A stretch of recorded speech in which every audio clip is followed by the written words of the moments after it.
Myths and Legends of the Sioux. By Marie L. Mclaughlin. Foreword. In publishing these, Myths of the Sioux, I deem it proper to state that I am of 1/4 Sioux blood. My maternal grandfather, Captain Duncan Graham, a Scotchman by birth, who had seen service in the British Army, was one of a party of Scotch Highlanders who in 1811 arrived in the British Northwest by way of York Factory, Hudson Bay, to found what was known as the Selkirk Colony, near Lake Winnipeg, now within the province of Manitoba, Canada. Soon after his arrival at Lake Winnipeg he proceeded up the Red River of the North and the western fork thereof to its source, and thence down the Minnesota River to Mendota, the confluence of the Minnesota and Mississippi rivers, where he located. My grandmother, Hosiehotawin, was a full-blood of the Metawakanton band of the Sioux tribe of Indians. My father, Joseph Buisson, born near Montreal, Canada, was connected with the American Fur Company, with headquarters at Mendota, Minnesota, which point was for many years the chief distributing depot of the American Fur Company, from which the Indian trade conducted by that company on the upper Mississippi was directed. I was born December 8, 1842, at Wabasha, Minnesota, then Indian country, and resided thereat until 14 years of age, when I was sent to school at Prairie du Chien, Wisconsin. I was married to Major James Mclaughlin at Mendota, Minnesota, January 28, 1864, and resided in Minnesota until July 1, 1871, when I accompanied my husband to Devil's Lake Agency, North Dakota, then Dakota Territory, where I remained 10 years in most friendly relations with the Indians of that agency. My husband was Indian agent at Devil's Lake Agency, and in 1881 was transferred to Standing Rock, on the Missouri River, then a very important agency, to take charge of the Sioux who had then but recently surrendered to the military authorities, and been brought by steamboat from various points on the upper Missouri, to be permanently located on the Standing Rock Reservation. Having been born and reared in an Indian community, I at an early age acquired a thorough knowledge of the Sioux language, and having lived on Indian reservations for the past 40 years in a position which brought me very near to the Indians, whose confidence I possessed, I have, therefore, had exceptional opportunities of learning the legends and folklore of the Sioux. The stories contained in this little volume were told me by the older men and women of the Sioux, of which I made careful notes as related, knowing that, if not recorded, these fairy tales would be lost to posterity by the passing of the primitive Indian. The notes of a song or a strain of music coming to us through the night not only give us pleasure by the melody they bring, but also give us knowledge of the character of the singer or of the instrument from which they proceed. There is something in the music which unerringly tells us of its source. I believe musicians call it the timbre of the sound. It is independent of, and different from, both pitch and rhythm. It is the texture of the music itself. The timbre of a people's stories tells of the qualities of that people's heart. It is the texture of the thought, independent of its form or fashioning, which tells the quality of the mind from which it springs. In the timbre of these stories of the Sioux, told in the lodges and at the camp fires of the past, and by the firesides of the Dakotas of today, we recognize the very texture of the thought of a simple, grave, and sincere people, living in intimate contact and friendship with the big out-of-doors that we call nature. A race not yet understanding all things, not proud and boastful, but honest and childlike and fair. A simple, sincere, and gravely thoughtful people, willing to believe that there may be in even the everyday things of life something not yet fully understood. A race that can, without any loss of native dignity, gravely consider the simplest things, seeking to fathom their meaning and to learn their lesson equally without vainglorious boasting and trifling cynicism. An earnest, thoughtful, dignified, but simple and primitive people. To the children of any race these stories cannot fail to give pleasure by their vivid imaging of the simple things and creatures of the great out-of-doors and the epics of their doings. They will also give an intimate insight into the mentality of an interesting race at a most interesting stage of development, which is now fast receding into the mists of the past. How do you find this book? Any thoughts about the book or the author? Any suggestion for improvement? Please take a moment to share your thoughts in a comment. If you like it, share it with your friends who might enjoy it as well. Subscribe to keep in touch. Visit CompleteAudiobooks.com for more quality content. The Forgotten Ear of Corn. An Arikara woman was once gathering corn from the field to store away for winter use. She passed from stalk to stalk, tearing off the ears and dropping them into her folded robe. When all was gathered she started to go, when she heard a faint voice, like a child's, weeping and calling. "Oh, do not leave me. Do not go away without me." The woman was astonished. What child can that be, she asked herself. What babe can be lost in the cornfield? She set down her robe in which she had tied up her corn, and went back to search, but she found nothing. As she started away she heard the voice again. "Oh, do not leave me. Do not go away without me." She searched for a long time. At last in one corner of the field, hidden under the leaves of the stalks, she found one little ear of corn. This it was that had been crying, and this is why all Indian women have since garnered their corn crop very carefully, so that the succulent food product should not even to the last small nubbin be neglected or wasted. And thus displease the great mystery. The little mice. Once upon a time a prairie mouse busied herself all fall storing away a cache of beans. Every morning she was out early with her empty cast-off snake skin, which she filled with ground beans and dragged home with her teeth. The little mouse had a cousin who was fond of dancing and talk, but who did not like to work. She was not careful to get her cache of beans and the season was already well gone before she thought to bestir herself. When she came to realize her need, she found she had no packing bag. So she went to her hard-working cousin and said, "Cousin, I have no beans stored for winter and the season is nearly gone. But I have no snake skin to gather the beans in. Will you lend me one?" "But why have you no packing bag? Where were you in the moon when the snakes cast off their skins?" "I was here." "What were you doing?" "I was busy talking and dancing." "And now you are punished," said the other. "It is always so with lazy, careless people. But I will let you have the snake skin. And now go, and by hard work and industry, try to recover your wasted time." The Pet Rabbit. A little girl owned a pet rabbit which she loved dearly. She carried it on her back like a babe, made for it a little pair of moccasins, and at night shared with it her own robe. Now the little girl had a cousin who loved her very dearly and wished to do her honor, so her cousin said to herself, "I love my little cousin well and will ask her to let me carry her pet rabbit around."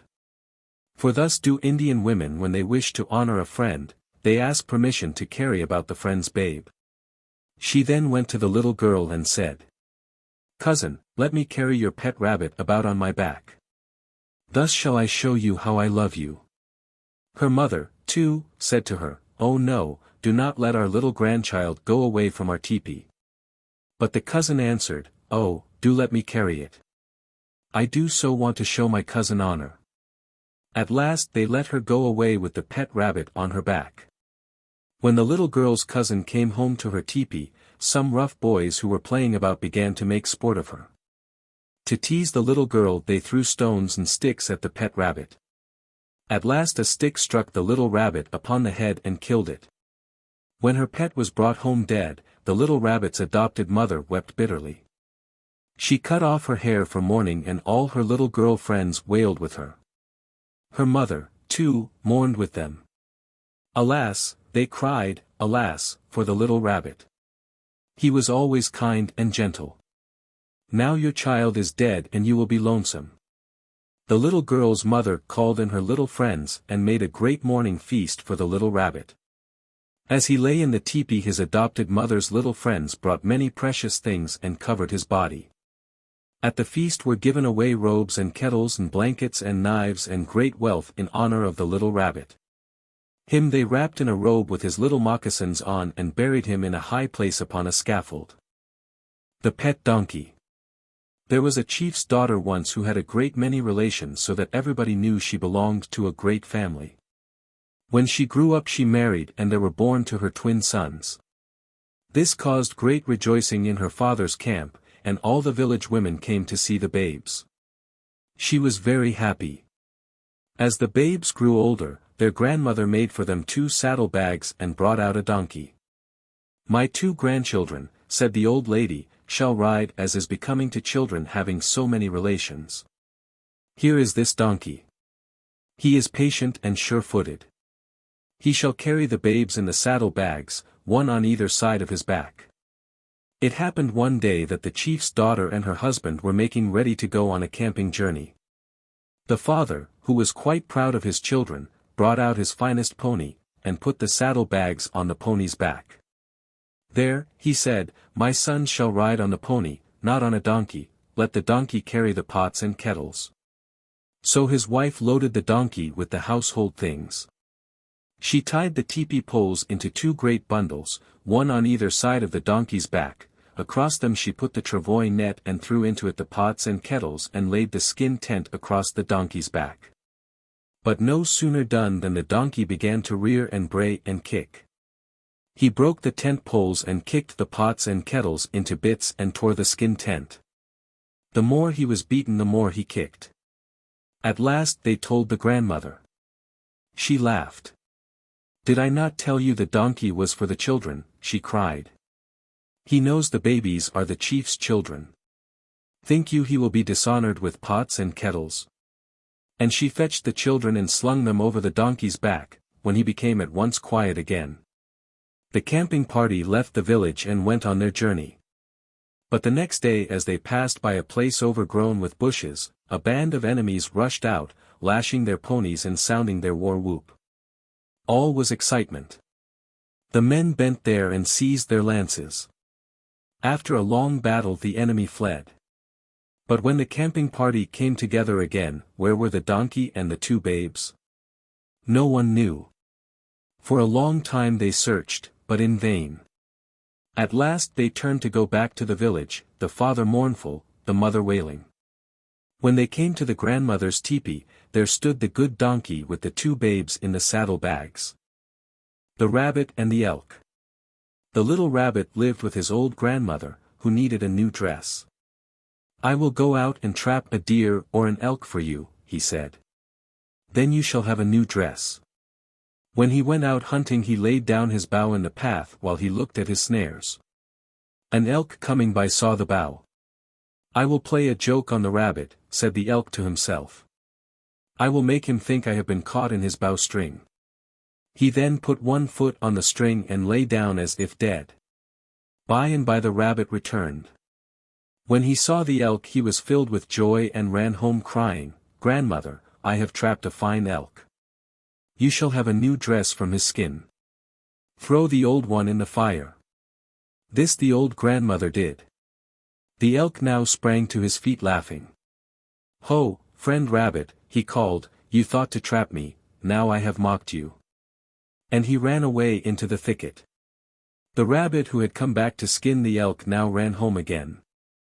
"Grandmother, don't throw your dress in the fire," he cried.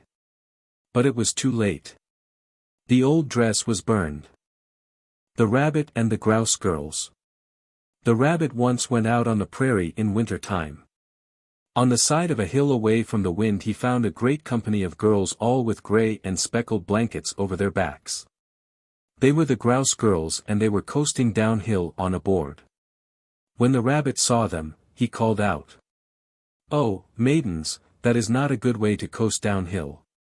Let me get you a fine skin with bangles on it that tinkle as you slide." And away he ran to the teepee and brought a skin bag. It had red stripes on it and bangles that tinkled. "Come and get inside," he said to the Grouse Girls. "Oh, no, we are afraid," they answered. "Don't be afraid, I can't hurt you." "Come, one of you," said the rabbit. Then as each hung back he added coaxingly, "If each is afraid alone, come all together. I can't hurt you all." And so he coaxed the whole flock into the bag. This done, the rabbit closed the mouth of the bag, slung it over his back and came home. "Grandmother," said he, as he came to the teepee, "here is a bag full of game. Watch it while I go for willow sticks to make spits." But as soon as the rabbit had gone out of the tent, the Grouse Girls began to cry out. "Grandmother, let us out." "Who are you?" asked the old woman. "Your dear grandchildren," they answered. "But how came you in the bag?" asked the old woman. "Oh, our cousin was jesting with us. He coaxed us in the bag for a joke.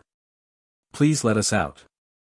"Certainly, dear grandchildren, I will let you out," said the old woman as she untied the bag, and lo, the grouse flock with a chuck-a-chuck-a-chuck flew up, knocking over the old grandmother, and flew out of the square smoke opening of the winter lodge. The old woman caught only one grouse as it flew up and held it, grasping a leg with each hand. When the rabbit came home with the spits, she called out to him, "Grandson, come quick. They got out, but I have caught two." When he saw what had happened he was quite angry, yet could not keep from laughing. "Grandmother, you have but one grouse," he cried, "and it is a very skinny one at that." The faithful lovers. There once lived a chief's daughter who had many relations. All the young men in the village wanted to have her for wife, and were all eager to fill her skin bucket when she went to the brook for water. There was a young man in the village who was industrious and a good hunter, but he was poor and of a mean family. He loved the maiden, and when she went for water, he threw his robe over her head while he whispered in her ear, "Be my wife. I have little, but I am young and strong. I will treat you well, for I love you." For a long time the maiden did not answer, but one day she whispered back, "Yes, you may ask my father's leave to marry me. But first you must do something noble.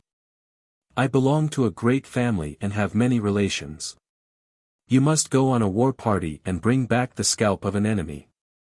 The young man answered modestly, "I will try to do as you bid me. I am only a hunter, not a warrior. Whether I shall be brave or not I do not know. But I will try to take a scalp for your sake." So he made a war party of 7, himself and 6 other young men. They wandered through the enemy's country, hoping to get a chance to strike a blow. But none came, for they found no one of the enemy. "Our medicine is unfavorable," said their leader at last. "We shall have to return home." Before they started they sat down to smoke and rest beside a beautiful lake at the foot of a green knoll that rose from its shore. The knoll was covered with green grass, and somehow as they looked at it they had a feeling that there was something about it that was mysterious or uncanny. But there was a young man in the party named the Jester, for he was venturesome and full of fun. Gazing at the knoll he said, "Let's run and jump on its top." "No," said the young lover, "it looks mysterious. Sit still and finish your smoke." "Oh, come on, who's afraid?" said the Jester, laughing. "Come on you, come on," and springing to his feet he ran up the side of the knoll. 4 of the young men followed. Having reached the top of the knoll all 5 began to jump and stamp about in sport, calling, come on, to the others. Suddenly they stopped, the knoll had begun to move toward the water. It was a gigantic turtle. The 5 men cried out in alarm and tried to run, too late. Their feet by some power were held fast to the monster's back. "Help us, drag us away," they cried, but the others could do nothing. In a few moments the waves had closed over them. The other 2 men, the lover and his friend, went on, but with heavy hearts, for they had forebodings of evil. After some days, they came to a river. Worn with fatigue the lover threw himself down on the bank. "I will sleep a while," he said, "for I am wearied and worn out. And I will go down to the water and see if I can chance upon a dead fish. At this time of the year the high water may have left one stranded on the seashore," said his friend. And as he had said, he found a fish which he cleaned, and then called to the lover. "Come and eat the fish with me. I have cleaned it and made a fire and it is now cooking." "No, you eat it, let me rest," said the lover. "Oh, come on." "No, let me rest." "But you are my friend. I will not eat unless you share it with me." "Very well," said the lover, "I will eat the fish with you, but you must first make me a promise.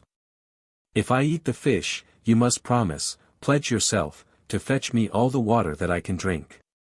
"I promise," said the other, and the 2 ate the fish out of their war kettle. For there had been but one kettle for the party. When they had eaten, the kettle was rinsed out and the lover's friend brought it back full of water. This the lover drank at a draught. "Bring me more," he said. Again his friend filled the kettle at the river and again the lover drank it dry. "More," he cried. "Oh, I am tired." "Cannot you go to the river and drink your fill from the stream?" asked his friend. "Remember your promise." "Yes, but I am weary." "Go now and drink." "Eke, I feared it would be so." "Now trouble is coming upon us," said the lover sadly. He walked to the river, sprang in, and lying down in the water with his head toward land, drank greedily. By and by he called to his friend. "Come hither, you who have been my sworn friend. See what comes of your broken promise." The friend came and was amazed to see that the lover was now a fish from his feet to his middle. Sick at heart he ran off a little way and threw himself upon the ground in grief. By and by he returned. The lover was now a fish to his neck. "Cannot I cut off the part and restore you by a sweat bath?" the friend asked.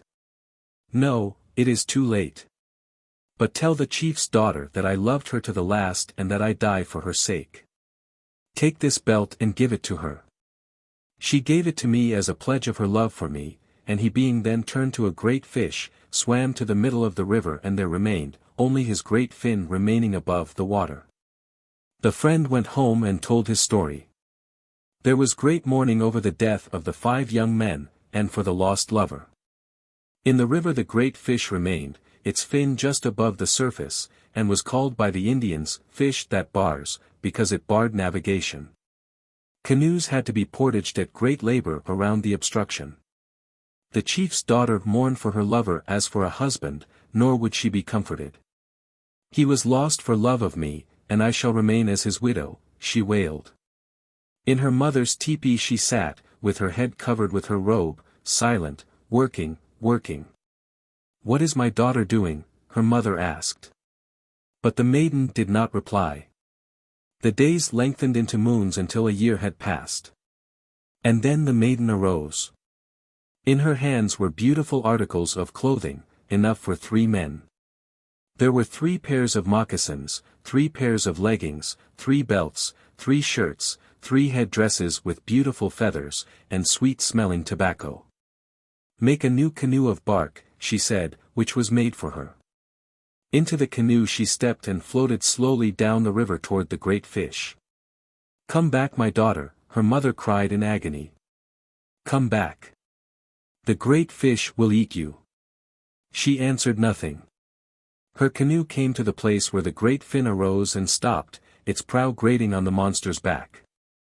The maiden stepped out boldly. One by one she laid her presents on the fish's back, scattering the feathers and tobacco over his broad spine.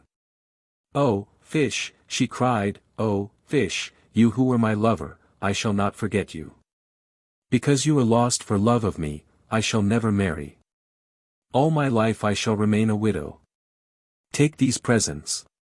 And now leave the river, and let the waters run free, so my people may once more descend in their canoes." She stepped into her canoe and waited. Slowly the great fish sank, his broad fin disappeared, and the waters of the St. Croix, Stillwater, were free. The Artichoke and the Muskrat.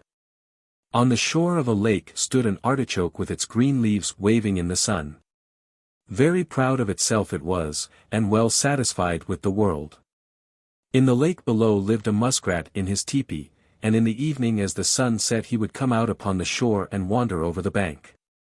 One evening he came near the place where the artichoke stood. "Ho, friend," he said, "you seem rather proud of yourself. Who are you?" "I am the artichoke," answered the other, "and I have many handsome cousins." "But who are you?" "I am the muskrat, and I, too, belong to a large family. I live in the water. I don't stand all day in one place like a stone." "If I stand in one place all day," retorted the artichoke, "at least I don't swim around in stagnant water, and build my lodge in the mud." "You are jealous of my fine fur," sneered the muskrat. "I may build my lodge in the mud, but I always have a clean coat. But you are half buried in the ground, and when men dig you up, you are never clean. And your fine coat always smells of musk, jeered the artichoke. That is true, said the muskrat. But men think well of me, nevertheless. They trap me for the fine sinew in my tail, and handsome young women bite off my tail with their white teeth and make it into thread. That's nothing, laughed the artichoke. Handsome young warriors, painted and splendid with feathers, dig me up, brush me off with their shapely hands and eat me without even taking the trouble to wash me off. The Rabbit and the Bear with the Flint Body. The rabbit and his grandmother were in dire straits, because the rabbit was out of arrows. The fall hunt would soon be on and his quiver was all but empty. Arrow sticks he could cut in plenty, but he had nothing with which to make arrowheads. You must make some flint arrowheads, said his grandmother. Then you will be able to kill game. Where shall I get the flint? Asked the rabbit. From the old bear chief, said his old grandmother. For at that time all the flint in the world was in the bear's body. So the rabbit set out for the village of the bears.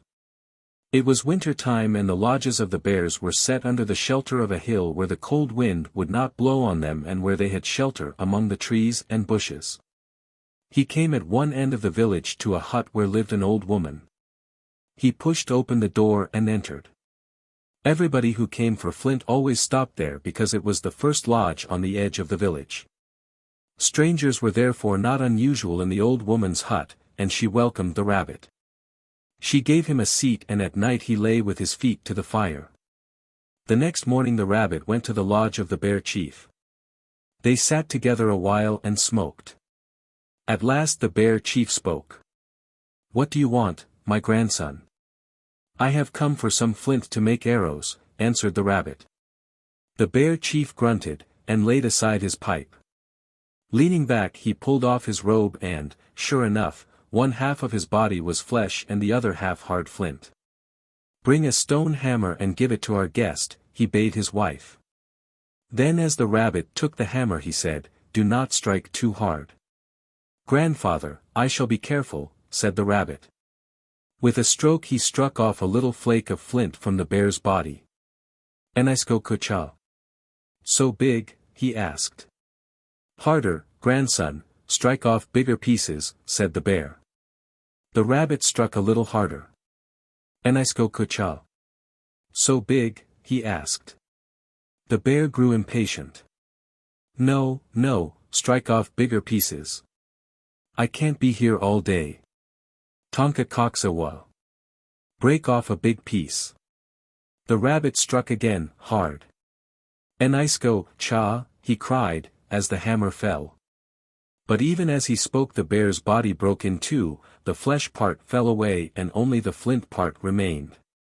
Like a flash the rabbit darted out of the hut. There was a great outcry in the village. Open-mouthed, all the bears gave chase. But as he ran the rabbit cried, Wahinhanyo, snow, snow, Otapa, Otapa, lots more, and a great storm of snow swept down from the sky. The rabbit, light of foot, bounded over the top of the snow. The bears sunk in and floundered about helpless. Seeing this, the rabbit turned back and killed them one by one with his club. That is why we now have so few bears. Story of the Lost Wife. A Dakota girl married a man who promised to treat her kindly, but he did not keep his word. He was unreasonable, fault-finding, and often beat her. Frantic with his cruelty, she ran away. The whole village turned out to search for her, but no trace of the missing wife was to be found. Meanwhile, the fleeing woman had wandered about all that day and the next night. The next day she met a man, who asked her who she was. She did not know it, but he was not really a man, but the chief of the wolves. Come with me, he said, and he led her to a large village. She was amazed to see here many wolves, gray and black, timber wolves and coyotes. It seemed as if all the wolves in the world were there. The wolf chief led the young woman to a great tepee and invited her in. He asked her what she ate for food. Buffalo meat, she answered. He called 2 coyotes and bade them bring what the young woman wanted. They bounded away and soon returned with the shoulder of a fresh-killed buffalo calf. "How do you prepare it for eating?" asked the wolf chief. "By boiling," answered the young woman. Again he called the 2 coyotes. Away they bounded and soon brought into the tent a small bundle. In it were punk, flint and steel, stolen, it may be, from some camp of men. "How do you make the meat ready?" asked the wolf chief. "I cut it into slices," answered the young woman. The coyotes were called and in a short time fetched in a knife in its sheath. The young woman cut up the calf's shoulder into slices and ate it. Thus she lived for a year, all the wolves being very kind to her. At the end of that time the wolf chief said to her, "Your people are going off on a buffalo hunt. Tomorrow at noon they will be here. You must then go out and meet them or they will fall on us and kill us." The next day at about noon the young woman went to the top of a neighboring knoll. Coming toward her were some young men riding on their ponies. She stood up and held her hands so that they could see her. They wondered who she was, and when they were close by gazed at her closely. "A year ago we lost a young woman. If you are she, where have you been?" they asked. "I have been in the wolves' village." "Do not harm them," she answered. "We will ride back and tell the people," they said. "Tomorrow again at noon, we shall meet you." The young woman went back to the wolf village, and the next day went again to a neighboring knoll, though to a different one. Soon she saw the camp coming in a long line over the prairie. First were the warriors, then the women in tents. The young woman's father and mother were overjoyed to see her. But when they came near her the young woman fainted, for she could not now bear the smell of humankind. When she came to herself she said, "You must go on a buffalo hunt, my father and all the hunters. Tomorrow you must come again, bringing with you the tongues and choice pieces of the kill." This he promised to do. And all the men of the camp mounted their ponies and they had a great hunt. The next day they returned with their ponies laden with the buffalo meat. The young woman bade them pile the meat in a great heap between 2 hills which she pointed out to them. There was so much meat that the tops of the 2 hills were bridged level between by the meat pile. In the center of the pile the young woman planted a pole with a red flag. She then began to howl like a wolf, loudly. In a moment the earth seemed covered with wolves. They fell greedily on the meat pile and in a short time had eaten the last scrap. The young woman then joined her own people. Her husband wanted her to come and live with him again. For a long time she refused. However, at last they became reconciled. The Raccoon and the Crawfish. Sharp and cunning is the raccoon, say the Indians, by whom he is named Spotted Face. A crawfish one evening wandered along a river bank, looking for something dead to feast upon. A raccoon was also out looking for something to eat. He spied the crawfish and formed a plan to catch him. He lay down on the bank and feigned to be dead. By and by the crawfish came nearby. "Ho," he thought, "here is a feast indeed. But is he really dead? I will go near and pinch him with my claws and find out." So he went near and pinched the raccoon on the nose and then on his soft paws. The raccoon never moved. The crawfish then pinched him on the ribs and tickled him so that the raccoon could hardly keep from laughing. The crawfish at last left him. "The raccoon is surely dead," he thought. And he hurried back to the crawfish village and reported his find to the chief. All the villagers were called to go down to the feast. The chief bade the warriors and young men to paint their faces and dress in their gayest for a dance. So they marched in a long line, first the warriors, with their weapons in hand, then the women with their babies and children, to the place where the raccoon lay. They formed a great circle about him and danced, singing, "We shall have a great feast on the spotted-faced beast, with soft smooth paws. He is dead. He is dead. We shall dance. We shall have a good time. We shall feast on his flesh." But as they danced, the raccoon suddenly sprang to his feet. Who is that you say you are going to eat? He has a spotted face, has he? He has soft, smooth paws, has he? I'll break your ugly backs. I'll break your rough bones. I'll crunch your ugly, rough paws. And he rushed among the crawfish, killing them by scores. The crawfish warriors fought bravely and the women ran screaming, all to no purpose. They did not feast on the raccoon feasted on them. Legend of Standing Rock. A Dakota had married an Arikara woman, and by her had one child. By and by he took another wife.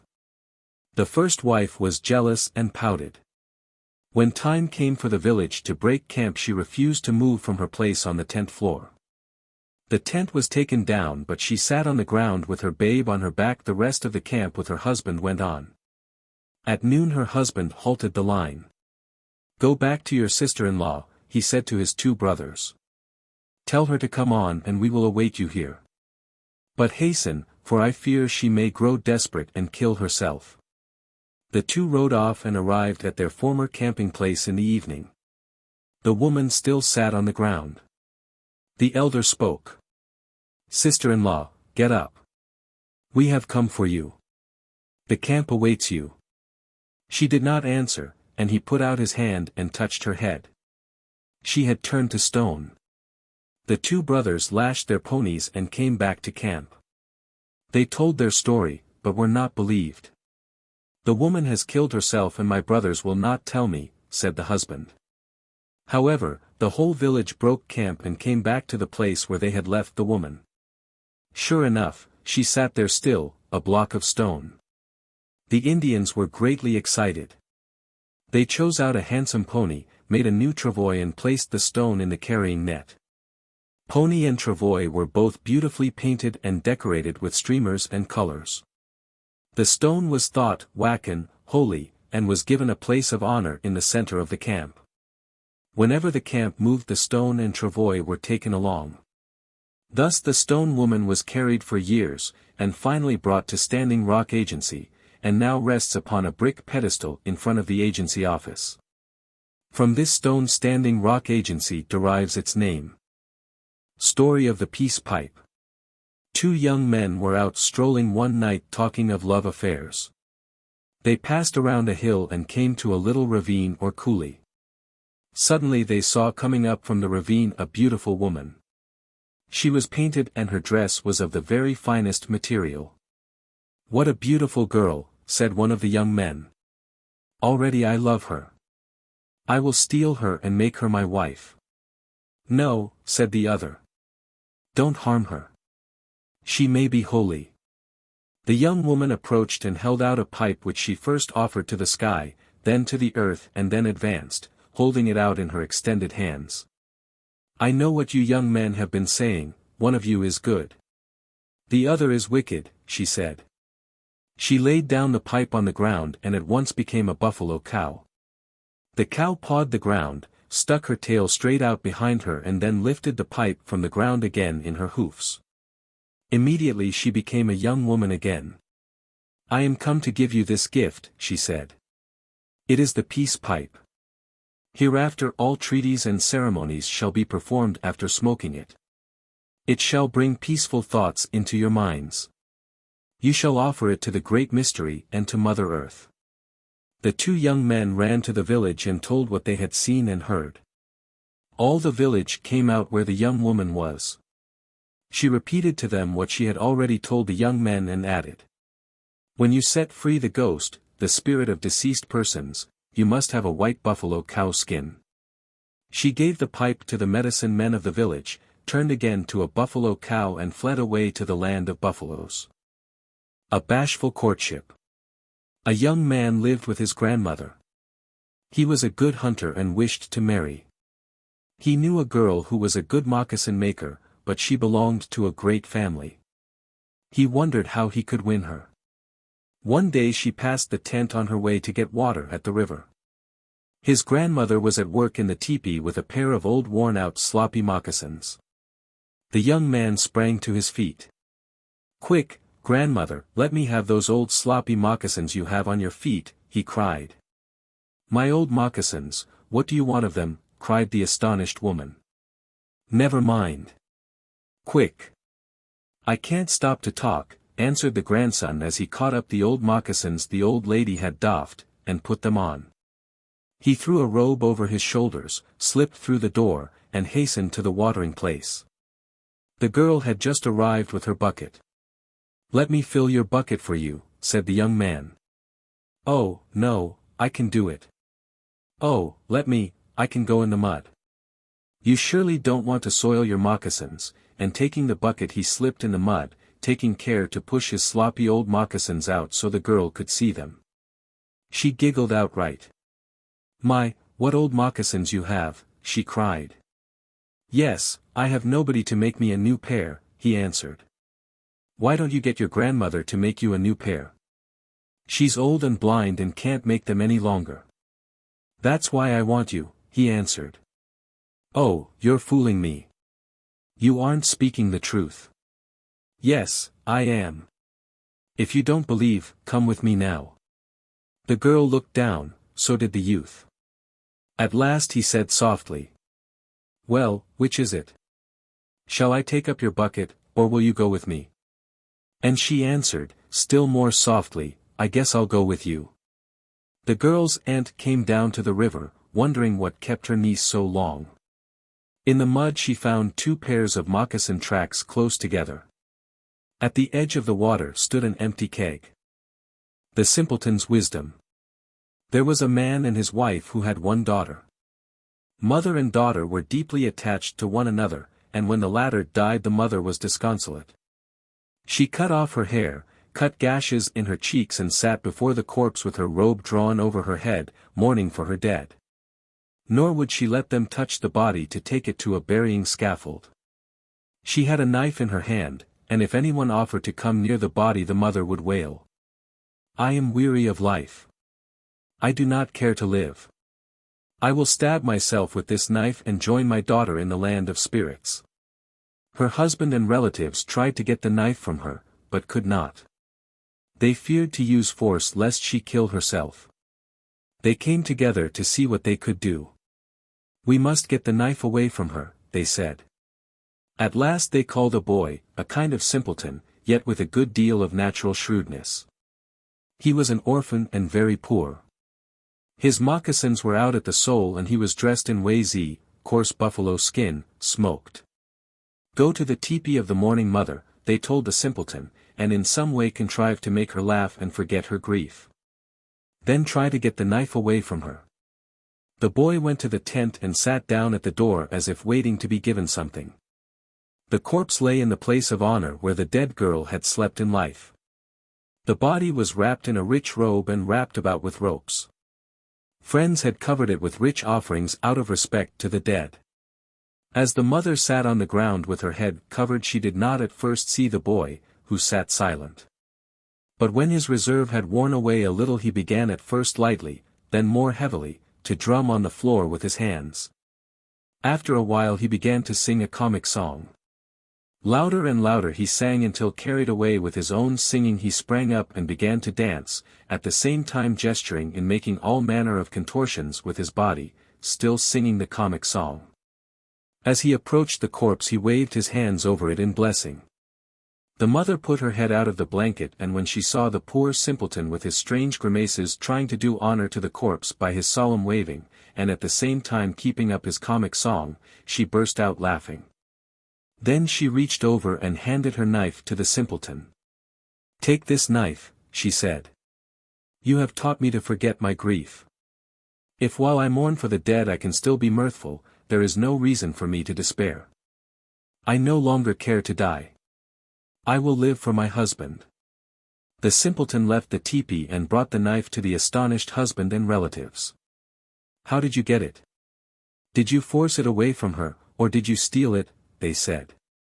"She gave it to me. How could I force it from her or steal it when she held it in her hand, blade uppermost?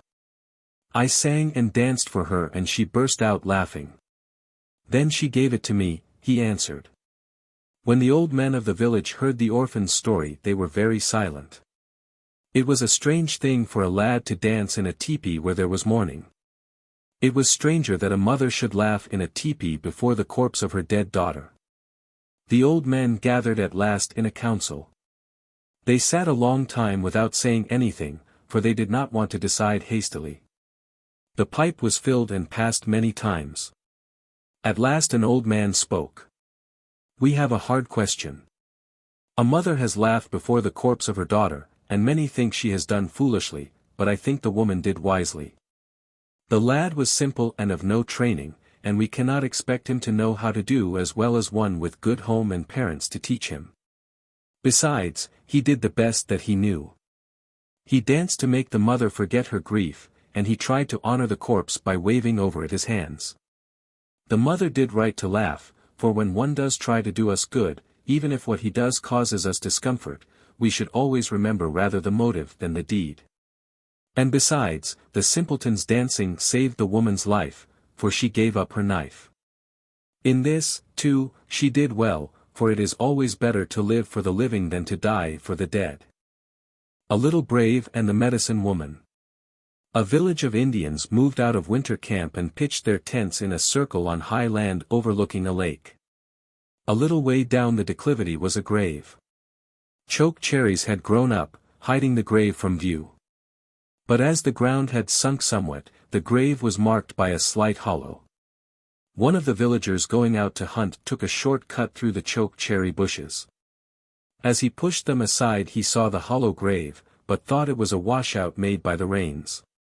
But as he essayed to step over it, to his great surprise he stumbled and fell. Made curious by his mishap, he drew back and tried again. But again he fell. When he came back to the village he told the old men what had happened to him. They remembered then that a long time before there had been buried there a medicine woman or conjurer. Doubtless it was her medicine that made him stumble. The story of the villager's adventure spread through the camp and made many curious to see the grave. Among others were 6 little boys who were, however, rather timid, for they were in great awe of the dead medicine woman. But they had a little playmate named Brave, a mischievous little rogue, whose hair was always unkempt and tossed about and who was never quiet for a moment.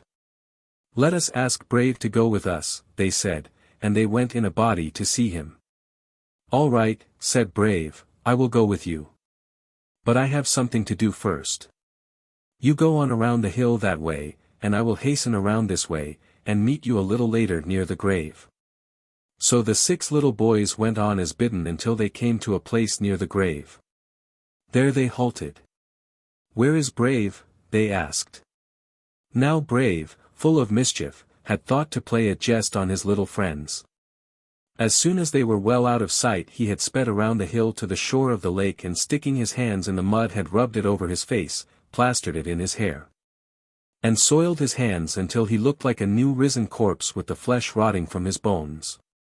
He then went and lay down in the grave and awaited the boys. When the 6 little boys came they were more timid than ever when they did not find Brave. But they feared to go back to the village without seeing the grave, for fear the old men would call them cowards. So they slowly approached the grave and one of them timidly called out, "Please, grandmother, we won't disturb your grave. We only want to see where you lie. Don't be angry." At once a thin quavering voice, like an old woman's, called out, "Han, Han, Takoja, Hechutuya, Hechutuya." Yes, yes, that's right, that's right. The boys were frightened out of their senses, believing the old woman had come to life. "Oh, grandmother," they gasped, "don't hurt us, please don't, we'll go." Just then Brave raised his muddy face and hands up through the choke cherry bushes. With the oozy mud dripping from his features he looked like some very witch just raised from the grave. The boys screamed outright. One fainted. The rest ran yelling up the hill to the village, where each broke at once for his mother's teepee. As all the tents in a Dakota camping circle faced the center, the boys as they came tearing into camp were in plain view from the teepees. Hearing the screaming, every woman in camp ran to her teepee door to see what had happened. Just then little Brave, as badly scared as the rest, came rushing in after them, his hair on end and covered with mud and crying out, all forgetful of his appearance. "It's me, It's me."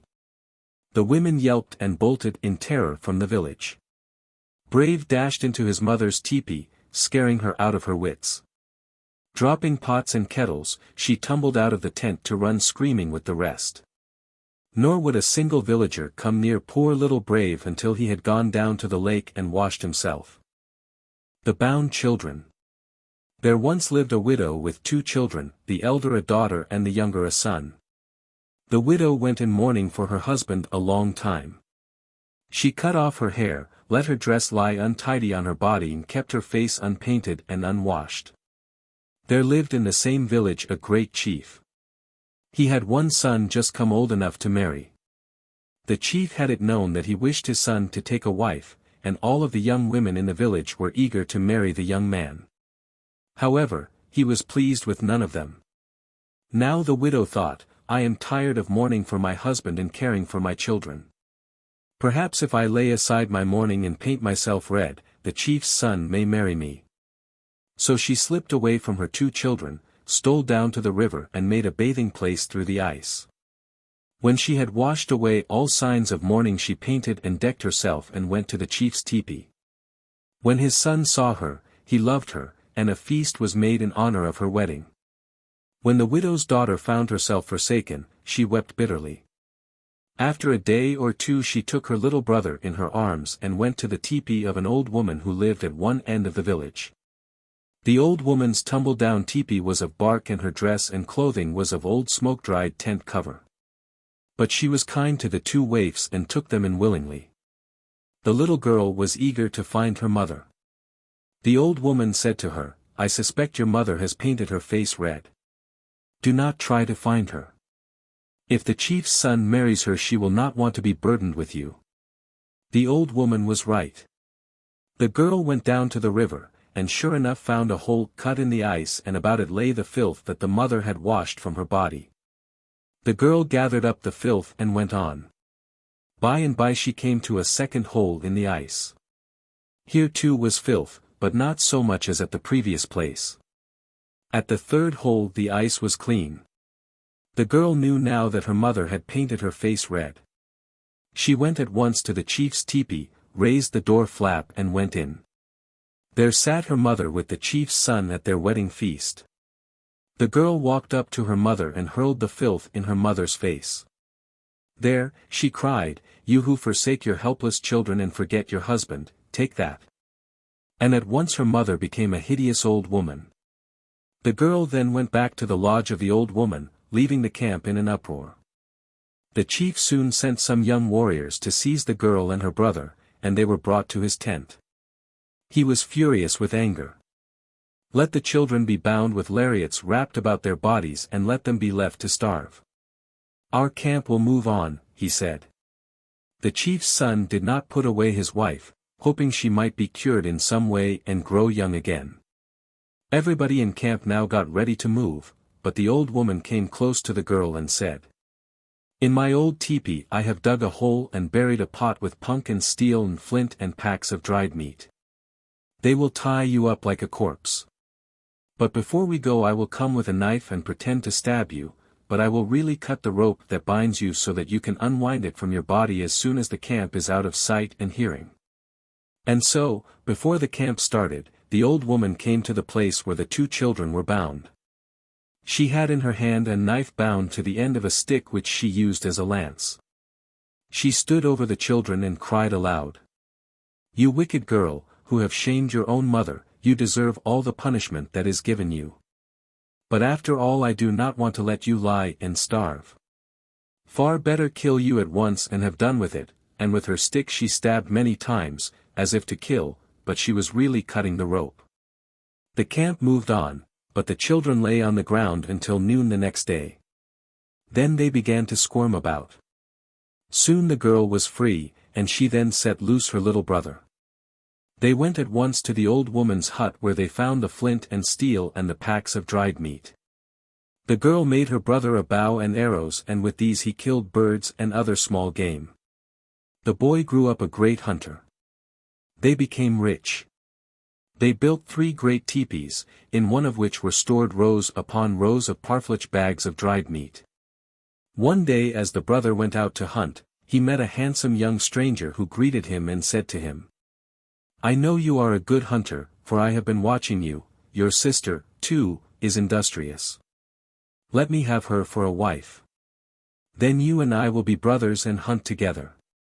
The girl's brother went home and told her what the young stranger had said.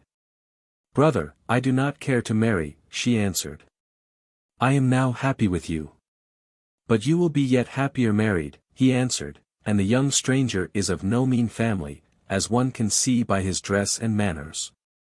"Very well, I will do as you wish," she said.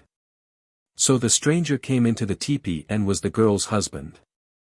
One day as they were in their tent, a crow flew overhead, calling out loudly, "Caw, caw. They who forsook the children have no meat." The girl and her husband and brother looked up at one another. "What can it mean?" they asked. "Let us send for Unktomi, the spider. He is a good judge and he will know. And I will get ready a good dinner for him, for Unktomi is always hungry," added the young wife. When Unktomi came, his yellow mouth opened with delight at the fine feast spread for him.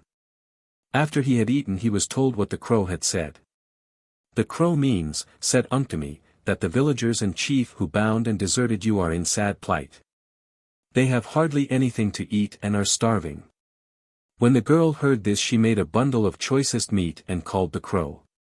"Take this to the starving villagers," she bade him. He took the bundle in his beak, flew away to the starving village and dropped the bundle before the chief's tepee. The chief came out and the crow called loudly, "Caw, caw. The children who were forsaken have much meat, those who forsook them have none." "What can he mean?" cried the astonished villagers. "Let us send for Unktomi," said one, "he is a great judge, he will tell us." They divided the bundle of meat among the starving people, saving the biggest piece for Unktomi. When Unktomi had come and eaten, the villagers told him of the crow and asked what the bird's words meant. "He means," said Unktomi, "that the two children whom you forsook have teepees full of dried meat enough for all the village." The villagers were filled with astonishment at this news. To find whether or not it was true, the chief called 7 young men and sent them out to see. They came to the 3 teepees and there met the girl's brother and husband just going out to hunt, which they did now only for sport. The girl's brother invited the 7 young men into the 3rd or sacred lodge, and after they had smoked a pipe and knocked out the ashes on a buffalo bone the brother gave them meat to eat, which the 7 devoured greedily. The next day he loaded all 7 with packs of meat, saying, "Take this meat to the villagers and lead them hither." While they awaited the return of the young men with the villagers, the girl made 2 bundles of meat, one of the best and choicest pieces, and the other of liver, very dry and hard to eat. After a few days the camp arrived. The young woman's mother opened the door and ran in crying, "Oh, my dear daughter, how glad I am to see you." But the daughter received her coldly and gave her the bundle of dried liver to eat. But when the old woman who had saved the children's lives came in, the young girl received her gladly, called her grandmother, and gave her the package of choice meat with marrow. Then the whole village camped and ate of the stores of meat all the winter until spring came, and withal they were so many, there was such abundance of stores that there was still much left. The signs of corn. When corn is to be planted by the Indians, it is the work of the women folk to see to the sorting and cleaning of the best seed. It is also the women's work to see to the planting. This was in olden times. After the best seed has been selected, the planter measures the corn, lays down a layer of hay, then a layer of corn. Over this corn they sprinkle warm water and cover it with another layer of hay, then bind hay about the bundle and hang it up in a spot where the warm rays of the sun can strike it. While the corn is hanging in the sun, the ground is being prepared to receive it. Having finished the task of preparing the ground, the woman takes down her seed corn which has by this time sprouted. Then she proceeds to plant the corn. Before she plants the first hill, she extends her hoe heavenwards and asks the Great Spirit to bless her work, that she may have a good yield. After her prayer she takes 4 kernels and plants one at the north, one at the south, one at the east and one at the west sides of the first hill. This is asking the Great Spirit to give summer rain and sunshine to bring forth a good crop. For different growths of the corn, the women have an interpretation as to the character of the one who planted it. First, where the corn grows in straight rows and the cob is full of kernels to the end, this signifies that the planter of this corn is of an exemplary character, and is very truthful and thoughtful. Second, if the rows on the ears of corn are irregular and broken, the planter is considered careless and unthoughtful. Also disorderly and slovenly about her house and person. Third, when an ear of corn bears a few scattering kernels with spaces producing no corn, it is said that is a good sign that the planter will live to a ripe old age. So old will they be that like the corn, their teeth will be few and far between. Fourth, when a stalk bears a great many nubbins, or small ears growing around the large one, it is a sign that the planter is from a large and respectable family. After the corn is gathered, it is boiled into sweet corn and made into hominy. Parched and mixed with buffalo tallow and rolled into round balls, and used at feasts, or carried by the warriors on the warpath as food. When there has been a good crop of corn, an ear is always tied at the top of the medicine pole, of the sun dance, in thanks to the Great Spirit for his goodness to them in sending a bountiful crop. Story of the Rabbits. The Rabbit nation were very much depressed in spirits on account of being run over by all other nations. They, being very obedient to their chief, obeyed all his orders to the letter. One of his orders was, that upon the approach of any other nation that they should follow the example of their chief and run up among the rocks and down into their burrows, and not show themselves until the strangers had passed. This they always did. Even the chirp of a little cricket would send them all scampering to their dens. One day they held a great council, and after talking over everything for some time, finally left it to their medicine man to decide. The medicine man arose and said, "My friends, we are of no use on this earth. There isn't a nation on earth that fears us, and we are so timid that we cannot defend ourselves, so the best thing for us to do is to rid the earth of our nation, by all going over to the big lake and drowning ourselves." This they decided to do. So going to the lake they were about to jump in, when they heard a splashing in the water. Looking, they saw a lot of frogs jumping into the lake. "We will not drown ourselves," said the medicine man, "we have found a nation who are afraid of us. It is the Frog Nation. Had it not been for the frogs we would have had no rabbits, as the whole nation would have drowned themselves and the rabbit race would have been extinct." How the Rabbit Lost His Tail. Once upon a time there were two brothers, one a great genie and the other a rabbit. Like all genii, the older could change himself into any kind of an animal, bird, fish, cloud, thunder and lightning, or in fact anything that he desired. The younger brother, the rabbit, was very mischievous and was continually getting into all kinds of trouble. His older brother was kept busy getting Rabbit out of all kinds of scrapes. When Rabbit had attained his full growth he wanted to travel around and see something of the world. When he told his brother what he intended to do, the brother said, "Now, Rabbit, you are Witkotko, mischievous, so be very careful, and keep out of trouble as much as possible. In case you get into any serious trouble, and can't get out by yourself, just call on me for assistance, and no matter where you are, I will come to you." Rabbit started out and the first day he came to a very high house, outside of which stood a very high pine tree. So high was the tree that Rabbit could hardly see the top. Outside the door, on an enormous stool, sat a very large giant fast asleep. Rabbit, having his bow and arrows with him, strung up his bow, and, taking an arrow from his quiver, said, "I want to see how big this man is, so I guess I will wake him up." So saying he moved over to one side and took good aim, and shot the giant upon the nose.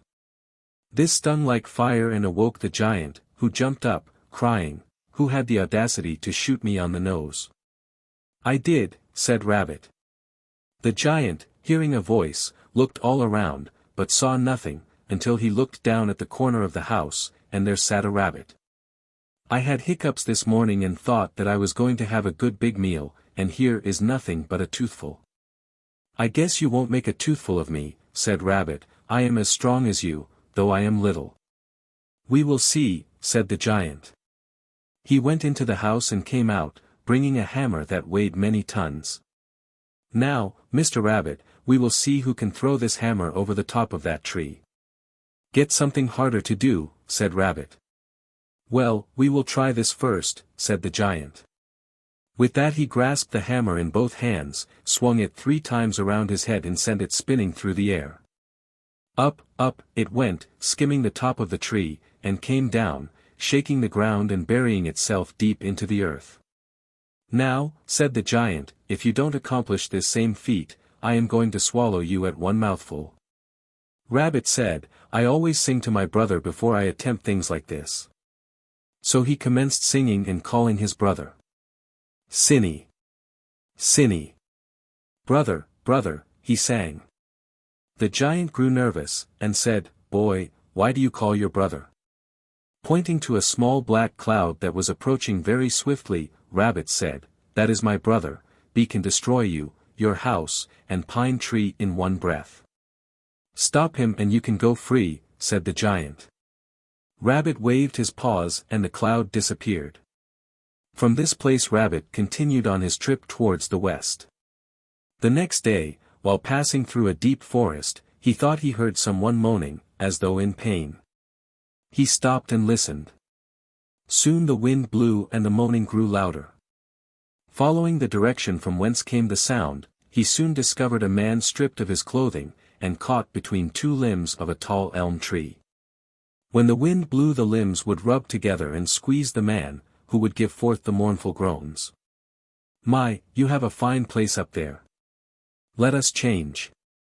You can come down and I will take your place."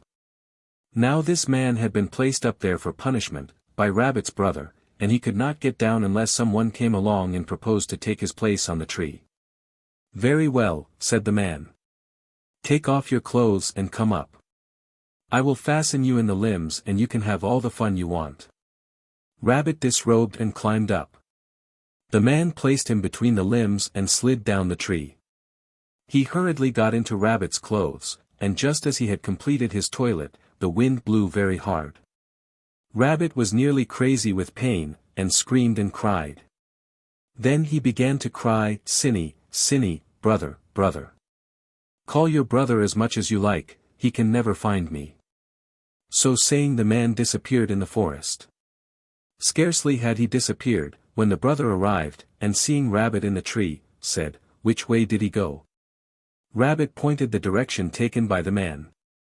The brother flew over the top of the trees, soon found the man and brought him back, making him take his old place between the limbs, and causing a heavy wind to blow and continue all afternoon and night. For punishment to the man for having placed his brother up there. After Rabbit got his clothes back on, his brother gave him a good scolding, and wound up by saying, "I want you to be more careful in the future. I have plenty of work to keep me as busy as I want to be, and I can't be stopping every little while to be making trips to get you out of some foolish scrape. It was only yesterday that I came 500 miles to help you from the giant, and today I have had to come 1,000 miles, so be more careful from this on." Several days after this the rabbit was traveling along the banks of a small river, when he came to a small clearing in the woods, and in the center of the clearing stood a nice little log hut. Rabbit was wondering who could be living here when the door slowly opened and an old man appeared in the doorway, bearing a tripe water pail in his right hand. In his left hand he held a string which was fastened to the inside of the house. He kept hold of the string and came slowly down to the river. When he got to the water he stooped down and dipped the pail into it and returned to the house, still holding the string for guidance. Soon he reappeared holding on to another string, and, following this one, went to a large pile of wood and returned to the house with it. Rabbit wanted to see if the old man would come out again, but he came out no more. Seeing smoke ascending from the mud chimney, he thought he would go over and see what the old man was doing. He knocked at the door, and a weak voice bade him enter. He noticed that the old man was cooking dinner. "Hello Tunkasina, grandfather, you must have a nice time, living here alone. I see that you have everything handy. You can get wood and water, and that is all you have to do. How do you get your provisions? The wolves bring my meat, the mice my rice and ground beans, and the birds bring me the cherry leaves for my tea. Yet it is a hard life, as I am all alone most of the time and have no one to talk to, and besides, I am blind. Say, grandfather, said Rabbit, let us change places. I think I would like to live here. If we exchange clothes, said the other, you will become old and blind, while I will assume your youth and good looks. Now, this old man was placed here for punishment by Rabbit's brother. He had killed his wife, so the genie made him old and blind, and he would remain so until someone came who would exchange places with him. I don't care for youth and good looks, said Rabbit, let us make the change. They changed clothes, and Rabbit became old and blind, whilst the old man became young and handsome. Well, I must go, said the man. He went out and cutting the strings close to the door, ran off laughing. You will get enough of your living alone, you crazy boy, and saying this he ran into the woods. Rabbit thought he would like to get some fresh water and try the string paths so that he would get accustomed to it. He bumped around the room and finally found the tripe water bucket. He took hold of the string and started out. When he had gotten a short distance from the door he came to the end of the string so suddenly, that he lost the end which he had in his hand, and he wandered about, bumping against the trees, and tangling himself up in plum bushes and thorns, scratching his face and hands so badly that the blood ran from them. Then it was that he commenced again to cry, Sinny! Sinny! Brother, brother! Soon his brother arrived, and asked which way the old man had gone. I don't know, said Rabbit, I couldn't see which path he took, as I was blind. The genie called the birds, and they came flying from every direction.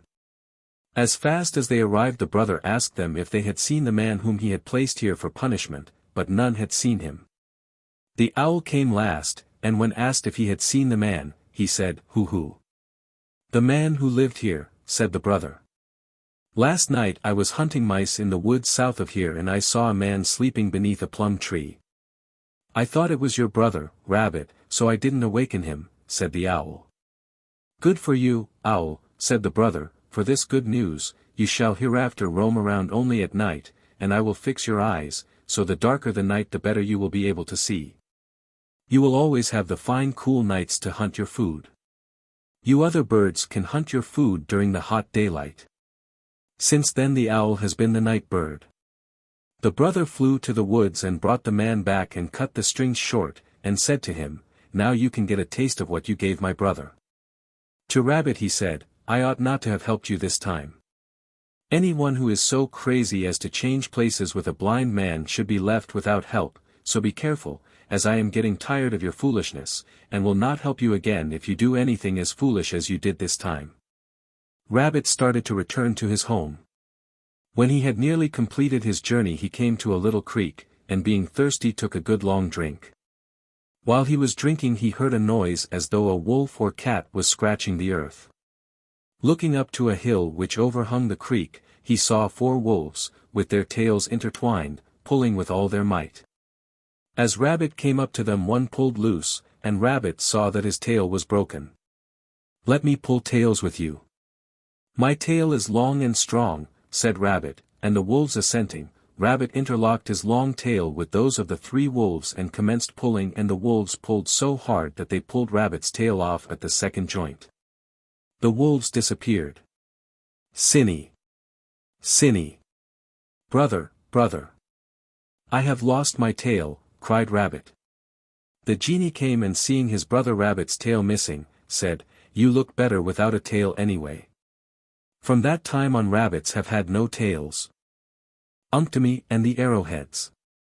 There were once upon a time 2 young men who were very great friends, and were constantly together. One was a very thoughtful young man, the other very impulsive, who never stopped to think before he committed an act. One day these 2 friends were walking along, telling each other of their experiences in love-making. They ascended a high hill, and on reaching the top, heard a ticking noise as if small stones or pebbles were being struck together. Looking around they discovered a large spider sitting in the midst of a great many flint arrowheads. The spider was busily engaged making the flint rocks into arrowheads. They looked at the spider, but he never moved, but continued hammering away on a piece of flint which he had nearly completed into another arrowhead. "Let's hit him," said the thoughtless one. "No," said the other, "he is not harming anyone. In fact, he is doing a great good, as he is making the flint arrowheads which we use to point our arrows." "Oh, you are afraid," said the first young man. "He can't harm you. Just watch me hit him." So saying, he picked up an arrowhead and throwing it at Unktomi, hit him on the side. As Unktomi rolled over on his side, got up and stood looking at them, the young man laughed and said, "Well, let us be going, as your grandfather, Unktomi, doesn't seem to like our company." They started down the hill, when suddenly the one who had hit Unktomi took a severe fit of coughing. He coughed, and finally small particles of blood came from his mouth. The blood kept coming thicker and in great gushes. Finally it came so thick and fast that the man could not get his breath and fell upon the ground dead. The thoughtful young man, seeing that his friend was no more, hurried to the village and reported what had happened. The relatives and friends hurried to the hill, and sure enough, there lay the thoughtless young man still and cold in death. They held a council and sent for the chief of the Unktomi tribe. When he heard what had happened, he told the council that he could do nothing to his Unktomi, as it had only defended itself. Said he, "My friends, seeing that your tribe was running short of arrowheads, I set a great many of my tribe to work making flint arrowheads for you. When my men are thus engaged they do not wish to be disturbed, and your young man not only disturbed my man, but grossly insulted him by striking him with one of the arrowheads which he had worked so hard to make. My man could not sit and take this insult, so as the young man walked away the Unktomi shot him with a very tiny arrowhead. This produced a hemorrhage which caused his death. So now, my friends, if you will fill and pass the peace pipe, we will part good friends and my tribe shall always furnish you with plenty of flint arrowheads." So saying, Unktomi Tonka finished his peace smoke and returned to his tribe. Ever after that, when the Indians heard a ticking in the grass, they would go out of their way to get around the sound, saying, "Unktomi is making arrowheads, we must not disturb him." Thus it was that Unktomi Tonka, Big Spider, had the respect of this tribe, and was never after disturbed in his work of making arrowheads. The Bear and the Rabbit Hunt Buffalo. Once upon a time there lived as neighbors, a bear and a rabbit. The rabbit was a good shot, and the bear being very clumsy could not use the arrow to good advantage. The bear was very unkind to the rabbit. Every morning, the bear would call over to the rabbit and say, "Take your bow and arrows and come with me to the other side of the hill. A large herd of buffalo are grazing there, and I want you to shoot some of them for me, as my children are crying for meat." The rabbit, fearing to arouse the bear's anger by refusing, consented, and went with the bear, and shot enough buffalo to satisfy the hungry family. Indeed, he shot and killed so many that there was lots of meat left after the bear and his family had loaded themselves, and packed all they could carry home. The bear being very gluttonous, and not wanting the rabbit to get any of the meat, said, "Rabbit, you come along home with us and we will return and get the remainder of the meat." The poor rabbit could not even taste the blood from the butchering, as the bear would throw earth on the blood and dry it up. Poor rabbit would have to go home hungry after his hard day's work. The bear was the father of 5 children. The youngest boy was very kind to the rabbit. The mother bear, knowing that her youngest was a very hearty eater, always gave him an extra large piece of meat. What the baby bear did not eat, he would take outside with him and pretend to play ball with it, kicking it toward the rabbit's house, and when he got close to the door he would give the meat such a great kick that it would fly into the rabbit's house, and in this way poor rabbit would get his meal unknown to the papa bear. Baby bear never forgot his friend rabbit. Papa bear often wondered why his baby would go outside after each meal. He grew suspicious and asked the baby where he had been. "Oh, I always play ball outside, around the house, and when I get tired playing I eat up my meatball and then come in." The baby bear was too cunning to let Papa Bear know that he was keeping his friend rabbit from starving to death. Nevertheless, Papa Bear suspected Baby and said, "Baby, I think you go over to the rabbits after every meal." The 4 older brothers were very handsome, but Baby Bear was a little puny fellow, whose coat couldn't keep out much cold, as it was short and shaggy, and of a dirty brown color. The 3 older brothers were very unkind to Baby Bear, but the 4th one always took Baby's part, and was always kind to his baby brother. Rabbit was getting tired of being ordered and bullied around by Papa Bear. He puzzled his brain to scheme some way of getting even with Mr. Bear for abusing him so much. He studied all night long, but no scheme worth trying presented itself. Early one morning Mr. Bear presented himself at Rabbit's door. "Say, Rabbit, my meat is all used up, and there is a fine herd of buffalo grazing on the hillside. Get your bow and arrows and come with me. I want you to shoot some of them for me." "Very well," said Rabbit, and he went and killed 6 buffalo for Bear. Bear got busy butchering, and poor Rabbit, thinking he would get a chance to lick up one mouthful of blood, stayed very close to the bear while he was cutting up the meat. The bear was very watchful lest the rabbit get something to eat. Despite Bear's watchfulness, a small clot of blood rolled past and behind the bear's feet. At once Rabbit seized the clot and hid it in his bosom. By the time Rabbit got home, the blood clot was hardened from the warmth of his body, so, being hungry, it put Mr. Rabbit out of sorts to think that after all his trouble he could not eat the blood. Very badly disappointed, he lay down on his floor and gazed up into the chimney hole. Disgusted with the way things had turned out, he grabbed up the blood clot and threw it up through the hole. Scarcely had it hit the ground when he heard the voice of a baby crying, "Eight!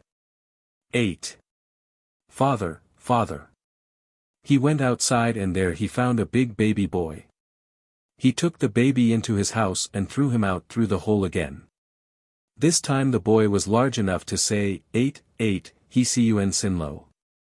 Father, Father, don't do that." But nevertheless, he threw him up and out again. On going out the 3rd time, there stood a handsome youth smiling at him. Rabbit at once adopted the youth and took him into his house, seating him in the seat of honor, which is directly opposite the entrance, and saying, "My son, I want you to be a good, honest, straightforward man. Now, I have in my possession a fine outfit, and you, my son, shall wear it."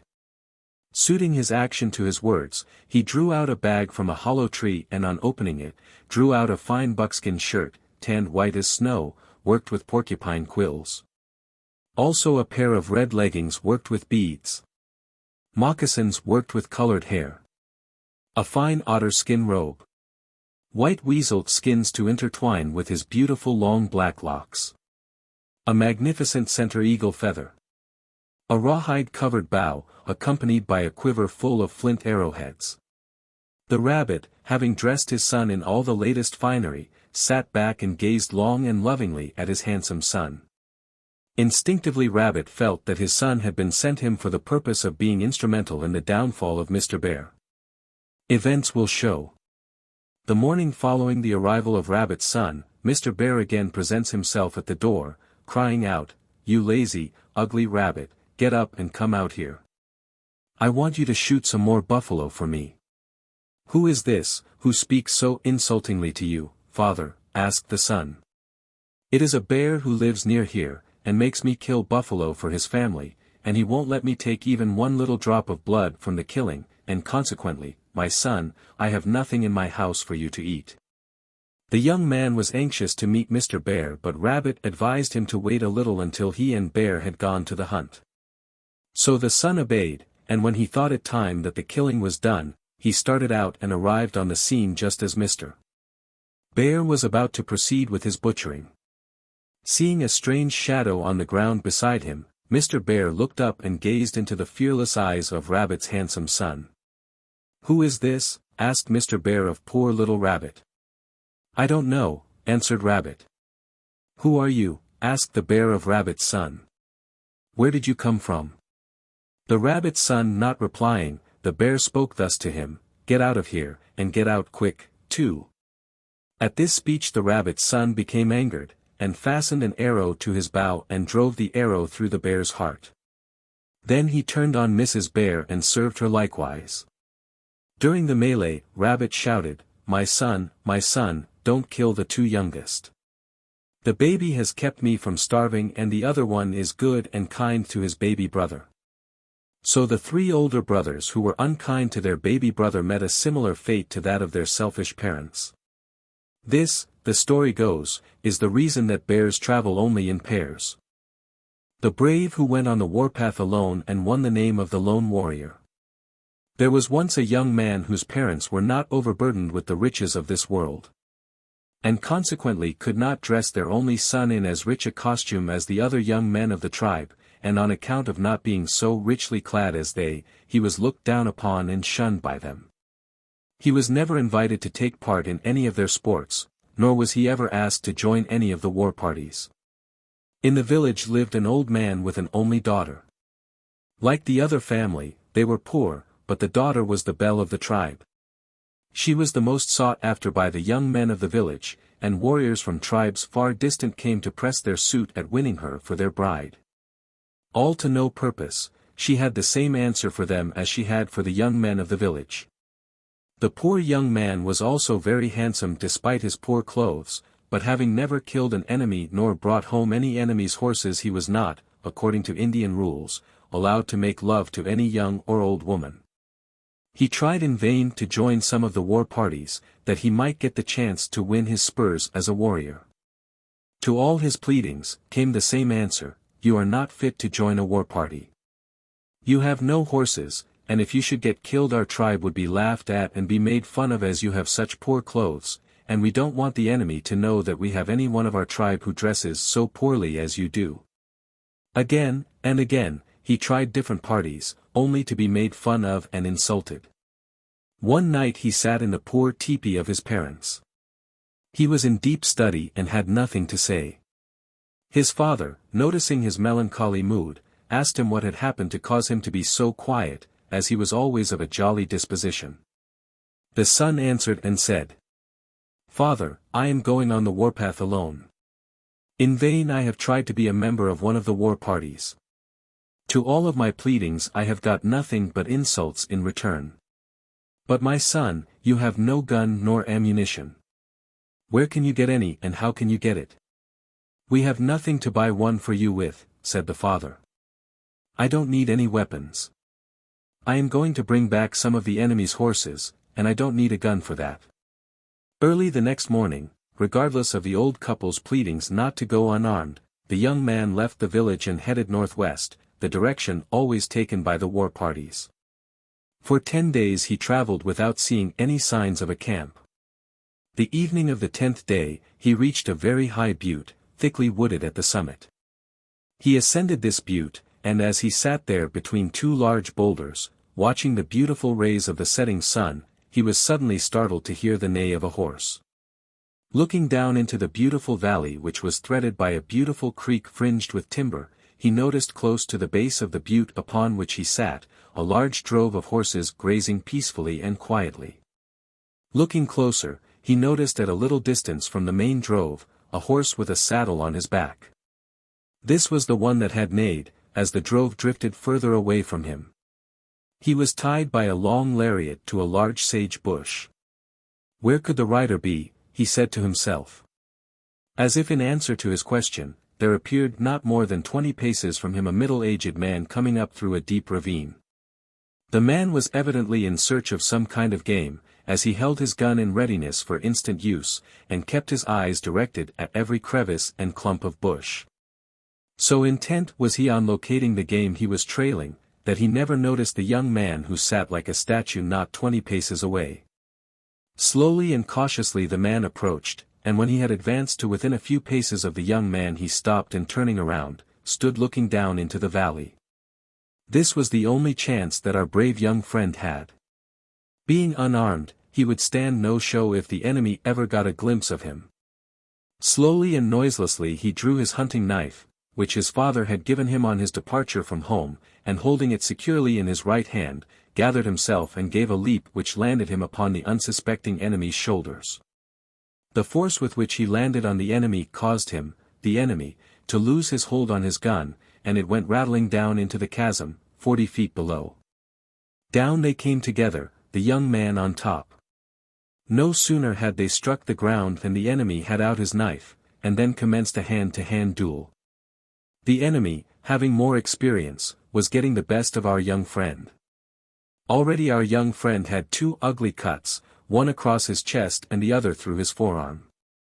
He was becoming weak from the loss of blood, and could not stand the killing pace much longer. Summoning all his strength for one more trial to overcome his antagonist, he rushed him toward the chasm, and in his hurry to get away from this fierce attack, the enemy stepped back one step too far, and down they both went into the chasm. Interlocked in each other's arms, the young man drove his knife into the enemy's side, and when they struck the bottom the enemy relaxed his hold and straightened out stiff and dead.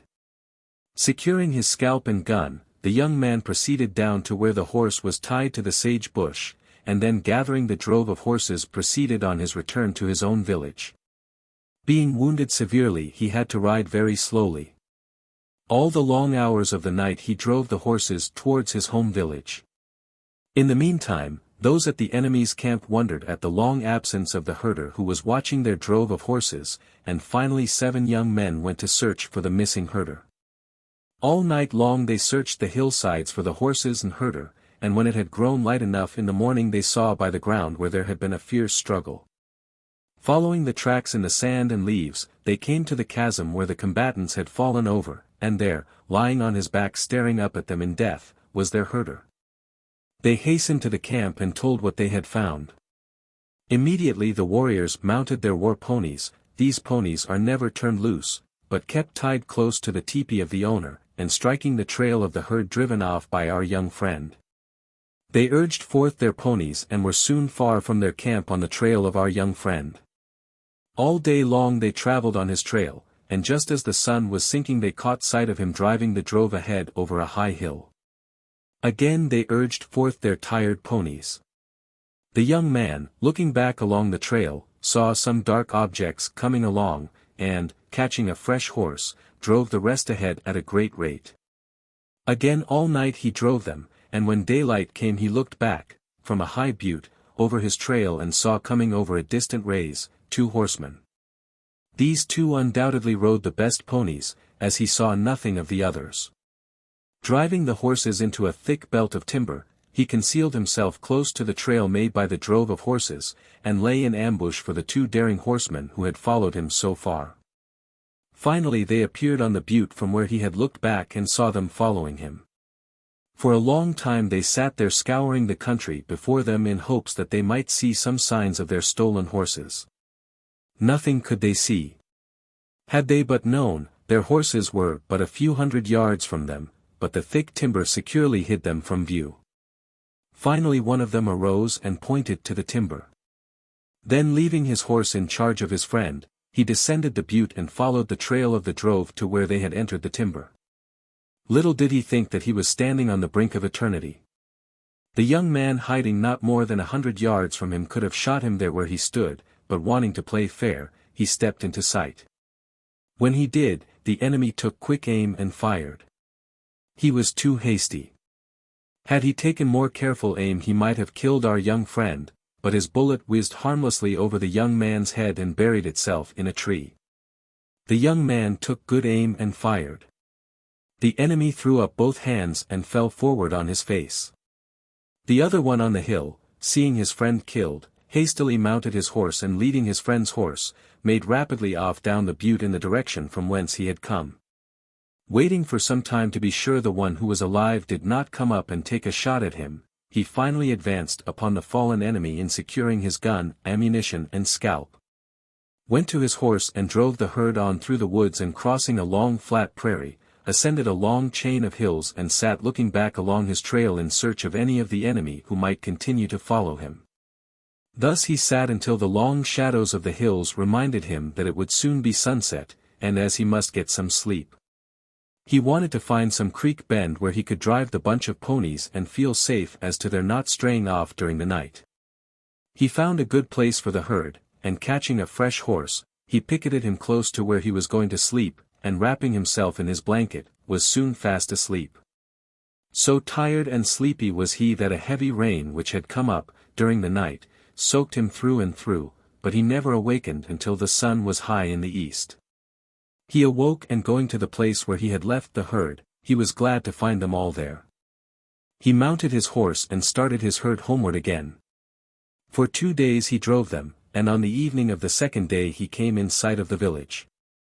The older warriors, hearing of the young man going on this trip alone and unarmed, told the parents to go in mourning for their son, as he would never come back alive. When the people of the village saw this large drove of horses advancing towards them, they at first thought it was a war party of the enemy, and so the head men called the young warriors together and fully prepared for a great battle. They advanced upon the supposed enemy. When they got close enough to discern a lone horseman driving this large herd, they surrounded the horses and lone warrior, and brought him triumphantly into camp. On arriving in the camp, or village, the horses were counted and the number counted up to 110 head. The chief and his criers, or heralds, announced through the whole village that there would be a great war dance given in honor of the lone warrior. The whole village turned out and had a great war dance that was kept up 3 days and 3 nights. The 2 scalps which the young man had taken were tied to a pole which was placed in the center of the dance circle. At this dance, the lone warrior gave to each poor family 5 head of horses. Being considered eligible now to pay his respects to any girl who took his fancy, he at once went to the camp of the beautiful girl of the tribe, and as he was always her choice, she at once consented to marry him. The news spread through the village that lone warrior had won the belle of the nation for his bride, and this with the great feat which he had accomplished alone in killing 2 enemies and bringing home a great herd of horses. Raised him to the rank of chief, which he faithfully filled to the end of his days. And many times he had to tell his grandchildren the story of how he got the name of the lone warrior. The Sioux who married the Crow chief's daughter. A war party of 7 young men, seeing a lone teepee standing on the edge of a heavy belt of timber, stopped and waited for darkness. In order to send one of their scouts ahead to ascertain whether the camp which they had seen was the camp of friend or enemy. When darkness had settled down on them, and they felt secure in not being detected, they chose one of their scouts to go on alone and find out what would be the best direction for them to advance upon the camp, should it prove to be an enemy. Among the scouts was one who was noted for his bravery, and many were the brave acts he had performed. His name was Big Eagle. This man they selected to go to the lone camp and obtain the information for which they were waiting. Big Eagle was told to look carefully over the ground and select the best direction from which they should make the attack. The other 6 would await his return.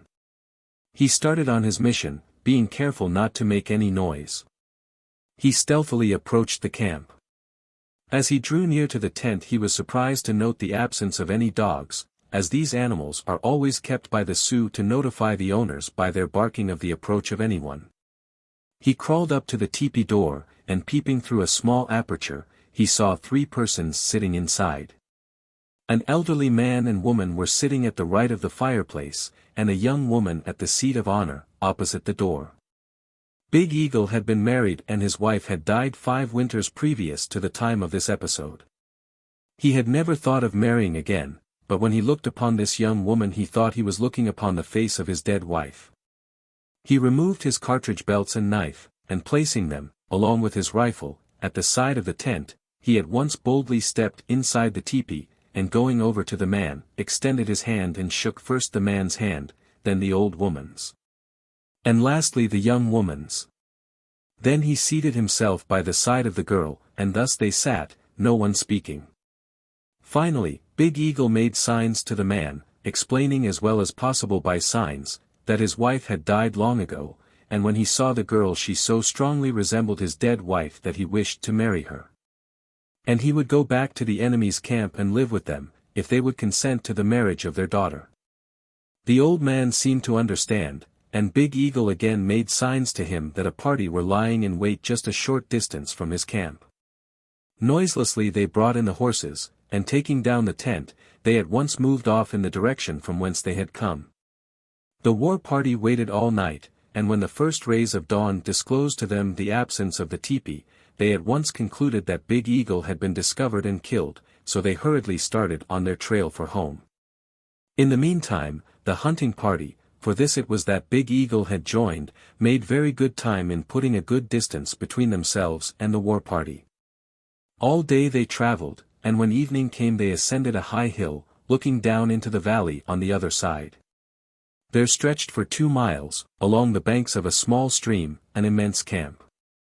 The old man made signs for Big Eagle to remain with the 2 women where he was, until he could go to the camp and prepare them to receive an enemy into their village. The old man rode through the camp and drew up at the largest teepee in the village.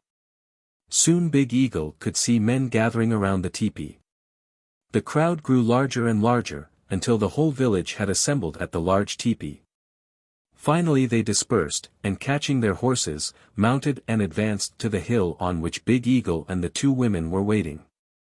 They formed a circle around them and slowly they returned to the village, singing and riding in a circle around them.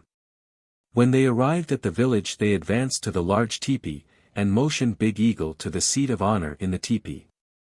In the village was a man who understood and spoke the Sioux language. He was sent for, and through him the oath of allegiance to the Crow tribe was taken by Big Eagle. This done he was presented with the girl to wife, and also with many spotted ponies. Big Eagle lived with his wife among her people for 2 years, and during this time he joined in 4 different battles between his own people, the Sioux, and the Crow people, to whom his wife belonged. In no battle with his own people would he carry any weapons, only a long willow coup stick, with which he struck the fallen Sioux. At the expiration of 2 years he concluded to pay a visit to his own tribe, and his father-in-law, being a chief of high standing, at once had it heralded through the village that his son-in-law would visit his own people. And for them to show their goodwill and respect for him by bringing ponies for his son-in-law to take back to his people. Hearing this, the herds were all driven in and all day long horses were brought to the tent of Big Eagle, and when he was ready to start on his homeward trip, 20 young men were elected to accompany him to within a safe distance of his village. The 20 young men drove the gift horses, amounting to 220 head, to within 1 day's journey of the village of Big Eagle, and fearing for their safety from his people, Big Eagle sent them back to their own village. On his arrival at his home village, they received him as one returned from the dead, as they were sure he had been killed the night he had been sent to reconnoiter the lone camp. There was great feasting and dancing in honor of his return, and the horses were distributed among the needy ones of the village. Remaining at his home village for a year, he one day made up his mind to return to his wife's people. A great many fancy robes, dresses, war bonnets, moccasins, and a great drove of horses were given him, and his wife, and he bade farewell to his people for good, saying, "I will never return to you again, as I have decided to live the remainder of my days with my wife's people." On his arrival at the village of the Crows, he found his father-in-law at the point of death. A few days later the old man died, and Big Eagle was appointed to fill the vacancy of chief made by the death of his father-in-law. Subsequently he took part in battles against his own people, and in the 3rd battle was killed on the field. Tenderly the Crow warriors bore him back to their camp, and great was the mourning in the Crow village for the brave man who always went into battle unarmed, save only the willow wand which he carried. Thus ended the career of one of the bravest of Sioux warriors who ever took the scalp of an enemy, and who for the love of his dead wife, gave up home, parents, and friends, to be killed on the field of battle by his own tribe. The Boy and the Turtles. A boy went on a turtle hunt, and after following the different streams for hours, finally came to the conclusion that the only place he would find any turtles would be at the little lake, where the tribe always hunted them. So, leaving the stream he had been following, he cut across country to the lake. On drawing near the lake he crawled on his hands and knees in order not to be seen by the turtles, who were very watchful, as they had been hunted so much. Peeping over the rock he saw a great many out on the shore sunning themselves, so he very cautiously undressed, so he could leap into the water and catch them before they secreted themselves. But on pulling off his shirt one of his hands was held up so high that the turtles saw it and jumped into the lake with a great splash. The boy ran to the shore, but saw only bubbles coming up from the bottom. Directly the boy saw something coming to the surface, and soon it came up into sight. It was a little man, and soon others, by the hundreds, came up and swam about, splashing the water up into the air to a great height. So scared was the boy that he never stopped to gather up his clothes but ran home naked and fell into his grandmother's tent door. "What is the trouble, grandchild?" cried the old woman. But the boy could not answer. "Did you see anything unnatural?" He shook his head, "No." He made signs to the grandmother that his lungs were pressing so hard against his sides that he could not talk. He kept beating his side with his clenched hands. The grandmother got out her medicine bag, made a prayer to the Great Spirit to drive out the evil spirit that had entered her grandson's body, and after she had applied the medicine, the prayer must have been heard and answered. As the boy commenced telling her what he had heard and seen, the grandmother went to the chief's tent and told what her grandson had seen. The chief sent 2 brave warriors to the lake to ascertain whether it was true or not. The 2 warriors crept to the little hill close to the lake, and there, sure enough, the lake was swarming with little men swimming about, splashing the water high up into the air. The warriors, too, were scared and hurried home, and in the council called on their return told what they had seen. The boy was brought to the council and given the seat of honor, opposite the door, and was named Wanyanka, Seas Holy. The lake had formerly borne the name of Truth Lake, but from this time on was called Wikasabde Man Lake. The Hermit, or the Gift of Corn. In a deep forest, far from the villages of his people, lived a hermit. His tent was made of buffalo skins, and his dress was made of deer skin. Far from the haunts of any human being, this old hermit was content to spend his days. All day long he would wander through the forest studying the different plants of nature and collecting precious roots, which he used as medicine. At long intervals some warrior would arrive at the tent of the old hermit and get medicine roots from him for the tribe, the old hermit's medicine being considered far superior to all others. After a long day's ramble in the woods, the hermit came home late, and being very tired, at once lay down on his bed and was just dozing off to sleep, when he felt something rub against his foot. Awakening with a start, he noticed a dark object and an arm was extended to him, holding in its hand a flint-pointed arrow. The hermit thought, "This must be a spirit, as there is no human being around here but myself." A voice then said, "Hermit, I have come to invite you to my home." "How? Yes, I will come," said the old hermit. Wherewith he arose, wrapped his robe about him and followed. Outside the door he stopped and looked around, but could see no signs of the dark object. "Whoever you are, or whatever you be, wait for me, as I don't know where to go to find your house," said the hermit. Not an answer did he receive, nor could he hear any noises as though anyone was walking through the brush. Re-entering his tent he retired and was soon fast asleep. The next night the same thing occurred again, and the hermit followed the object out, only to be left as before. He was very angry to think that anyone should be trying to make sport of him, and he determined to find out who this could be who was disturbing his night's rest. The next evening he cut a hole in the tent large enough to stick an arrow through, and stood by the door watching. Soon the dark object came and stopped outside of the door, and said, "Grandfather, I came to," but he never finished the sentence, for the old man let go his arrow. And he heard the arrow strike something which produced a sound as though he had shot into a sack of pebbles. He did not go out that night to see what his arrow had struck, but early next morning he went out and looked at the spot about where he thought the object had stood. There on the ground lay a little heap of corn, and from this little heap a small line of corn lay scattered along a path. This he followed far into the woods. When he came to a very small knoll the trail ended. At the end of the trail was a large circle, from which the grass had been scraped off clean. "The corn trail stops at the edge of this circle," said the old man, "so this must be the home of whoever it was that invited me." He took his bone knife and hatchet and proceeded to dig down into the center of the circle. When he had got down to the length of his arm, he came to a sack of dried meat. Next he found a sack of Indian turnips, then a sack of dried cherries. Then a sack of corn, and last of all another sack, empty except that there was about a cupful of corn in one corner of it, and that the sack had a hole in the other corner where his arrow had pierced it. From this hole in the sack the corn was scattered along the trail, which guided the old man to the cache. From this the hermit taught the tribes how to keep their provisions when traveling and were overloaded.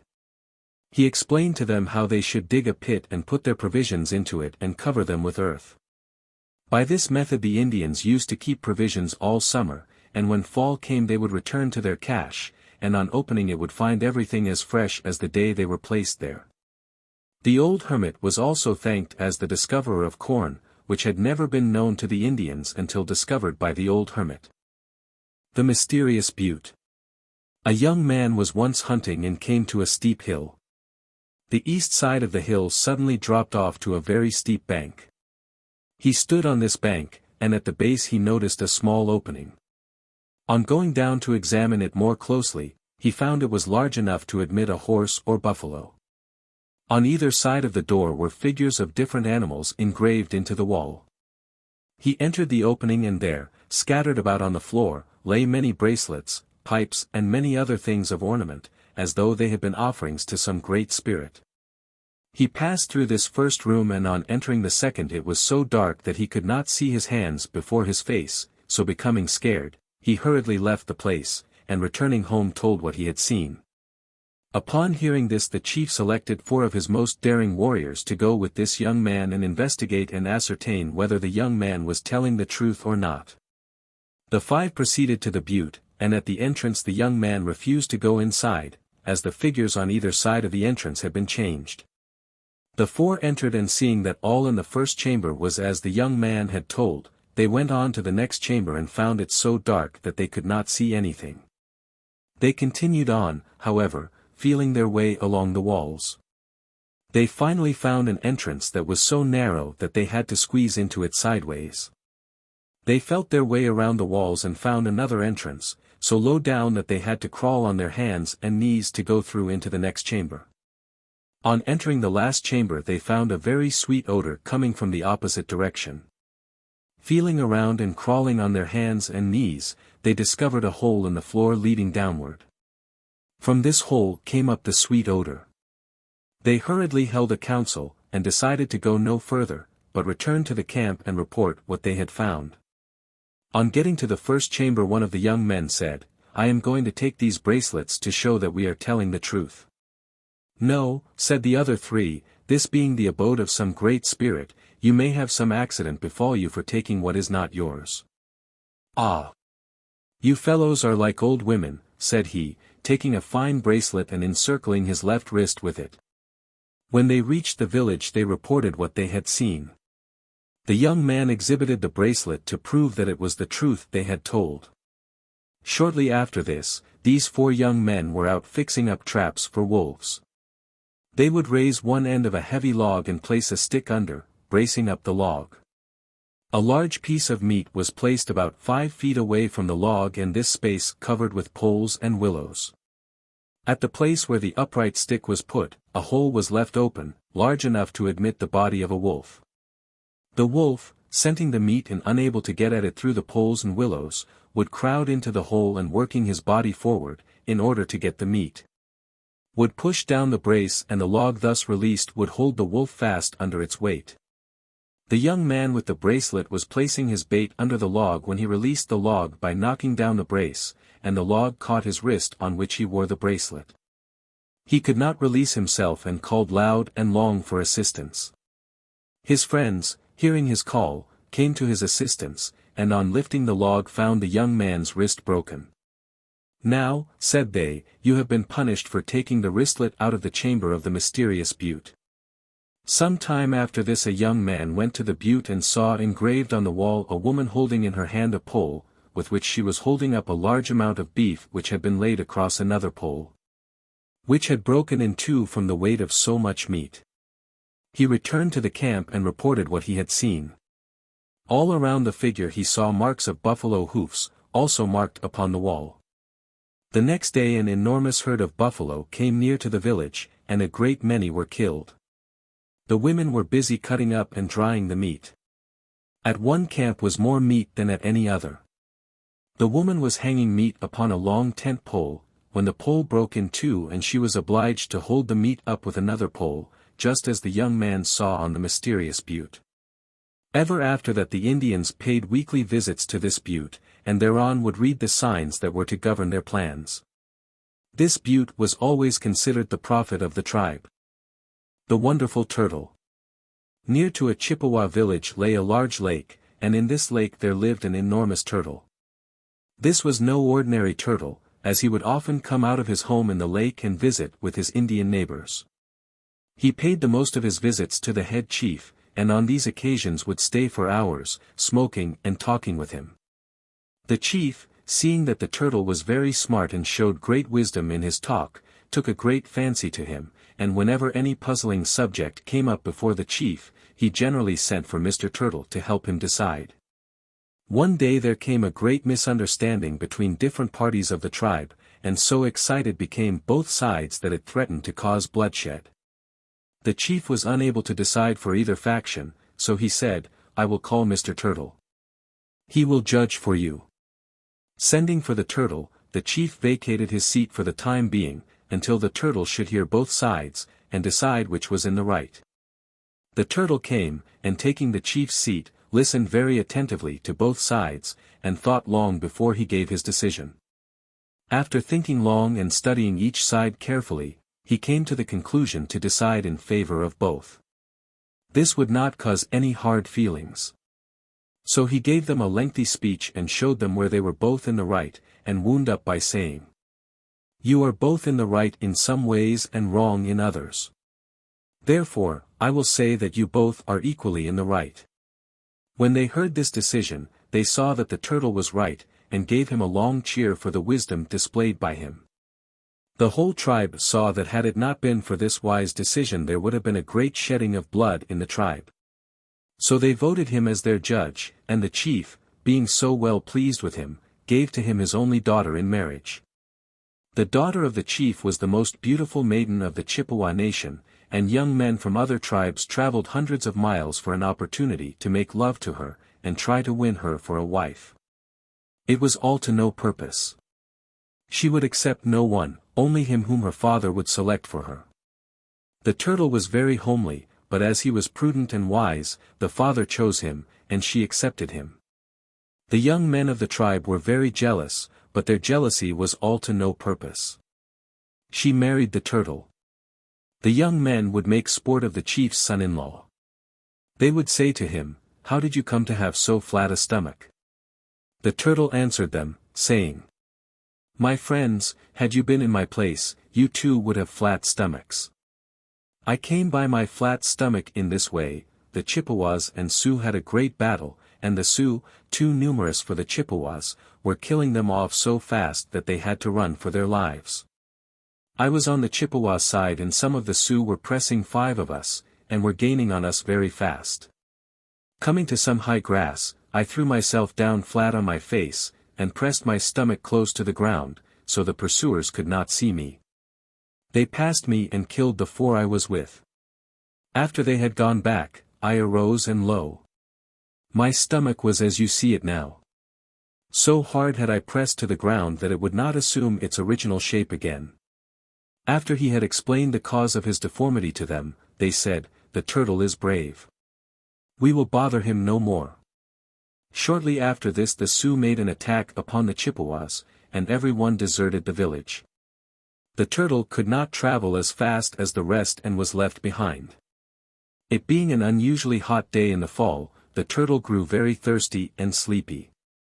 Finally scenting water, he crawled towards the point from whence the scent came, and coming to a large lake jumped in and had a bath, after which he swam towards the center and dived down, and finding some fine large rocks at the bottom, he crawled in among them and fell asleep.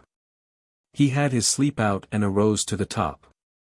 Swimming to shore he found it was summer. He had slept all winter. The birds were singing, and the green grass and leaves gave forth a sweet odor. He crawled out and started out looking for the Chippewa camp. He came upon the camp several days after he had left his winter quarters, and going around in search of his wife, found her at the extreme edge of the village. She was nursing her baby, and as he asked to see it, she showed it to him. When he saw that it was a lovely baby and did not resemble him in any respect, he got angry and went off to a large lake, where he contented himself with catching flies and insects and living on seaweed the remainder of his life. The Man and the Oak. There once lived a Sioux couple who had 2 children, a boy and a girl. Every fall this family would move away from the main camp and take up their winter quarters in a grove of timber some distance from the principal village. The reason they did this was that he was a great hunter, and where a village was located for the winter the game was usually very scarce. Therefore, he always camped by himself in order to have an abundance of game adjacent to his camp. All summer he had roamed around following the tribe to wherever their fancy might take them. During their travels this particular year there came to the village a strange girl who had no relatives there. No one seemed very anxious to take her into their family, so the great hunter's daughter, taking a fancy to the poor girl, took her to their home and kept her. She addressed her as sister, and the parents, on account of their daughter, addressed her as daughter. This strange girl became desperately in love with the young man of the family, but being addressed as daughter by the parents, she could not openly show her feelings as the young man was considered her brother. In the fall, when the main village moved into a large belt of timber for their winter quarters, the hunter moved on to another place 2 days' travel from the main winter camp, where he would not be disturbed by any other hunters. The young man had a tent by himself, and it was always kept nice and clean by his sister, who was very much attached to him. After a long day's hunt in the woods, he would go into his tent and lie down to rest, and when his supper was ready his sister would say, "My brother is so tired. I will carry his supper to him." Her friend, whom she addressed as sister, would never go into the young man's tent. Along toward spring there came one night into the young man's tent a woman. She sat down by the door and kept her face covered so that it was hidden from view. She sat there a long time and finally arose and went away. The young man could not imagine who this could be. He knew that it was a long distance from the village and could not make out where the woman could have come from.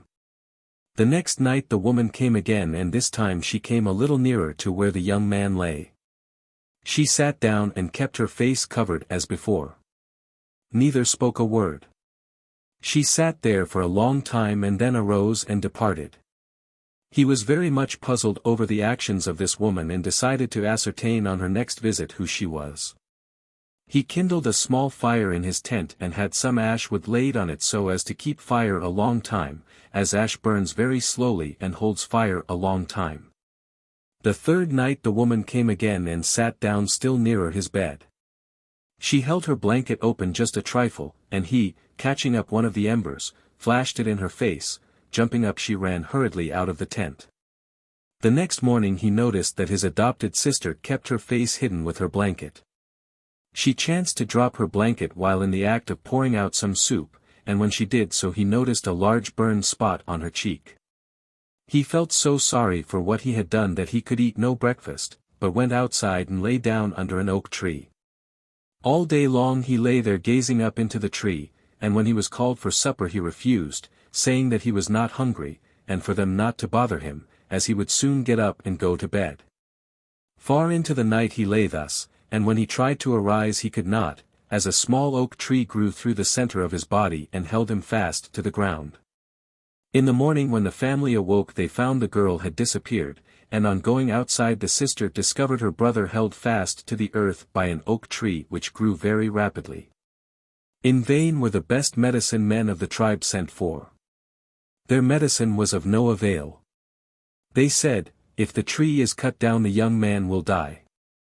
The sister was wild with grief, and extending her hands to the sun, she cried, "Great Spirit, relieve my suffering brother. Anyone who releases him I will marry, be he young, old, homely or deformed." Several days after the young man had met with the mishap, there came to the tent a very tall man, who had a bright light encircling his body. "Where is the girl who promised to marry anyone who would release her brother?" "I am the one," said the young man's sister. "I am the all-powerful lightning and thunder. I see all things and can kill at one stroke a whole tribe. When I make my voice heard the rocks shake loose and go rattling down the hillsides. The brave warriors cower shivering under some shelter at the sound of my voice. The girl whom you had adopted as your sister was a sorceress. She bewitched your brother because he would not let her make love to him. On my way here I met her traveling towards the west, and knowing what she had done, I struck her with one of my blazing swords, and she lies there now a heap of ashes. I will now release your brother." So saying he placed his hand on the tree and instantly it crumbled to ashes. The young man arose, and thanked his deliverer. Then they saw a great black cloud approaching, and the man said, "Make ready, we shall go home on that cloud." As the cloud approached near to the man who stood with his bride, it suddenly lowered and enveloped them, and with a great roar and amidst flashes of lightning and loud peals of thunder the girl ascended and disappeared into the west with her thunder and lightning husband. Story of the Two Young Friends. There were once in a very large Indian camp two little boys who were fast friends.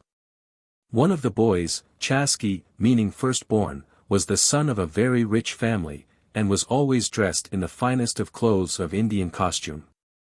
The other boy, Hake, meaning last-born, was an orphan and lived with his old grandmother, who was very destitute, and consequently could not dress the boy in fine raiment. So poorly was the boy dressed that the boys who had good clothes always tormented him and would not play in his company. Chasky did not look at the clothes of any boy whom he chose as a friend, but mingled with all boys regardless of how they were clad, and would study their dispositions. The well-dressed he found were vain and conceited. The fairly well-dressed he found selfish and spiteful.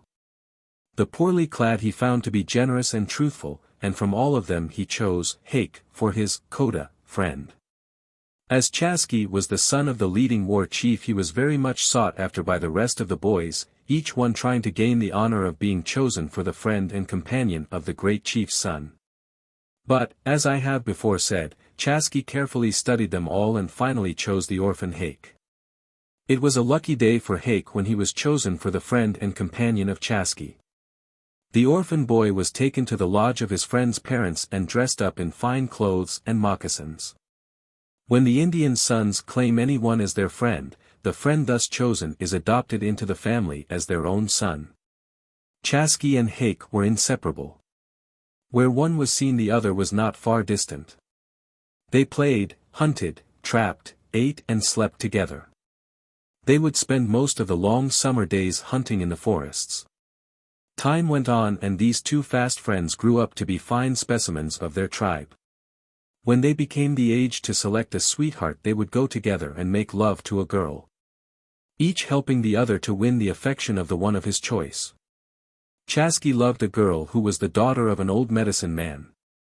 She was very much courted by the other young men of the tribe, and many a horse loaded with robes and fine porcupine work was tied at the medicine man's teepee in offering for the hand of his daughter, but the horses, laden as when tied there, were turned loose, signifying that the offer was not accepted. The girl's choice was Chasky's friend Hake.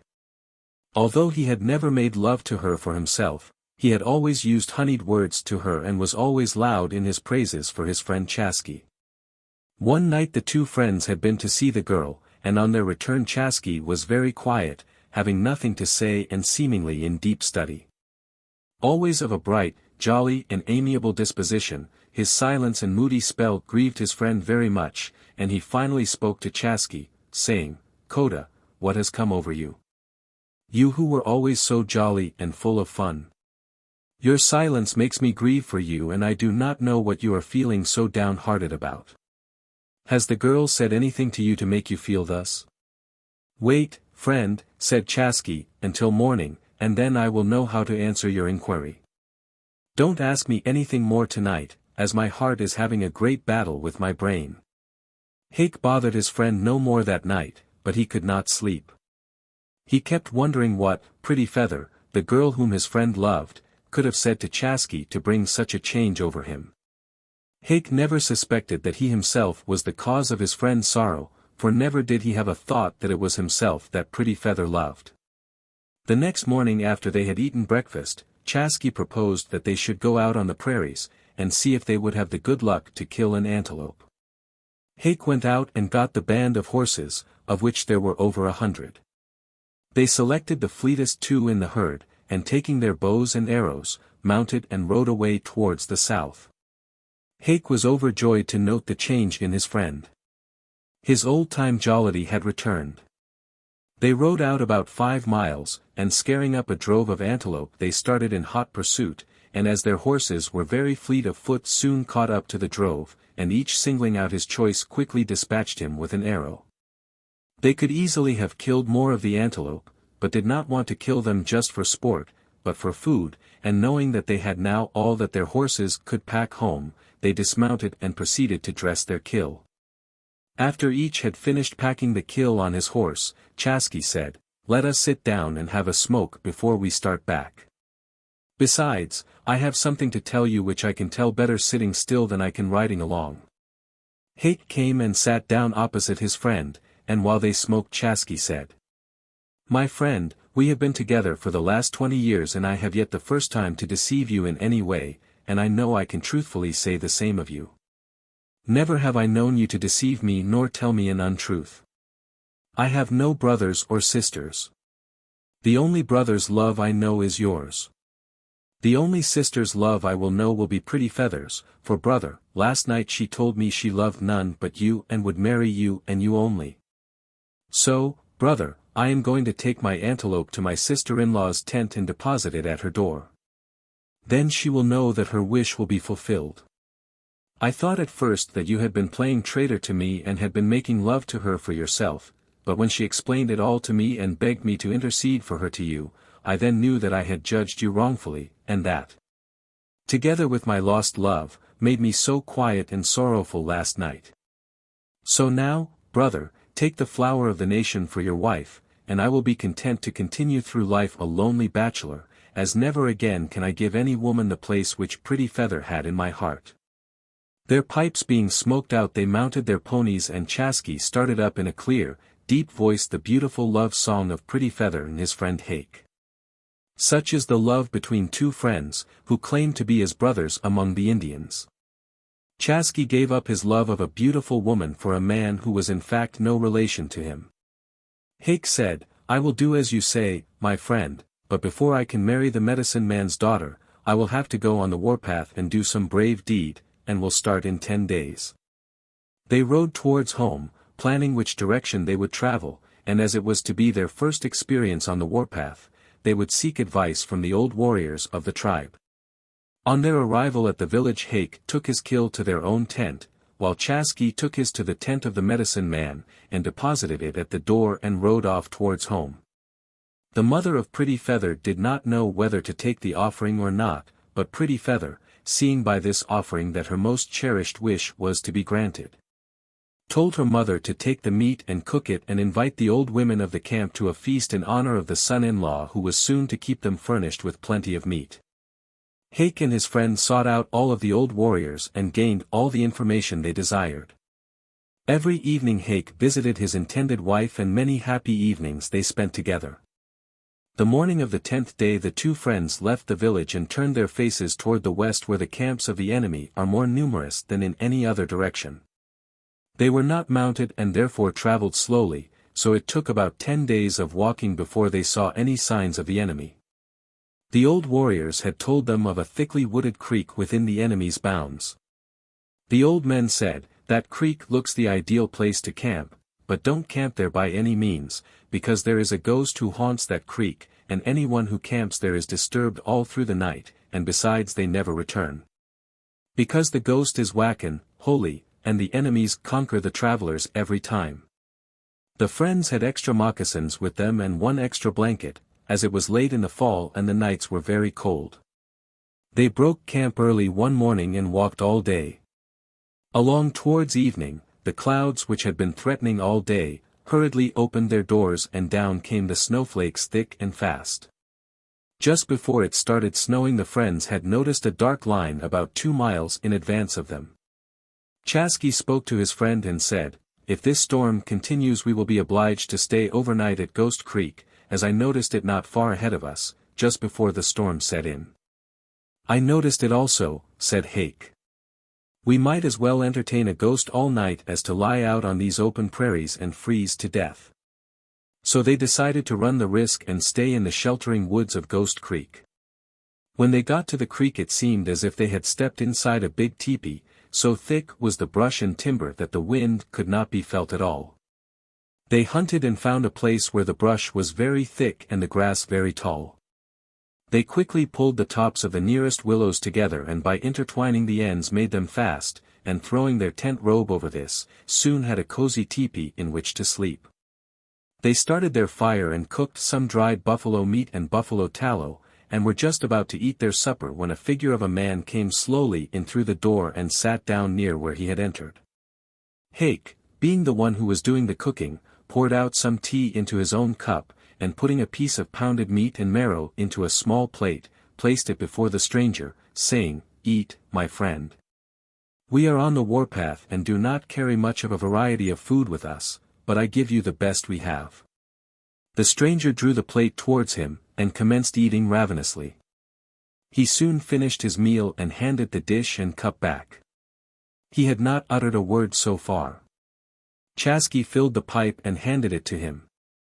He smoked for a few minutes, took one last draw from the pipe and handed it back to Chaski, and then he said, "Now, my friends, I am not a living man, but the wandering spirit of a once great warrior, who was killed in these woods by the enemy whom you two brave young men are now seeking to make war upon. For years I have been roaming these woods in hopes that I might find someone brave enough to stop and listen to me, but all who have camped here in the past have run away at my approach or fired guns or shot arrows at me. For such cowards as these I have always found a grave. They never return to their homes. Now I have found two brave men whom I can tell what I want done, and if you accomplish what I tell you to do, you will return home with many horses and some scalps dangling from your belts. Just over this range of hills north of us, a large village is encamped for the winter. In that camp is the man who laid in ambush and shot me, killing me before I could get a chance to defend myself. I want that man's scalp, because he has been the cause of my wanderings for a great many years. Had he killed me on the battlefield my spirit would have at once joined my brothers in the happy hunting grounds, but being killed by a coward, my spirit is doomed to roam until I can find some brave man who will kill this coward and bring me his scalp. This is why I have tried every party who have camped here to listen to me, but as I have said before, they were all cowards. Now, I ask you two brave young men, will you do this for me?" "We will," said the friends in one voice. "Thank you, my boys. Now, I know why you came here, and that one of you came to earn his feathers by killing an enemy, before he would marry. The girl he is to marry is my granddaughter, as I am the father of the great medicine man. In the morning there will pass by in plain sight of here a large party. They will chase the buffalo over on that flat.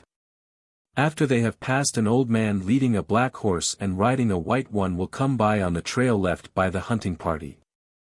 He will be driving about 100 horses, which he will leave over in the next ravine. He will then proceed to the hunting grounds and get meat from the different hunters. After the hunters have all gone home he will come last, singing the praises of the ones who gave him the meat.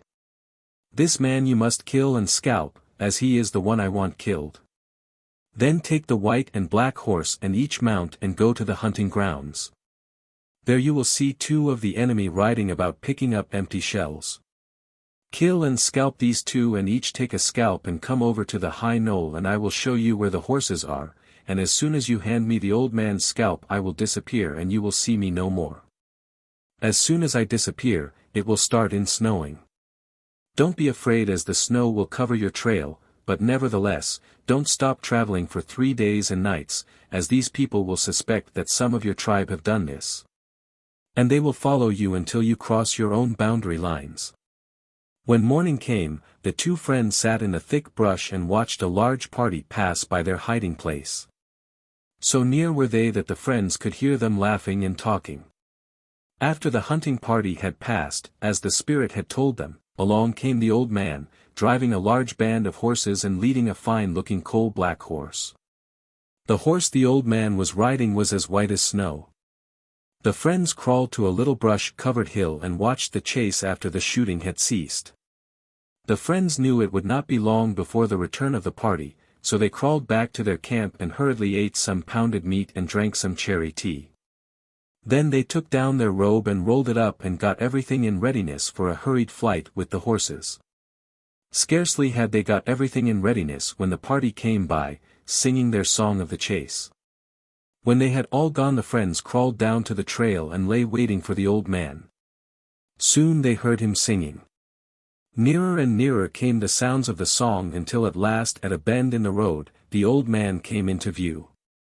The two friends arose and advanced to meet him. On he came, still singing.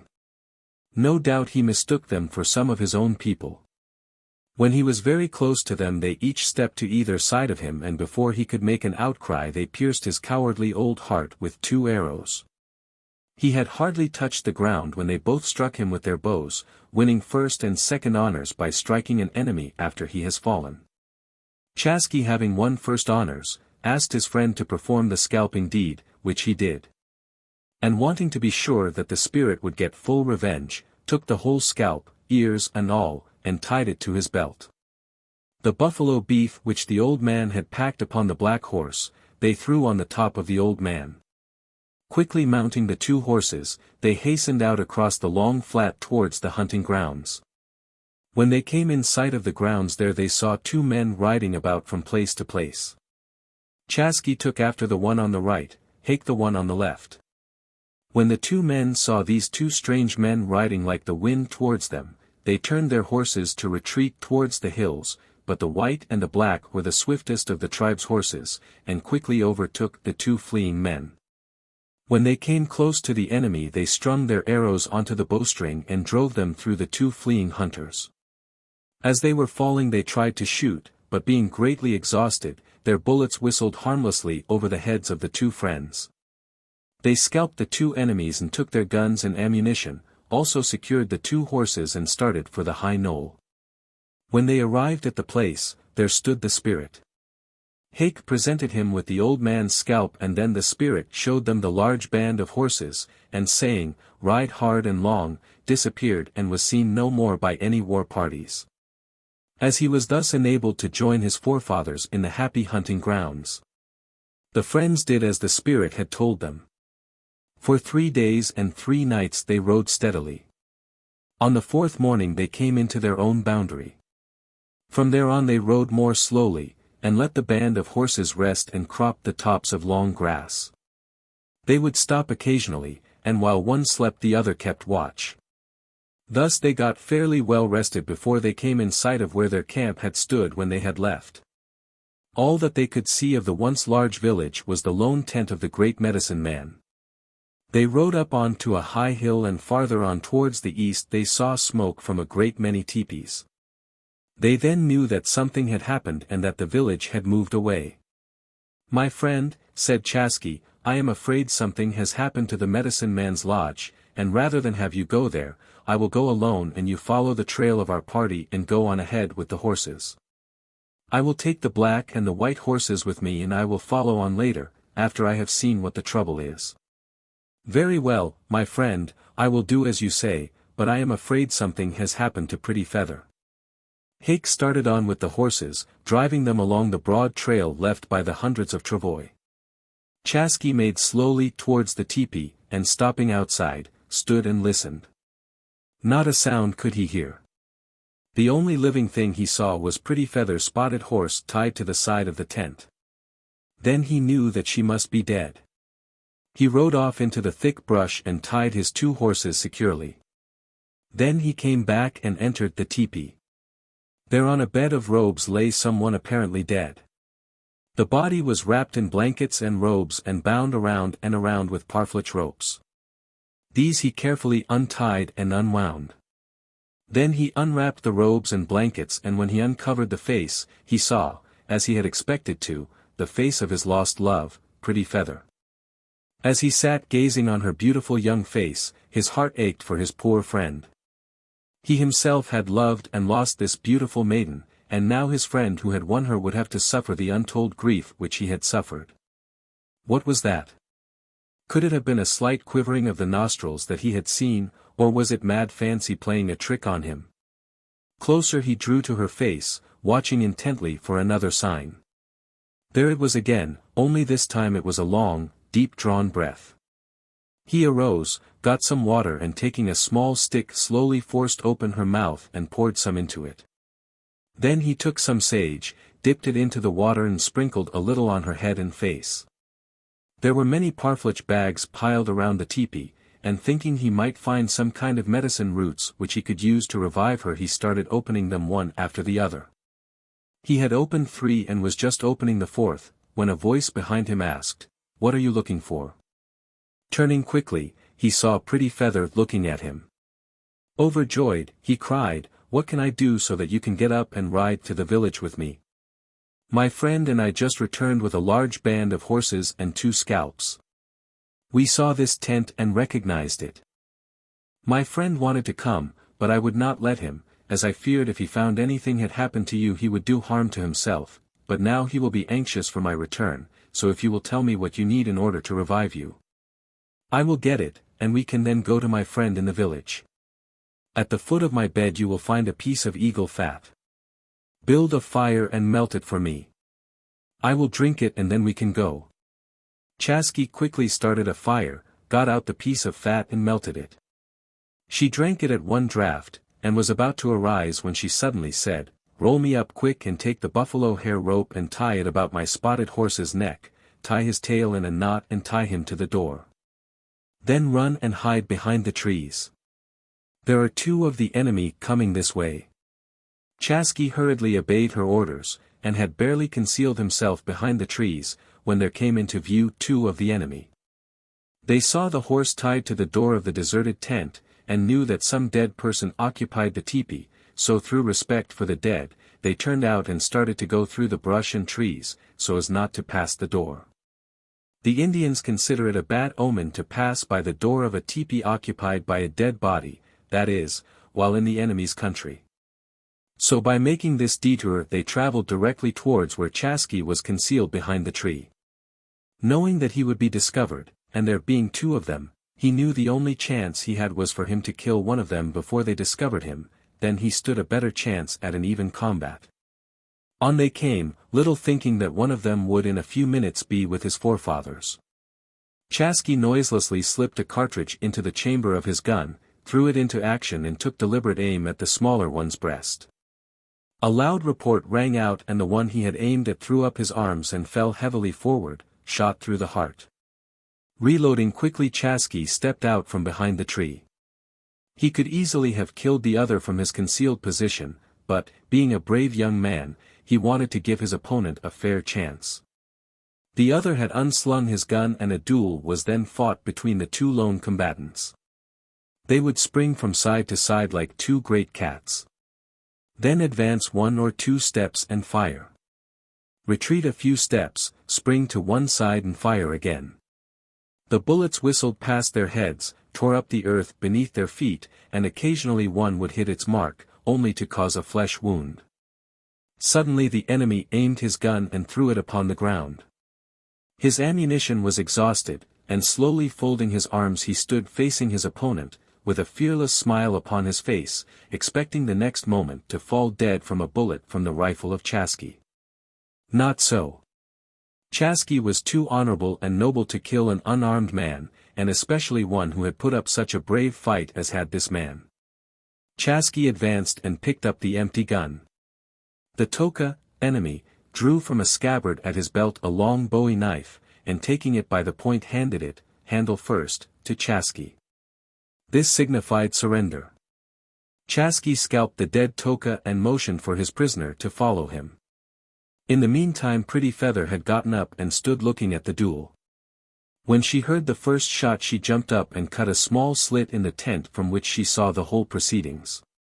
Knowing that one or both of them must be wounded, she hurriedly got water and medicine roots, and when they came to the tent she was prepared to dress their wounds. Chasky had a bullet through his shoulder and one through his hand. They were very painful but not dangerous. The prisoner had a bullet through his leg, also one through the muscle of his left arm.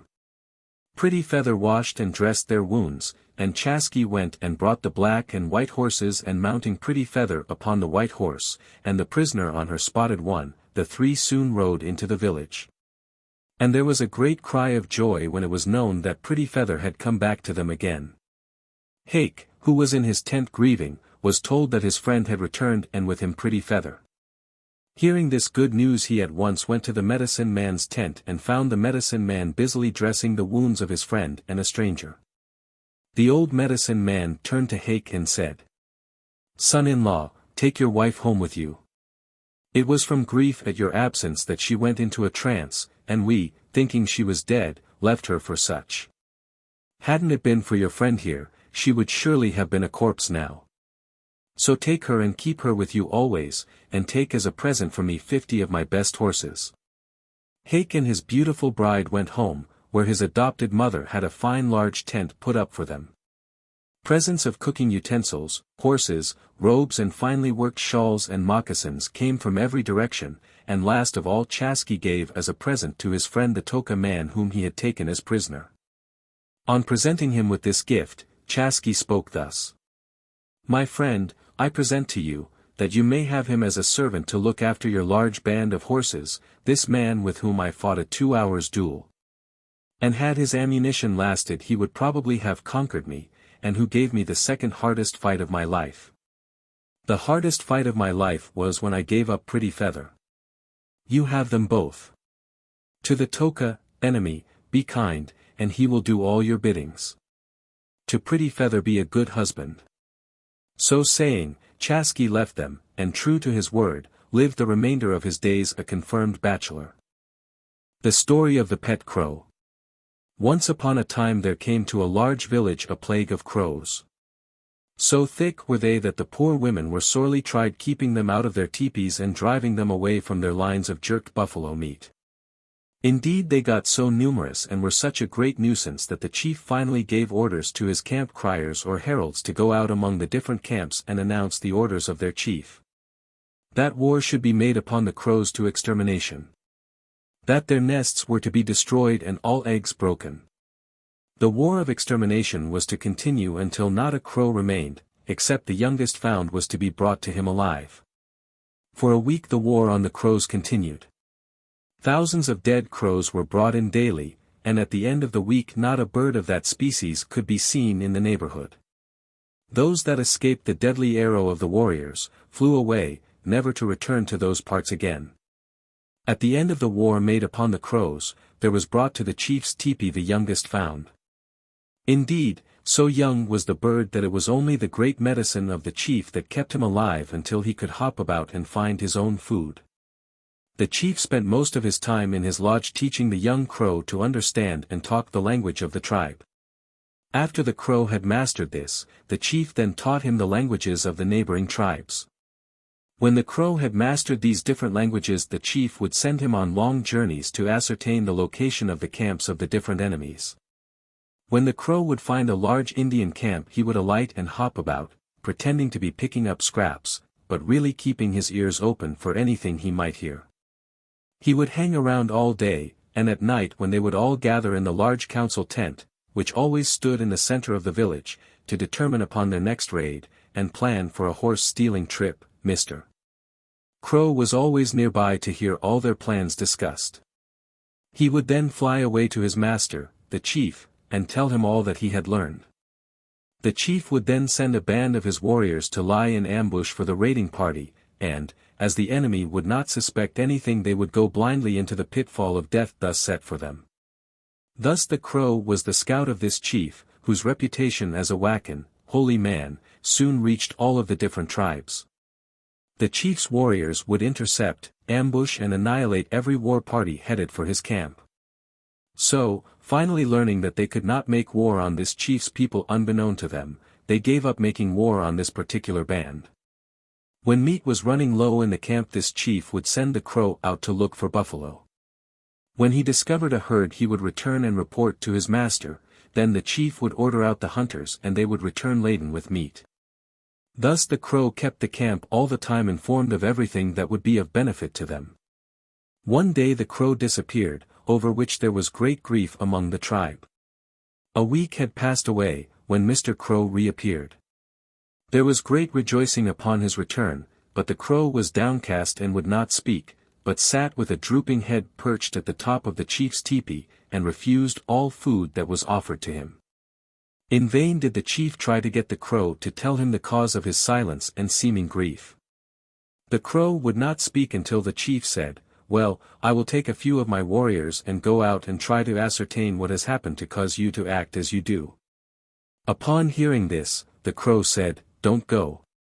I dreaded to tell you what I know to be a fact, as I have heard it from some great medicine men.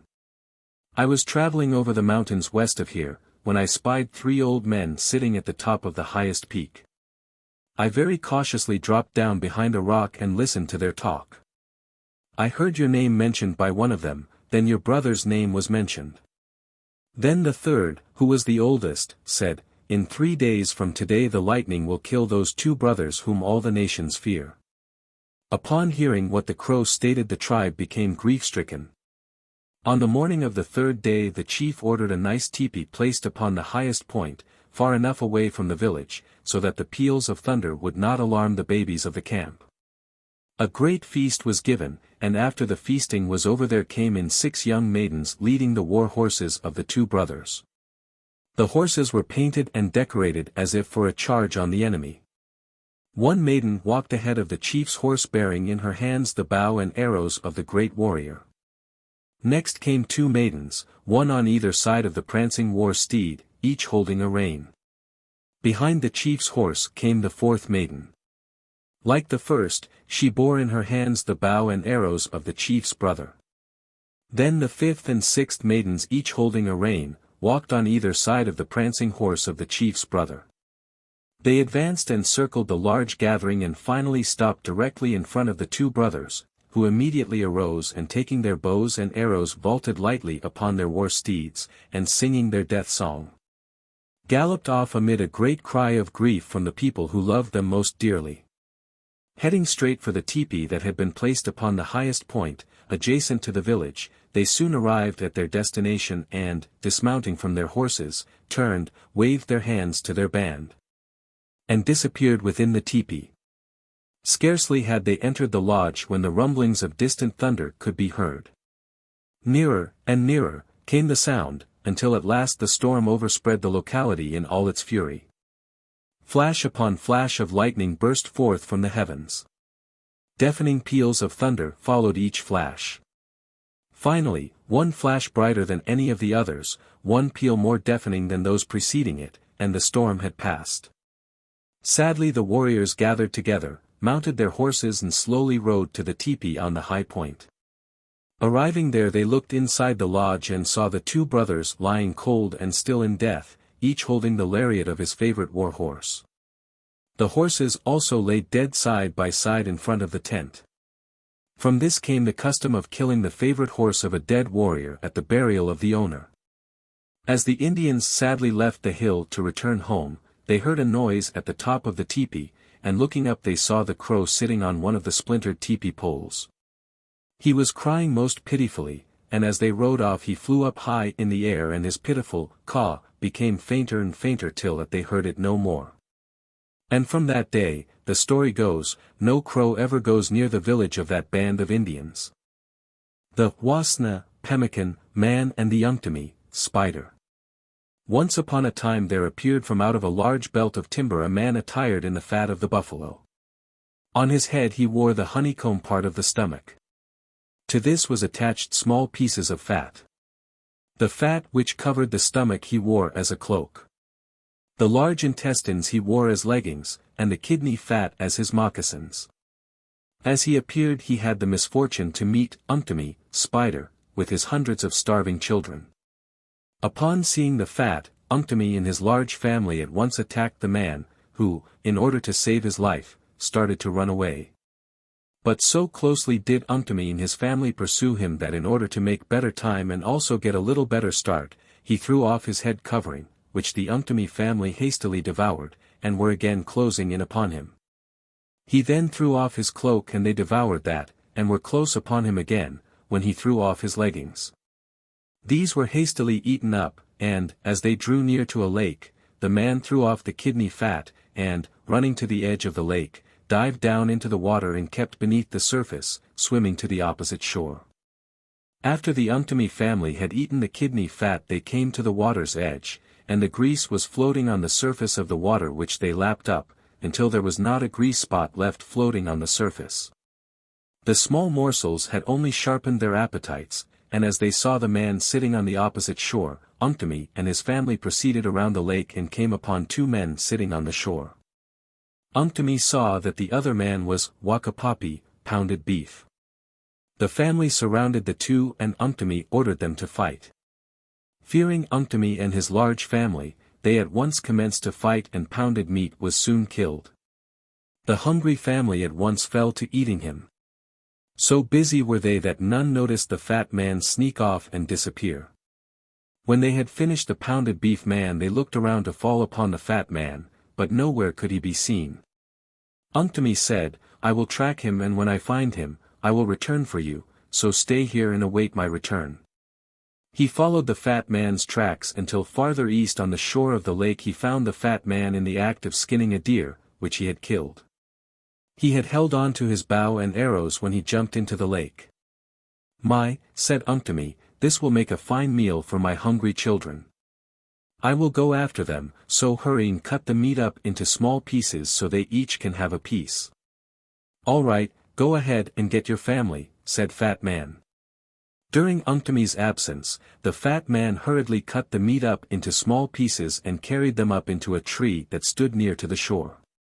When he had carried it all up he threw sand and dirt upon the blood, and so left no trace of the deer. On the arrival of Unktomi and his family, no signs of the fat man or the deer could be found. They wandered about the spot looking for tracks which might lead them to where the fat man had cached the meat, as Unktomi said he could not have carried it very far. Now the fat man was up in the tree and sat watching them. The reflection of the tree was in the water, and some of the children going close to the shore, discovered it as they looked at the reflection. The fat man cut a piece of meat and extending it towards them, drew back his hand and put the meat into his mouth. Come quick, father, here he is eating the meat, said the children. Unktomi came and seeing the reflection, thought the fat man was down in the lake. Wait, I will bring him up for you. So saying, he dived down, but soon arose without anything.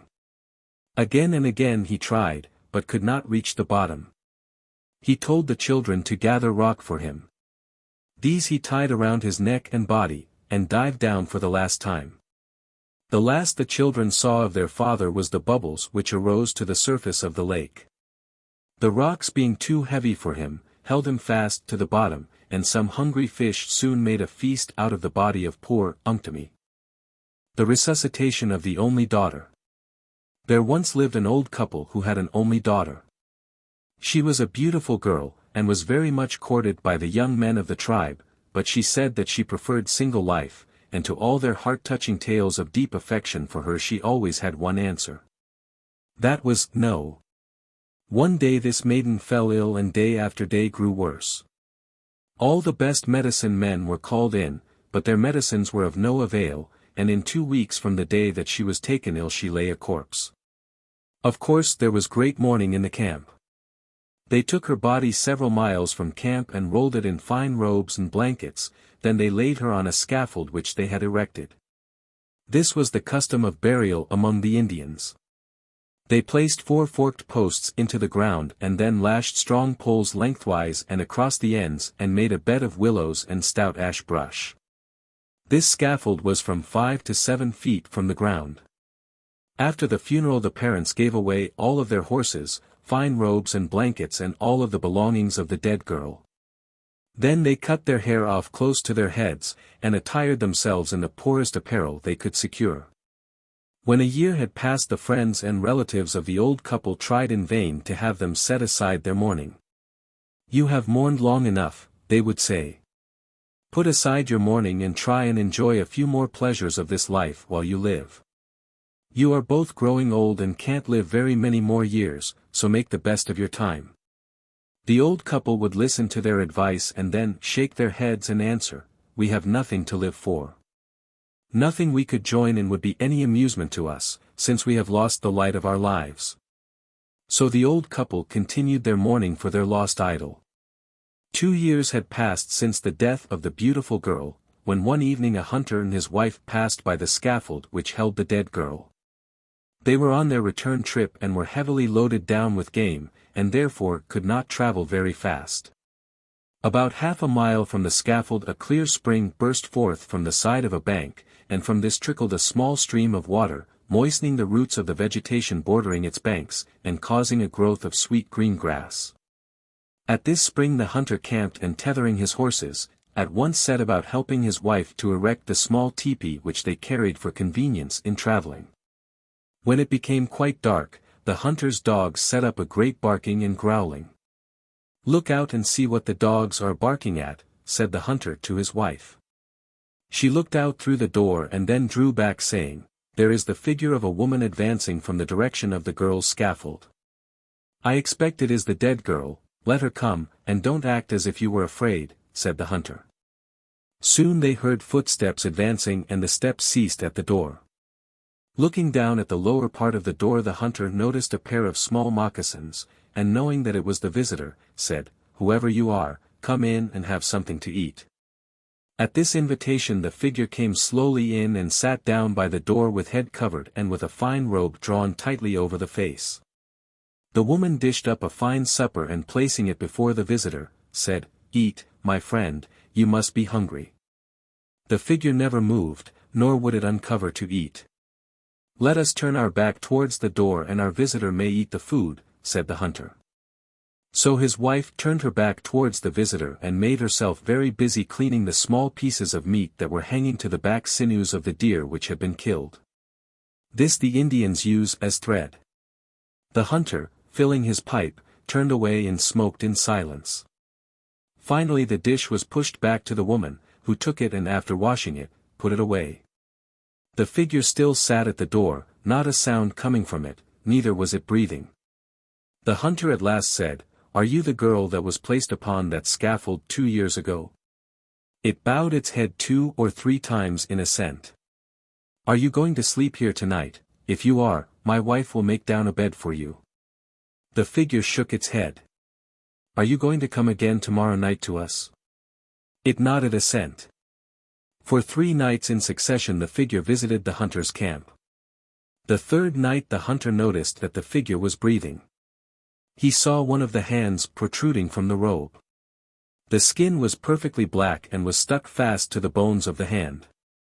On seeing this the hunter arose and going over to his medicine sack which hung on a pole, took down the sack and, opening it, took out some roots and mixing them with skunk oil and vermilion, said to the figure, "If you will let us rub your face and hands with this medicine it will put new life into the skin and you will assume your complexion again and it will put flesh on you." The figure assented and the hunter rubbed the medicine on her hands and face. Then she arose and walked back to the scaffold. The next day the hunter moved camp towards the home village. That night he camped within a few miles of the village. When night came, the dogs, as usual, set up a great barking, and looking out, the wife saw the girl approaching. When the girl had entered and sat down, the hunter noticed that the girl did not keep her robes so closely together over her face.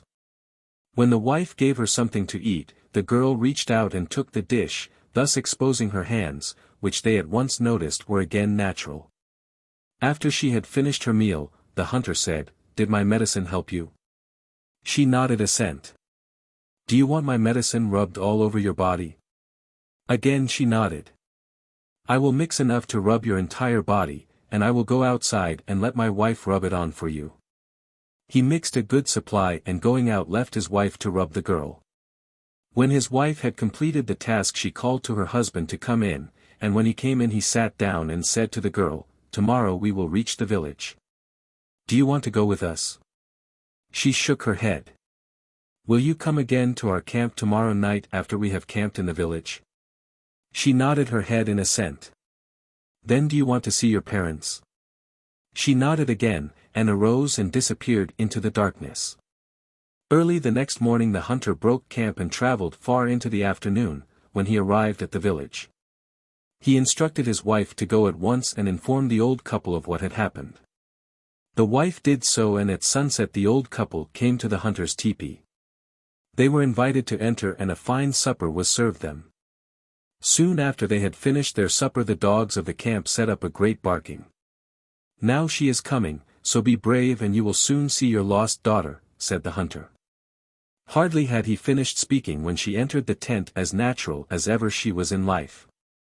Her parents clung to her and smothered her with kisses.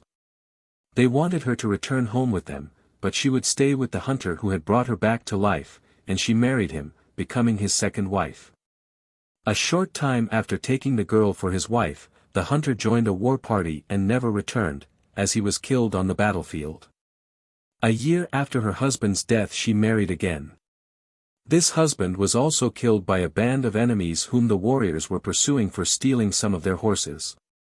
The third husband also met a similar fate to the first. He was killed on the field of battle.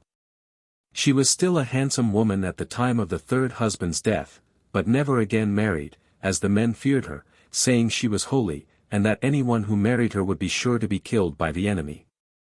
So she took to doctoring the sick and gained the reputation of being the most skilled doctor in the nation.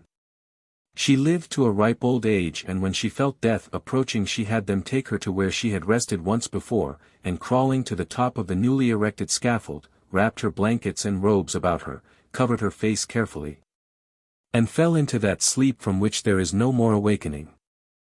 The story of the pet crane. There was once upon a time a man who did not care to live with his tribe in a crowded village, but preferred a secluded spot in the deep forest, there to live with his wife and family of 5 children.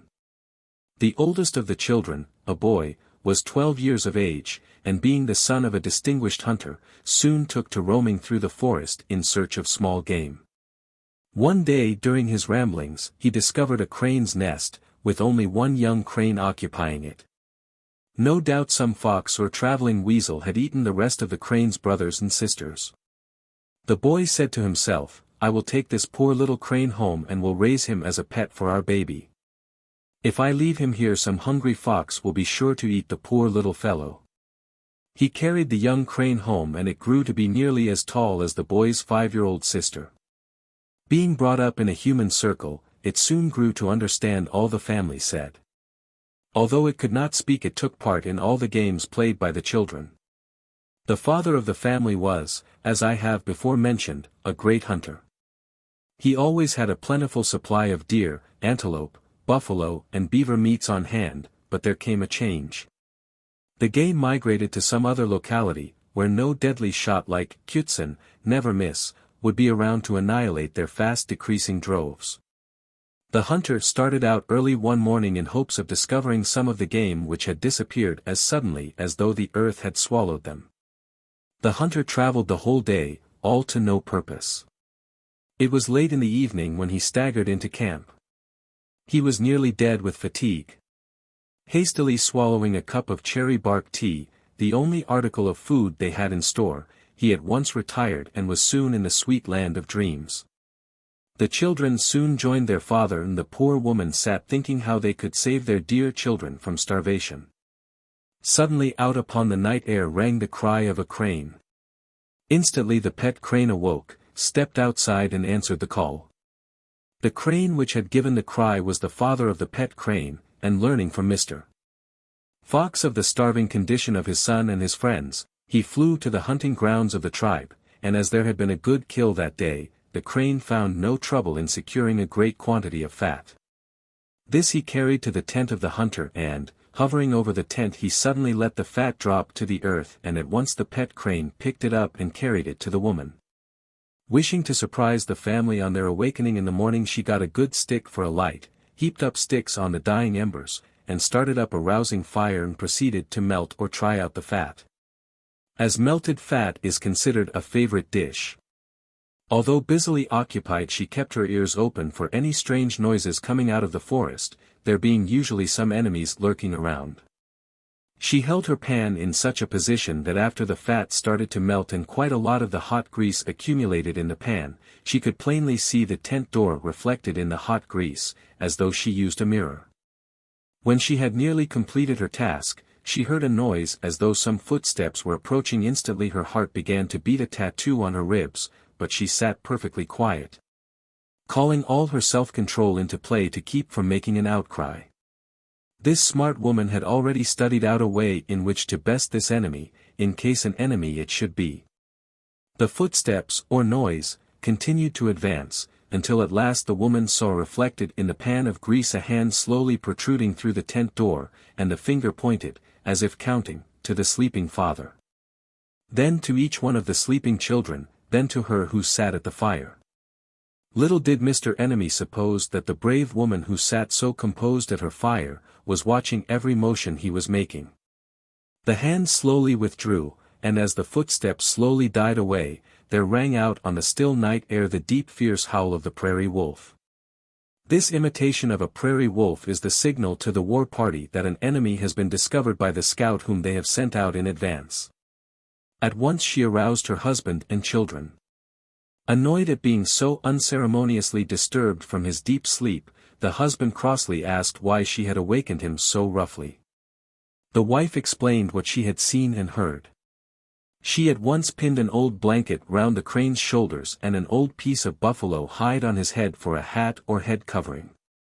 Heaping piles of wood onto the fire, she instructed him to run around outside of the hut until the family returned, as they were going to see if they could find some roots to mix up with the fat. Hurriedly she tied her blanket around her middle, put her baby inside of it, and then grabbed her 3-year-old son and packed him on her back.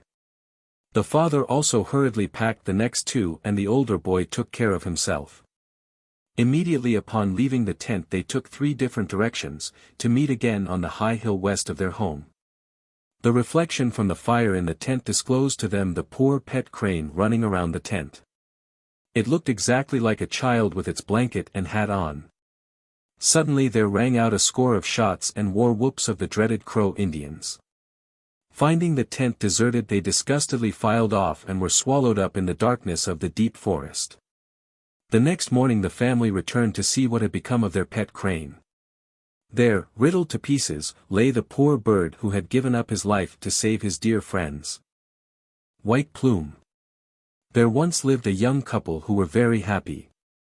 The young man was noted throughout the whole nation for his accuracy with the bow and arrow, and was given the title of Dead Shot, or He Who Never Misses His Mark, and the young woman, noted for her beauty, was named Beautiful Dove. One day a stork paid this happy couple a visit and left them a fine big boy. The boy cried, "Ina, Ina, mother, mother. Listen to our son," said the mother, "he can speak, and hasn't he a sweet voice?" "Yes," said the father, "it will not be long before he will be able to walk." He set to work making some arrows, and a fine hickory bow for his son. One of the arrows he painted red, one blue, and another yellow. The rest he left the natural color of the wood. When he had completed them, the mother placed them in a fine quiver, all worked in porcupine quills, and hung them up over where the boy slept in his fine hammock of painted moose hide. At times when the mother would be nursing her son, she would look up at the bow and arrows and talk to her baby, saying, "My son, hurry up and grow fast so you can use your bow and arrows. You will grow up to be as fine a marksman as your father." The baby would coo and stretch his little arms up towards the bright-colored quiver as though he understood every word his mother had uttered. Time passed and the boy grew up to a good size, when one day his father said, "Wife, give our son the bow and arrows so that he may learn how to use them." The father taught his son how to string and unstring the bow, and also how to attach the arrow to the string. The red, blue and yellow arrows, he told the boy, were to be used only whenever there was any extra good shooting to be done, so the boy never used these 3 until he became a master of the art. Then he would practice on eagles and hawks, and never an eagle or hawk continued his flight when the boy shot one of the arrows after him. One day the boy came running into the tent, exclaiming, "Mother, mother, I have shot and killed the most beautiful bird I ever saw. Bring it in, my son, and let me look at it." He brought the bird, and upon examining it she pronounced it a different type of bird from any she had ever seen. Its feathers were of variegated colors and on its head was a topknot of pure white feathers. The father, returning, asked the boy with which arrow he had killed the bird. "With the red one," answered the boy. "I was so anxious to secure the pretty bird that, although I know I could have killed it with one of my common arrows, I wanted to be certain, so I used the red one." "That is right, my son," said the father. "When you have the least doubt of your aim, always use one of the painted arrows, and you will never miss your mark." the parents decided to give a big feast in honor of their son killing the strange, beautiful bird. So a great many elderly women were called to the tent of Pretty Dove to assist her in making ready for the big feast. For 10 days these women cooked and pounded beef and cherries, and got ready the choicest dishes known to the Indians. Of buffalo, beaver, deer, antelope, moose, bear, quail, grouse, duck of all kinds, geese and plover meats there was an abundance. Fish of all kinds, and every kind of wild fruit were cooked, and when all was in readiness, the heralds went through the different villages, crying out, Hopa, Hopa, now all, Dead Shot and his wife, Beautiful Dove, invite all of you, young and old, to their teepee to partake of a great feast, given by them in honor of a great bird which their son has killed, and also to select for their son some good name which he will bear through life. So all bring your cups and wooden dishes along with your horn spoons, as there will be plenty to eat. Come, all you councilmen and chiefs, as they have also a great tent erected for you in which you hold your council. Thus crying, the heralds made the circle of the village. The guests soon arrived. In front of the tent was a pole stuck in the ground and painted red, and at the top of the pole was fastened the bird of variegated colors. Its wings stretched out to their full length and the beautiful white waving so beautifully from its topknot, it was the center of attraction. Halfway up the pole was tied the bow and arrow of the young marksman. Long streamers of fine bead and porcupine work waved from the pole and presented a very striking appearance. The bird was faced towards the setting sun. The great chief and medicine men pronounced the bird Wakan, something holy. When the people had finished eating they all fell in line and marched in single file beneath the bird, in order to get a close view of it. By the time this vast crowd had fully viewed the wonderful bird, the sun was just setting clear in the west, when directly over the rays of the sun appeared a cloud in the shape of a bird of variegated colors. The councilmen were called out to look at the cloud, and the head medicine man said that it was a sign that the boy would grow up to be a great chief and hunter, and would have a great many friends and followers. This ended the feast, but before dispersing, the chief and councilman bestowed upon the boy the title of White Plume. One day a stranger came to the village, who was very thin and nearly starved. So weak was he that he could not speak, but made signs for something to eat. Luckily the stranger came to Dead Shot's tent, and as there was always a plentiful supply in his lodge, the stranger soon had a good meal served him. After he had eaten and rested he told his story. I came from a very great distance, said he. The nations where I came from are in a starving condition. No place can they find any buffalo, deer nor antelope. A witch or evil spirit in the shape of a white buffalo has driven all the large game out of the country. Every day this white buffalo comes circling the village, and anyone caught outside of their tent is carried away on its horns. In vain have the best marksmen of the tribe tried to shoot it. Their arrows fly wide off the mark, and they have given up trying to kill it as it bears a charmed life. Another evil spirit in the form of a red eagle has driven all the birds of the air out of our country. Every day this eagle circles above the village, and so powerful is it that anyone being caught outside of his tent is descended upon and his skull split open to the brain by the sharp breastbone of the eagle. Many a marksman has tried his skill on this bird, all to no purpose. Another evil spirit in the form of a white rabbit has driven out all the animals which inhabit the ground, and destroyed the fields of corn and turnips, so the nation is starving. As the arrows of the marksman have also failed to touch the white rabbit. Anyone who can kill these 3 witches will receive as his reward, the choice of 2 of the most beautiful maidens of our nation. The younger one is the handsomer of the 2 and has also the sweetest disposition. Many young, and even old men, hearing of this, our chief's offer, have traveled many miles to try their arrows on the witches, but all to no purpose. Our chief, hearing of your great marksmanship, sent me to try and secure your services to have you come and rid us of these 3 witches. Thus spoke the stranger to the hunter. The hunter gazed long and thoughtfully into the dying embers of the camp fire. Then slowly his eyes raised and looked lovingly on his wife who sat opposite to him. Gazing on her beautiful features for a full minute, he slowly dropped his gaze back to the dying embers and thus answered his visitor. "My friend, I feel very much honored by your chief having sent such a great distance for me.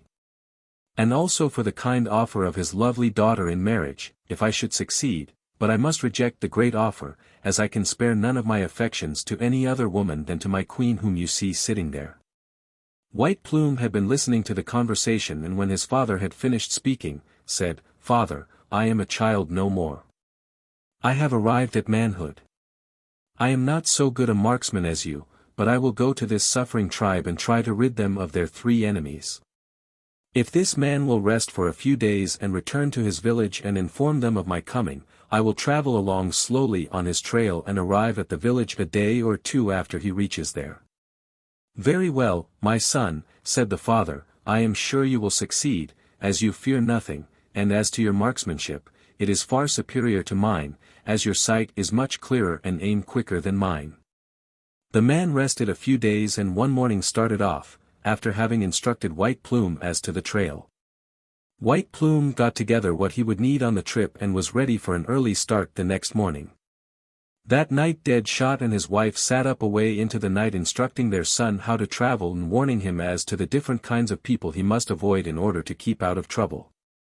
"Above all," said the father, "keep a good lookout for Unktomi, Spider. He is the most tricky of all, and will get you into trouble if you associate with him."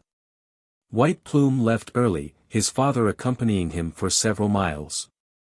On parting, the father's last words were, "Look out for Unktomi, my son, he is deceitful and treacherous." "I'll look out for him, father," so saying he disappeared over a hill.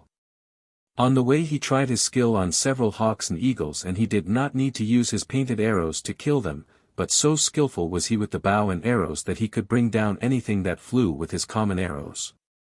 He was drawing near to the end of his destination when he had a large tract of timber to pass through. When he had nearly gotten through the timber he saw an old man sitting on a log, looking wistfully up into a big tree, where sat a number of prairie chickens. "Hello, grandfather, why are you sitting there looking so downhearted?" asked White Plume. "I am nearly starved, and was just wishing someone would shoot one of those chickens for me, so I could make a good meal on it," said the old man. "I will shoot one for you," said the young man. He strung his bow, placed an arrow on the string, simply seemed to raise the arrow in the direction of the chicken, taking no aim. Twang went out the bow, zip went the arrow, and a chicken fell off the limb, only to get caught on another in its descent. "There is your chicken, grandfather." "Oh, my grandson, I am too weak to climb up and get it." "Can't you climb up and get it for me?" The young man, pitying the old fellow, proceeded to climb the tree, when the old man stopped him, saying, "Grandson, you have on such fine clothes, it is a pity to spoil them. You had better take them off so as not to spoil the fine porcupine work on them." The young man took off his fine clothes and climbed up into the tree, and securing the chicken, threw it down to the old man. As the young man was scaling down the tree, the old man said, Ayashkapa, stick fast, stick fast." Hearing him say something, he asked, "What did you say, old man?" He answered, "I was only talking to myself."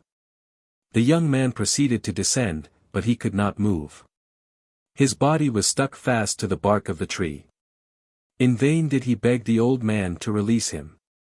The old Unktomi, for he it was, only laughed and said, "I will go now and kill the evil spirits. I have your wonderful bow and arrows and I cannot miss them. I will marry the chief's daughter, and you can stay up in that tree and die there." So saying, he put on White Plume's fine clothes, took his bow and arrows and went to the village. As White Plume was expected at any minute, the whole village was watching for him, and when Unktomi came into sight the young men ran to him with a painted robe, sat him down on it, and slowly raising him up they carried him to the tent of the chief. So certain were they that he would kill the evil spirits that the chief told him to choose one of the daughters at once for his wife.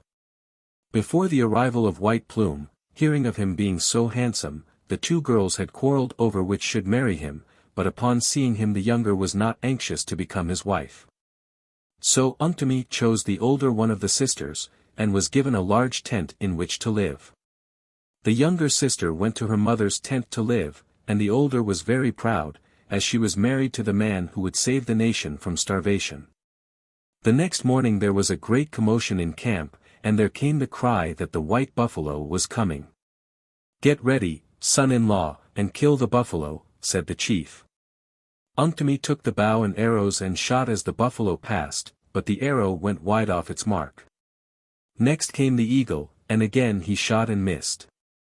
Then came the rabbit, and again he missed. "Wait until tomorrow, I will kill them all. My blanket caught in my bow and spoiled my aim." The people were very much disappointed, and the chief, suspecting that all was not right, sent for the young man who had visited Dead Shot's teepee. When the young man arrived, the chief asked, "Did you see White Plume when you went to Dead Shot's camp?" "Yes, I did, and ate with him many times.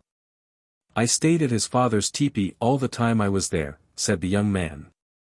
"Would you recognize him if you saw him again?" asked the chief. "Anyone who had but one glimpse of White Plume would surely recognize him when he saw him again, as he is the most handsome man I ever saw," said the young man. "Come with me to the tent of my son-in-law and take a good look at him, but don't say what you think until we come away." The two went to the tent of Unktomi, and when the young man saw him he knew it was not White Plume, although it was White Plume's bow and arrows that hung at the head of the bed, and he also recognized the clothes as belonging to White Plume. When they had returned to the chief's tent, the young man told what he knew and what he thought. "I think this is some Unktomi who has played some trick on White Plume and has taken his bow and arrows and also his clothes, and hearing of your offer, is here impersonating White Plume. Had White Plume drawn the bow on the buffalo, eagle and rabbit today, we would have been rid of them, so I think we had better scare this Unktomi into telling us where White Plume is," said the young man. "Wait until he tries to kill the witches again tomorrow," said the chief. In the meantime the younger daughter had taken an axe and gone into the woods in search of dry wood. She went quite a little distance into the wood and was chopping a dry log. Stopping to rest a little she heard someone saying, "Whoever you are, come over here and chop this tree down so that I may get loose." Going to where the big tree stood, she saw a man stuck onto the side of the tree. "If I chop it down the fall will kill you," said the girl. "No, chop it on the opposite side from me, and the tree will fall that way. If the fall kills me, it will be better than hanging up here and starving to death," said White Plume, for it was he. The girl chopped the tree down and when she saw that it had not killed the man, she said, "What shall I do now?" "Loosen the bark from the tree and then get some stones and heat them. Get some water and sage and put your blanket over me." She did as told, and when the steam arose from the water being poured upon the heated rocks, the bark loosened from his body and he arose. When he stood up, she saw how handsome he was. "You have saved my life," said he.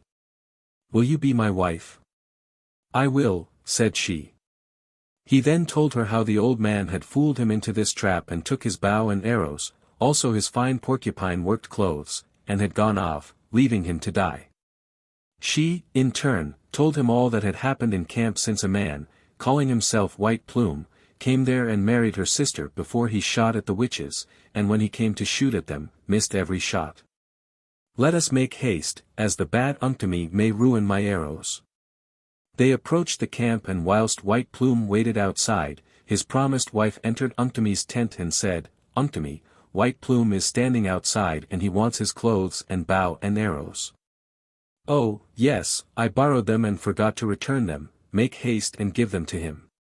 Upon receiving his clothes, he was very much provoked to find his fine clothes wrinkled and his bow twisted, while the arrows were twisted out of shape.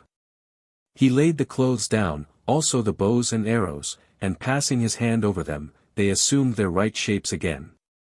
The daughter took White Plume to her father's tent and upon hearing the story he at once sent for his warriors and had them form a circle around Unktomi's tent, and if he attempted to escape to catch him and tie him to a tree. As he, the chief, had determined to settle accounts with him for his treatment of White Plume, and the deception employed in winning the chief's eldest daughter. About midnight the guard noticed something crawling along close to the ground, and seizing him found it was Unktomi trying to make his escape before daylight, whereupon they tied him to a tree. "Why do you treat me thus?" cried Unktomi. "I was just going out in search of medicine to rub on my arrows, so I can kill the witches." "You will need medicine to rub on yourself when the chief gets through with you," said the young man who had discovered that Unktomi was impersonating White Plume. In the morning the herald announced that the real White Plume had arrived, and the chief desired the whole nation to witness his marksmanship. Then came the cry, "The white buffalo comes." Taking his red arrow, White Plume stood ready. When the buffalo got about opposite him, he let his arrow fly. The buffalo bounded high in the air and came down with all 4 feet drawn together under its body, the red arrow having passed clear through the animal, piercing the buffalo's heart. A loud cheer went up from the village. "You shall use the hide for your bed," said the chief to White Plume. Next came a cry, "The eagle, the eagle." From the north came an enormous red eagle. So strong was he, that as he soared through the air his wings made a humming sound as the rumble of distant thunder. On he came, and just as he circled the tent of the chief, White Plume bent his bow, with all his strength drew the arrow back to the flint point, and sent the blue arrow on its mission of death. So swiftly had the arrow passed through the eagle's body that, thinking White Plume had missed, a great wail went up from the crowd, but when they saw the eagle stop in his flight, give a few flaps of his wings, and then fall with a heavy thud into the center of the village, there was a greater cheer than before. "The red eagle shall be used to decorate the seat of honor in your teepee," said the chief to White Plume. Last came the white rabbit. Aim good, son-in-law," said the chief. "If you kill him you will have his skin for a rug." Along came the white rabbit, and White Plume sent his arrow in search of Rabbit's heart, which it found, and stopped Mr. Rabbit's tricks forever. The chief then called all of the people together and before them all took 100 willows and broke them one at a time over Unktomi's back. Then he turned him loose. Unktomi, being so ashamed, ran off into the woods and hid in the deepest and darkest corner he could find. This is why Unktomis, spiders, are always found in dark corners, and anyone who is deceitful or untruthful is called a descendant of the Unktomi tribe. Story of Pretty Feathered Forehead. There was once a baby boy who came into the world with a small cluster of different colored feathers grown fast to his forehead. From this he derived his name, Pretty Feathered Forehead. He was a very pleasant boy as well as handsome, and he had the respect of the whole tribe. When he had grown up to be a young man, he never, like other young men, made love to any of the tribe's beauties. Although they were madly in love with him, he never noticed any of them. There were many handsome girls in the different camps, but he passed them by. One day he said, "Father, I am going on a visit to the Buffalo Nation." The father gave his consent, and away went the son.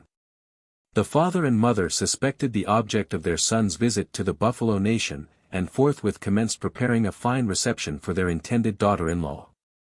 The mother sewed together 10 buffalo hides and painted the brave deeds of her husband on them.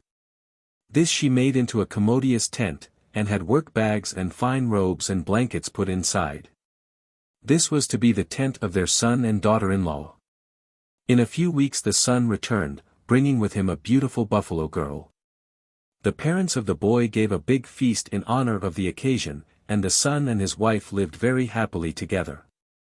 In the course of time a son came to the young couple, and the father was very proud of his boy. When the boy became a year old, the father said to his wife, "I am going for a visit to the Elk Nation." The mother was very sad, as she knew her husband was going after another wife. He returned, bringing with him a very beautiful elk girl.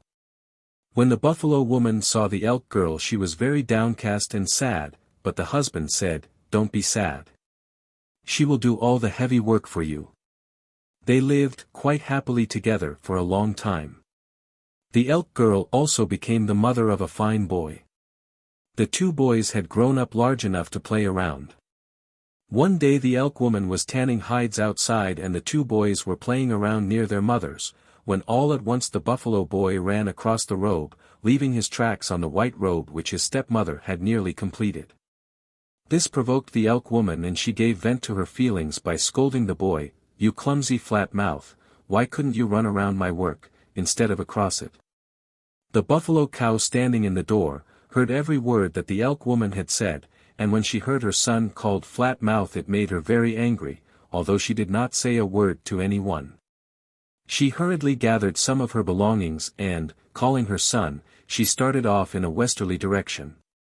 The husband being absent on a hunting expedition did not return until late in the afternoon. Upon his return his oldest boy always ran out to meet him, but this time as the boy did not put in an appearance, the father feared that something had happened to the boy. So hurriedly going to his tent he looked around, but failing to see the boy or his mother, he asked his elk wife, where the boy and his mother were. The elk wife answered, she took her boy on her back and started off in that direction, pointing towards the west. How long has she been gone? Since early morning. The husband hurriedly caught a fresh horse and, without eating anything, rode off in the direction taken by his buffalo wife and boy. Near dark he ascended a high hill and noticed a small tent down in the valley. It was a long distance down to the tent, so it was very late when he arrived there. He tethered his horse and went into the tent and found the boy and his mother fast asleep. Upon lying down beside them the boy awoke, and upon seeing his father, motioned to him to go outside with him. On going outside the boy told his father that it would be useless for him to try and coax his mother to return, as she was too highly insulted by the elk wife to ever return. Then the boy told about what the elk wife had said and that she had called him Flat Mouth. My mother is determined to return to her people, but if you want to follow us you may, and perhaps, after she has visited with her relatives a little while, you may induce her to return with you. In the morning we are going to start very early, and as the country we will travel through is very hard soil, I will stamp my feet hard so as to leave my tracks imprinted in the softest places. Then you will be able to follow the direction we will take. The two went into the tent and were soon fast asleep. The father, being very much fatigued, slept very soundly, and when he awoke the sun was beating down upon him. The mother and boy were nowhere to be seen. The tent had been taken down from over him so carefully that he had not been awakened. Getting his horse, he mounted and rode after the two who had left him sleeping. He had no trouble in following the trail, as the boy had stamped his feet hard and left his little tracks in the soft places. That evening he spied the little tent again and on getting to it found them both asleep. The boy awoke and motioned for his father to go outside. He again told his father that the next day's travel would be the hardest of all. We will cross a great plain, but before we get there we will cross a sandy hollow. When you get to the hollow, look at my tracks, they will be deep into the sand, and in each track you will see little pools of water. Drink as much as you can, as this is the only chance you will get to have a drink, there being no water from there to the big ridge, and it will be dark by the time you get to the ridge. The relations of my mother live at that ridge and I will come and talk to you once more, before I leave you to join my mother's people. Next morning, as before, he awoke to find himself alone. They had left him and proceeded on their journey. He mounted again and when he arrived at the sandy hollow, sure enough, there, deep in the sand, were the tracks of his son filled to the top with water. He drank and drank until he had drained the last one. Then he arose and continued on the trail, and near sundown he came in sight of their little tent away up on the side of the ridge. His horse suddenly staggered and fell forward dead, having died of thirst. From there he proceeded on foot. When he got to where the tent stood he entered, only to find it empty. I guess my son intends to come here and have his last talk with me, thought the father. He had eaten nothing for 3 days, and was nearly famished. He lay down, but the pangs of hunger kept sleep away. He heard footsteps outside and lay in readiness, thinking it might be an enemy. Slowly opening the covering of the door, his son looked in and seeing his father lying awake, drew back and ran off up the ridge, but soon returned bringing a small parcel with him. When he entered he gave the parcel to his father and said, "Eat, father, I stole this food for you, so I could not get very much." The father soon ate what his son had brought. When he had finished, the son said, "Tomorrow morning the relatives of my mother will come over here and take you down to the village. My mother has 3 sisters who have their work bags made identically the same as mother's. Were they to mix them up, they could not each pick out her own without looking inside so as to identify them by what they have in them. You will be asked to pick out mother's work bag, and if you fail they will trample you to death. Next they will tell you to pick out my mother from among her sisters, and you will be unable to distinguish her from the other three, and if you fail they will bury you alive. The last they will try you on, in case you meet the first and second tests successfully, will be to require you to pick me out from my 3 cousins, who are as much like me as my reflection in the water. The bags you can tell by a little pebble I will place on my mother's. You can pick my mother out by a small piece of grass which I will put in her hair, and you can pick me out from my cousins, for when we commence to dance, I will shake my head, flop my ears and switch my tail. You must choose quickly, as they will be very angry at your success, and if you lose any time they will make the excuse that you did not know, that they may have an excuse to trample you to death. The boy then left, after admonishing his father to remember all that he had told him. Early next morning the father heard a great rumbling noise, and going outside, he saw the whole hillside covered with buffalo. When he appeared they set up a loud bellowing and circled around him. One old bull came up and giving a loud snort, passed on by, looking back every few steps. The man, thinking he was to follow this one, did so, and the whole herd, forming a half circle around him, escorted him down the west side of the range out onto a large plain, where there stood a lone tree. To this tree the old bull led him and stopped when he reached the tree. A large rock at the foot of the tree served as a seat for the man. As soon as he was seated there came 4 female buffaloes, each bearing a large work box. They set the boxes down in a row in front of the man, and the herd crowded around closer in order to get a good view. The old bull came to the front and stood close to the bags, which had been taken out of the 4 boxes. The man stood up, and looking at the bags, noticed a small pebble resting on the one next to the left end. Stepping over he pulled the bag towards him and secretly pushed the little pebble off the bag, so that no one would notice it.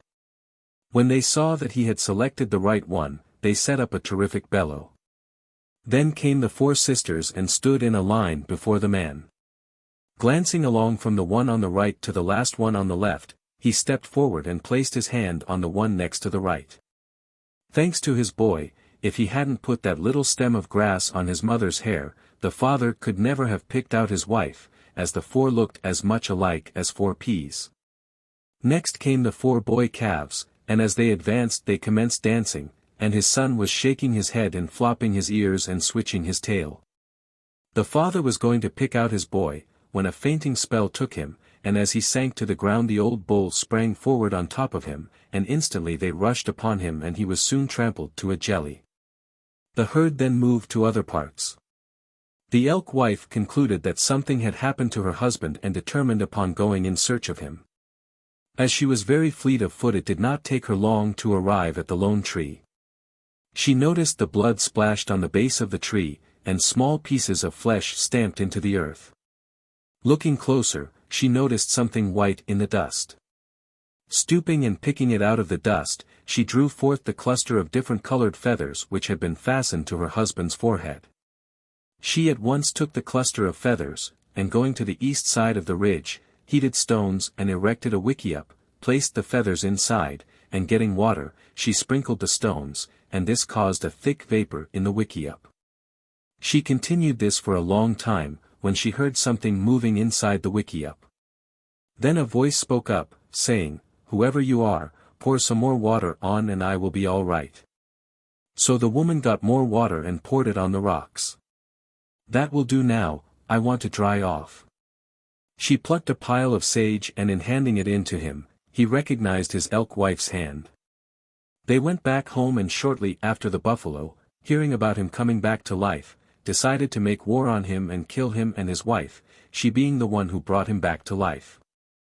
The woman, hearing of this, had posts set in the ground and a strong platform placed on top. When the buffalo came, her husband, her son and herself, were seated upon the bow platform, and the buffalo could not reach them. She flouted her red blanket in their faces, which made the buffalo wild with rage. The hunter's friends came to his rescue, and so fast were they killing the buffalo that they took flight and rushed away, never more to bother Pretty Feather Forehead. The four brothers, or Inyanhoksila, Stone Boy. Alone and apart from their tribe dwelt four orphan brothers. They had erected a very comfortable hut, although the materials used were only willows, hay, birch bark, and adobe mud. After the completion of their hut, the oldest brother laid out the different kinds of work to be done by the four of them.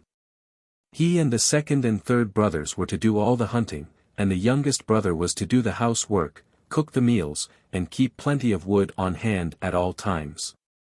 As his older brothers would leave for their hunting very early every morning, and would not return till late at night, the little fellow always found plenty of spare time to gather into little piles fine dry wood for their winter use. Thus the four brothers lived happily for a long time. One day while out gathering and piling up wood, the boy heard a rustling in the leaves, and looking around he saw a young woman standing in the cherry bushes, smiling at him. "Who are you, and where did you come from?" asked the boy, in surprise. "I am an orphan girl and have no relatives living. I came from the village west of here.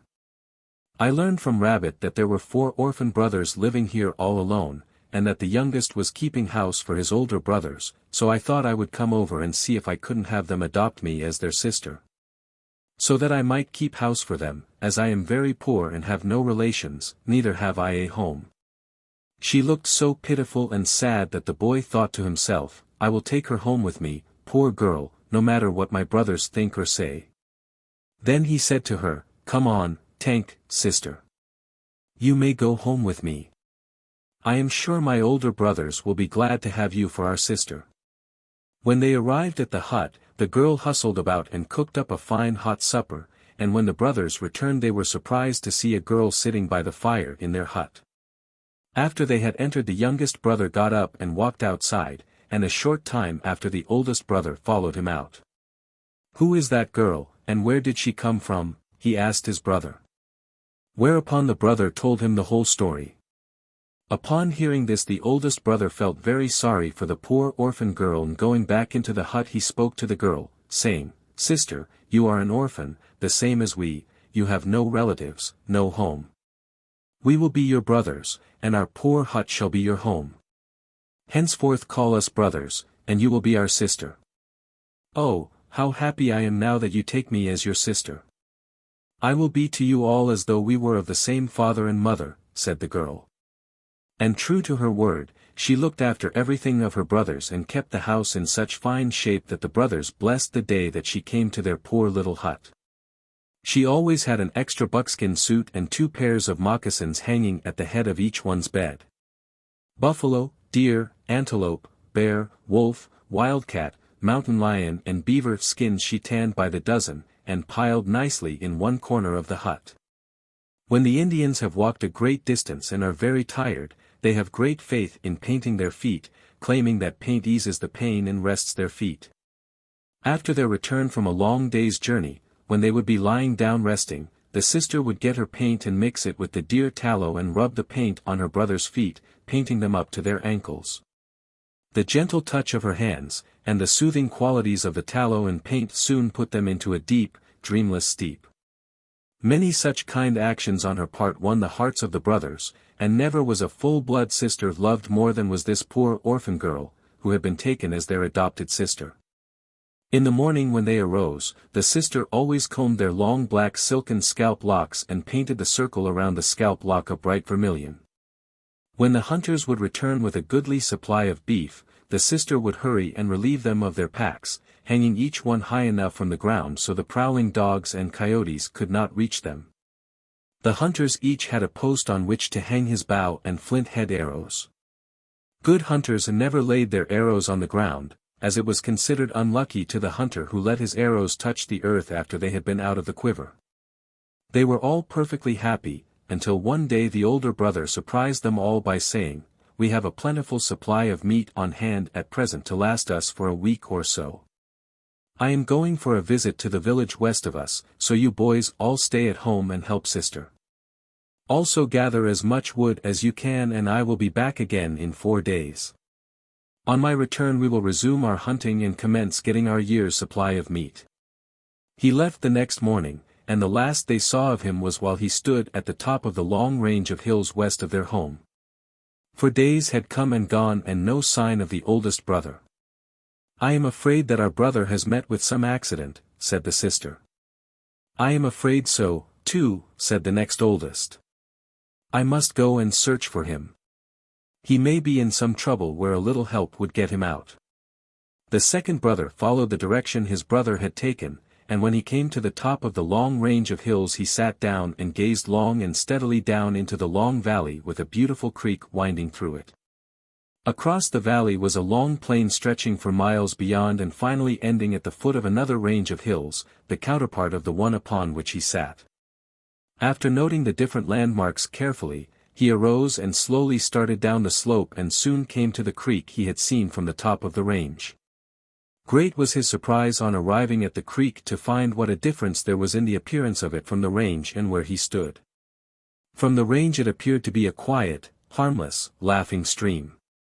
Now he saw it to be a muddy, boiling, bubbling torrent, with high perpendicular banks. For a long time he stood, thinking which way to go, up or downstream.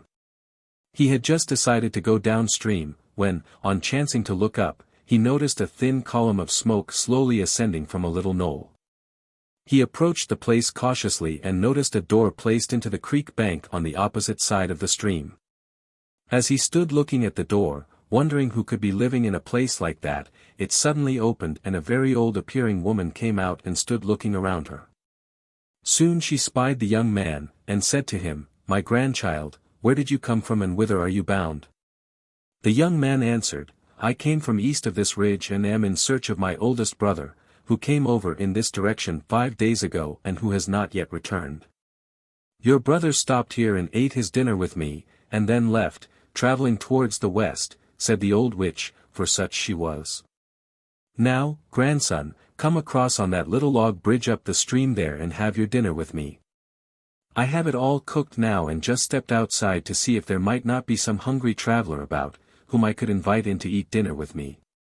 The young man went up the stream a little distance and found a couple of small logs which had been placed across the stream to serve as a bridge. He crossed over and went down to the old woman's dugout hut. "Come in, grandson, and eat. I know you must be hungry." The young man sat down and ate a real hearty meal. On finishing he arose and said, "Grandmother, I thank you for your meal and kindness to me. I would stay and visit with you a while, as I know it must be very lonely here for you, but I am very anxious to find my brother, so I must be going. On my return I will stop with my brother and we will pay you a little visit."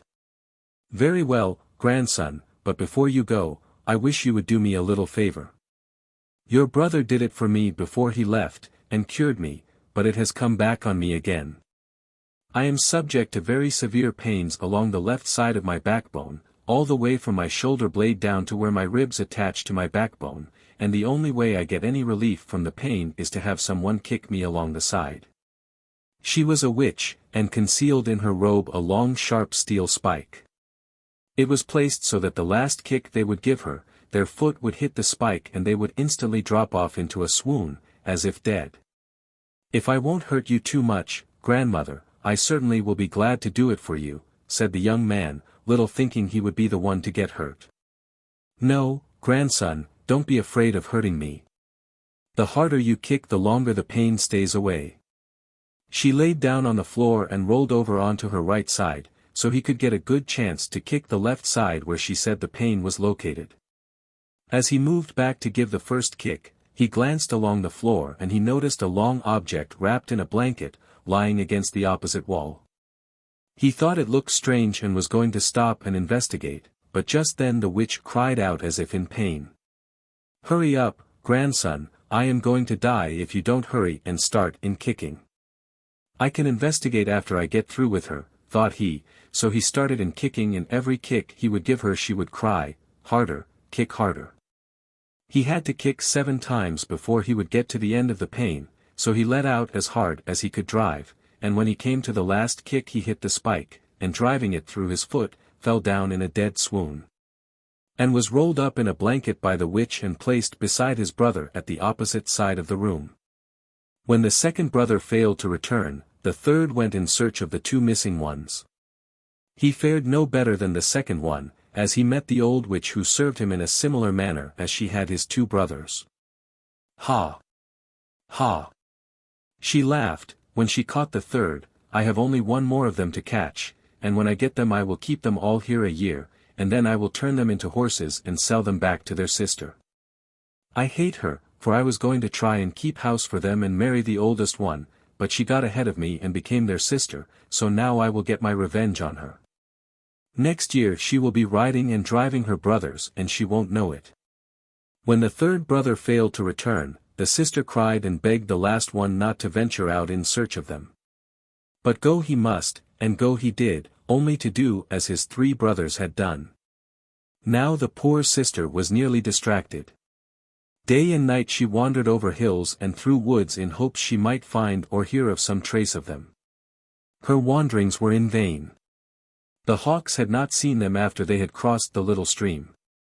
The wolves and coyotes told her that they had seen nothing of her brothers out on the broad plains, and she had given them up for dead. One day, as she was sitting by the little stream that flowed past their hut, throwing pebbles into the water and wondering what she should do, she picked up a pure white pebble, smooth and round, and after looking at it for a long time, threw it into the water. No sooner had it hit the water than she saw it grow larger. She took it out and looked at it and threw it in again. This time it had assumed the form of a baby. She took it out and threw it in the third time and the form took life and began to cry, "Ina, Ina, mother, mother." She took the baby home and fed it soup, and it being an unnatural baby, quickly grew up to a good-sized boy. At the end of 3 months he was a good big, stout youth. One day he said, "Mother, why are you living here alone? To whom do all these fine clothes and moccasins belong?" She then told him the story of her lost brothers. "Oh, I know now where they are. You make me lots of arrows. I am going to find my uncles." She tried to dissuade him from going, but he was determined and said, "My father sent me to you so that I could find my uncles for you, and nothing can harm me, because I am Stone and my name is Stone Boy." The mother, seeing that he was determined to go, made a whole quiver full of arrows for him, and off he started. When he came to the old witch's hut, she was nowhere to be seen, so he pushed the door in and entered. The witch was busily engaged cooking dinner. "Why, my dear grandchild, you are just in time for dinner. Sit down and we will eat before you continue your journey." Stone Boy sat down and ate dinner with the old witch. She watched him very closely, but when she would be drinking her soup he would glance hastily around the room. Finally he saw the 4 bundles on the opposite side of the room, and he guessed at once that there lay his 4 uncles. When he had finished eating he took out his little pipe and filled it with kini kinnick, and commenced to smoke, wondering how the old woman had managed to fool his smart uncles. He couldn't study it out, so when he had finished his smoke he arose to pretend to go. When the old woman saw him preparing to leave, she said, "Grandson, will you kick me on the left side of my backbone? I am nearly dead with pain and if you kick me good and hard it will cure me." "All right, Grandma," said the boy. The old witch lay down on the floor and the boy started in to kick. At the first kick he barely touched her. "Kick as hard as you can, grandson, don't be afraid you will hurt me, because you can't." With that Stone Boy let drive and broke 2 ribs. She commenced to yell and beg him to stop, but he kept on kicking until he had kicked both sides of her ribs loose from the backbone. Then he jumped on her backbone and broke it and killed the old witch. He built a big fire outside and dragged her body to it, and threw her into the fire. Thus ended the old woman who was going to turn his uncles into horses. Next he cut willows and stuck them into the ground in a circle. The tops he pulled together, making a wickiup. He then took the old woman's robes and blankets and covered the wickiup so that no air could get inside. He then gathered sagebrush and covered the floor with a good thick bed of sage. Got nice round stones and got them red hot in the fire, and placed them in the wickiup and proceeded to carry his uncles out of the hut and lay them down on the soft bed of sage. Having completed carrying and depositing them around the pile of rocks, he got a bucket of water and poured it on the hot rocks, which caused a great vapor in the little wickiup. He waited a little while and then listened and heard some breathing inside, so he got another bucket and poured that on also. After a while he could hear noises inside as though someone were moving about. He went again and got the third bucket, and after he had poured that on the rocks, one of the men inside said, "Whoever you are, good friend, don't bring us to life only to scald us to death again." Stone Boy then said, "Are all of you alive?" "Yes," said the voice. "Well, come out," said the boy. And with that he threw off the robes and blankets, and a great cloud of vapor arose and settled around the top of the highest peak on the long range, and from that did Smoky Range derive its name. The uncles, when they heard who the boy was, were very happy, and they all returned together to the anxiously waiting sister. As soon as they got home, the brothers worked hard to gather enough wood to last them all winter. Game they could get at all times of the year, but the heavy fall of snow covered most of the dry wood and also made it very difficult to drag wood through the deep snow. So they took advantage of the nice fall weather, and by the time the snow commenced falling they had enough wood gathered to last them throughout the winter. After the snow fell, a party of boys swiftly coasted down the big hill west of the brothers' hut. The Stone Boy used to stand and watch them for hours at a time. His youngest uncle said, "Why don't you go up and coast with them?"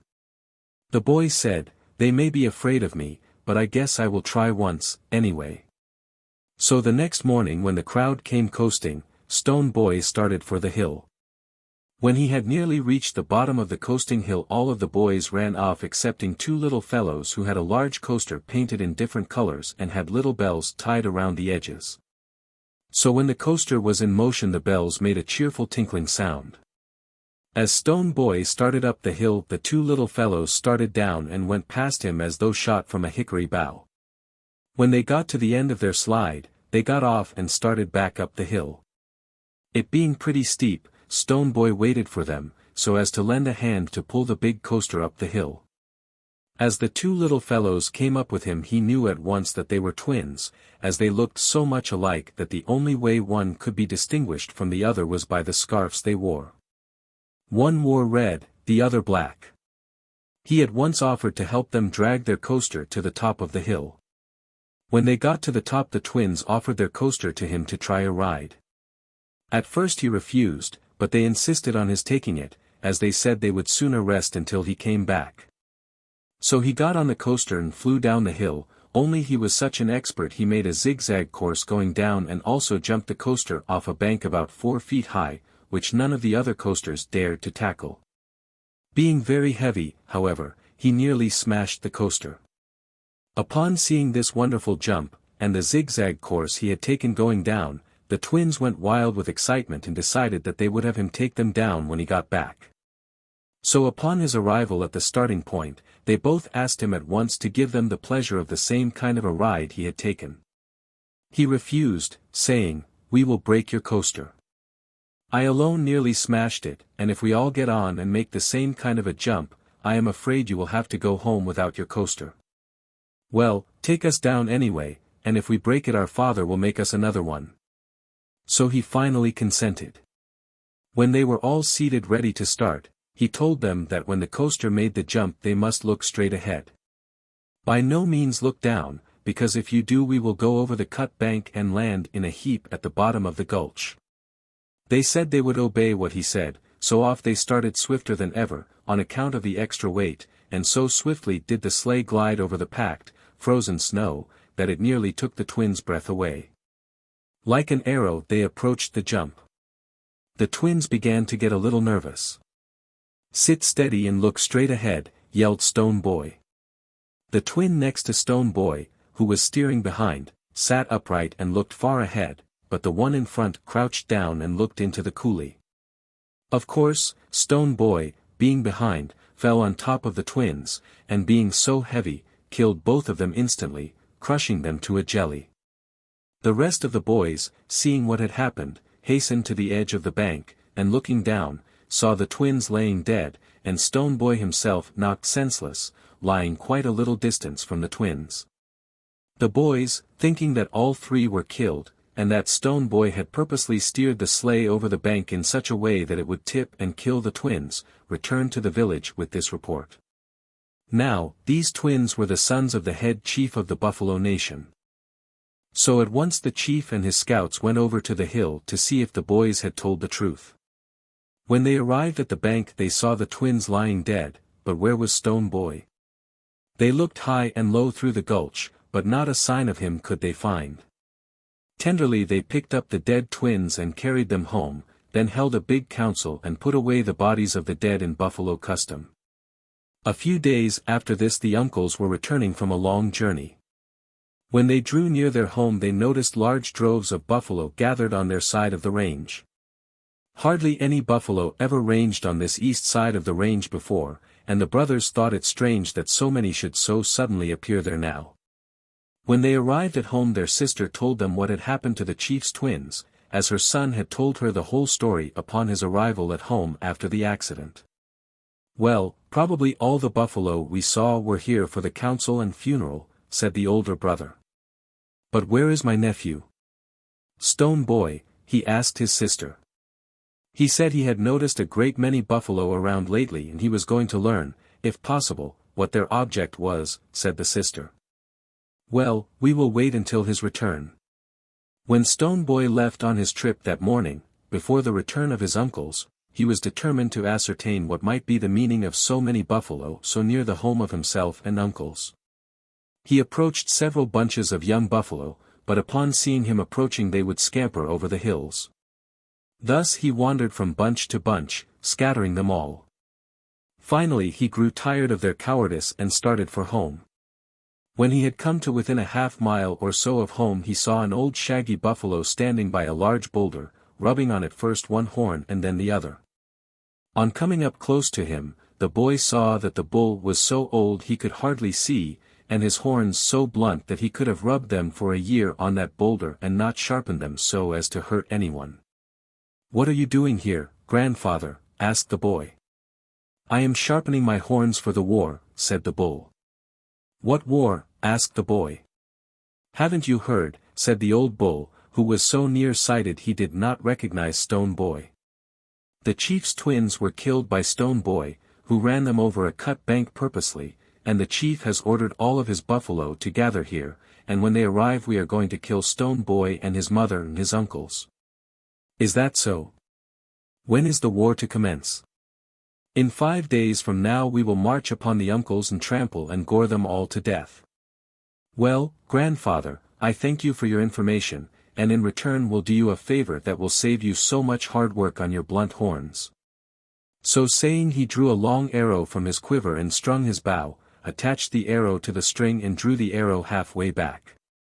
The old bull, not seeing what was going on, and half expecting some kind of assistance in his horn sharpening process, stood perfectly still. Thus spoke Stone Boy. "Grandfather, you are too old to join in a war now, and besides if you got mixed up in that big war party you might step in a hole or stumble and fall and be trampled to death. That would be a horrible death, so I will save you all that suffering by just giving you this." At this word he pulled the arrow back to the flint head and let it fly. True to his aim, the arrow went in behind the old bull's foreleg, and with such force was it sent that it went clear through the bull and stuck into a tree 200 feet away.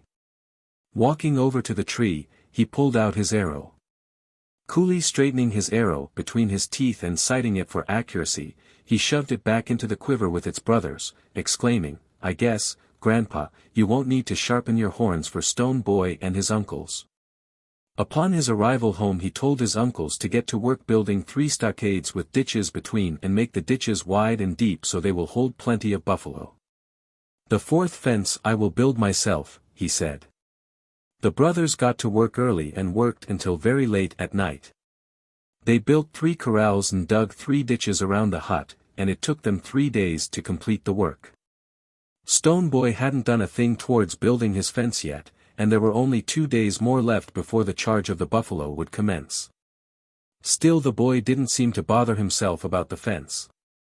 Instead he had his mother continually cutting arrow sticks, and as fast as she could bring them he would shape them, feather and head them.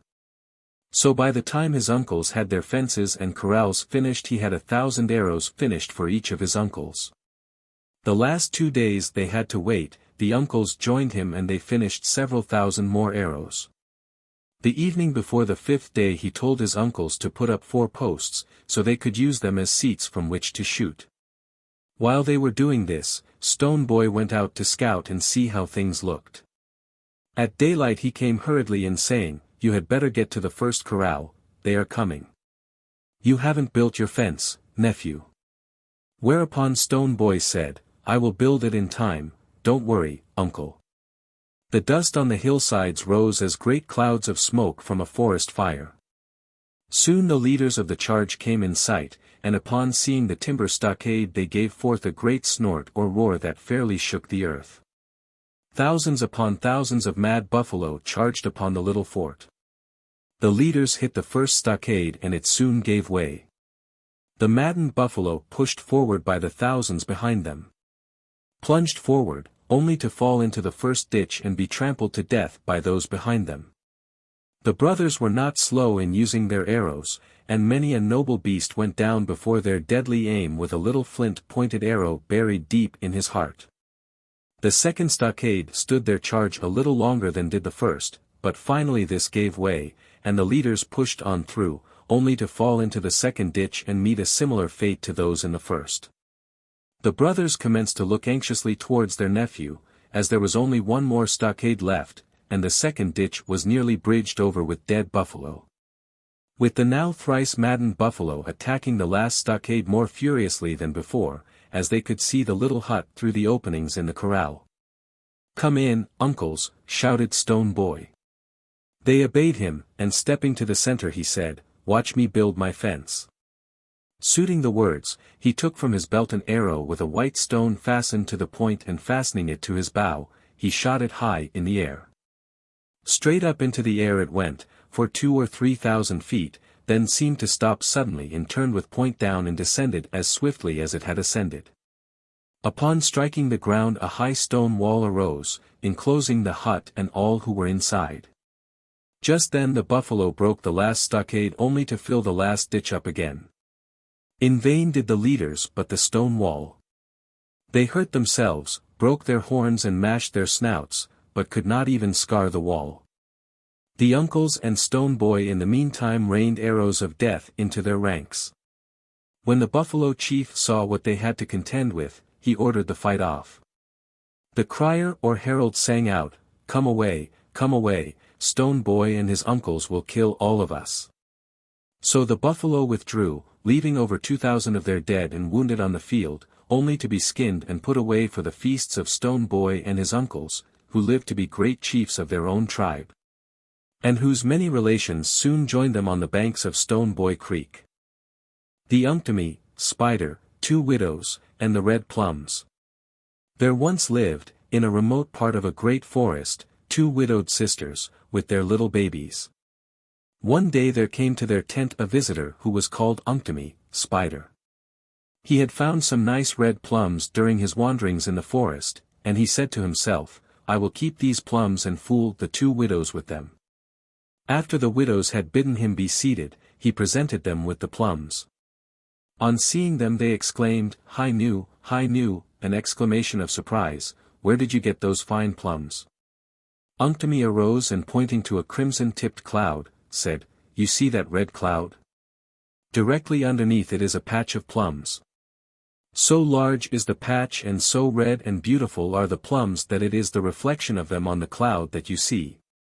Oh, how we wish someone would take care of our babies, while we go over there and pick some," said the sisters.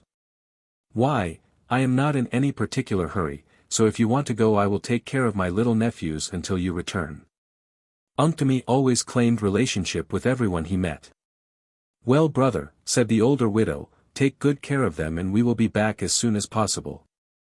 The 2 then took a sack in which to gather the plums, and started off towards the cloud with the crimson lining. Scarcely had they gone from Unktomi's sight when he took the babies out of their swinging hammocks and cut off first one head and then the other. He then took some old blankets and rolled them in the shape of a baby body and laid one in each hammock. Then he took the heads and put them in place in their different hammocks. The bodies he cut up and threw into a large kettle. This he placed over a rousing fire. Then he mixed Indian turnips and arikara squash with the baby meat and soon had a kettle of soup. Just about the time the soup was ready to serve, the widows returned. They were tired and hungry and not a plum had they. Unktomi, hearing the approach of the two, hurriedly dished out the baby soup in 2 wooden dishes and then seated himself near the door so that he could get out easily. Upon the entrance of the widows, Unktomi exclaimed, "Sisters, I had brought some meat with me and I cooked some turnips and squash with it and made a pot of fine soup. The babies have just fallen asleep, so don't waken them until you have finished eating, for I know that you are nearly starved." The two fell to at once, and after they had somewhat appeased their appetites, one of them arose and went over to see how her baby was resting. Noting an unnatural color on her baby's face, she raised him up only to have his head roll off from the bundle of blankets. "My son! My son!" she cried out. At once the other hastened to her baby and grabbed it up, only to have the same thing happen. At once they surmised who had done this, and caught up sticks from the fire with which to beat Unktomi to death.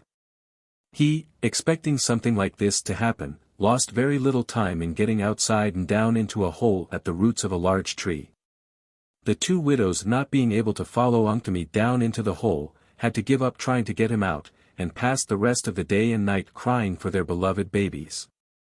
In the meantime Unktomi had gotten out by another opening, and fixing himself up in an entirely different style, and painting his face in a manner that they would not recognize him. He cautiously approached the weeping women and inquired the cause of their tears. Thus they answered him, "Unktomi came here and fooled us about some plums, and while we were absent killed our babies and made soup out of their bodies. Then he gave us the soup to eat, which we did, and when we found out what he had done we tried to kill him, but he crawled down into that hole and we could not get him out." "I will get him out," said the mock stranger, and with that he crawled down into the hole and scratched his own face all over to make the widows believe he had been fighting with Unktomi. "I have killed him, and that you may see him I have enlarged the hole so you can crawl in and see for yourselves, also to take some revenge on his dead body." The 2 foolish widows, believing him, crawled into the hole, only to be blocked up by Unktomi, who at once gathered great piles of wood and stuffing it into the hole, set it on fire. And thus ended the last of the family who were foolish enough to let Unktomi tempt them with a few red plums.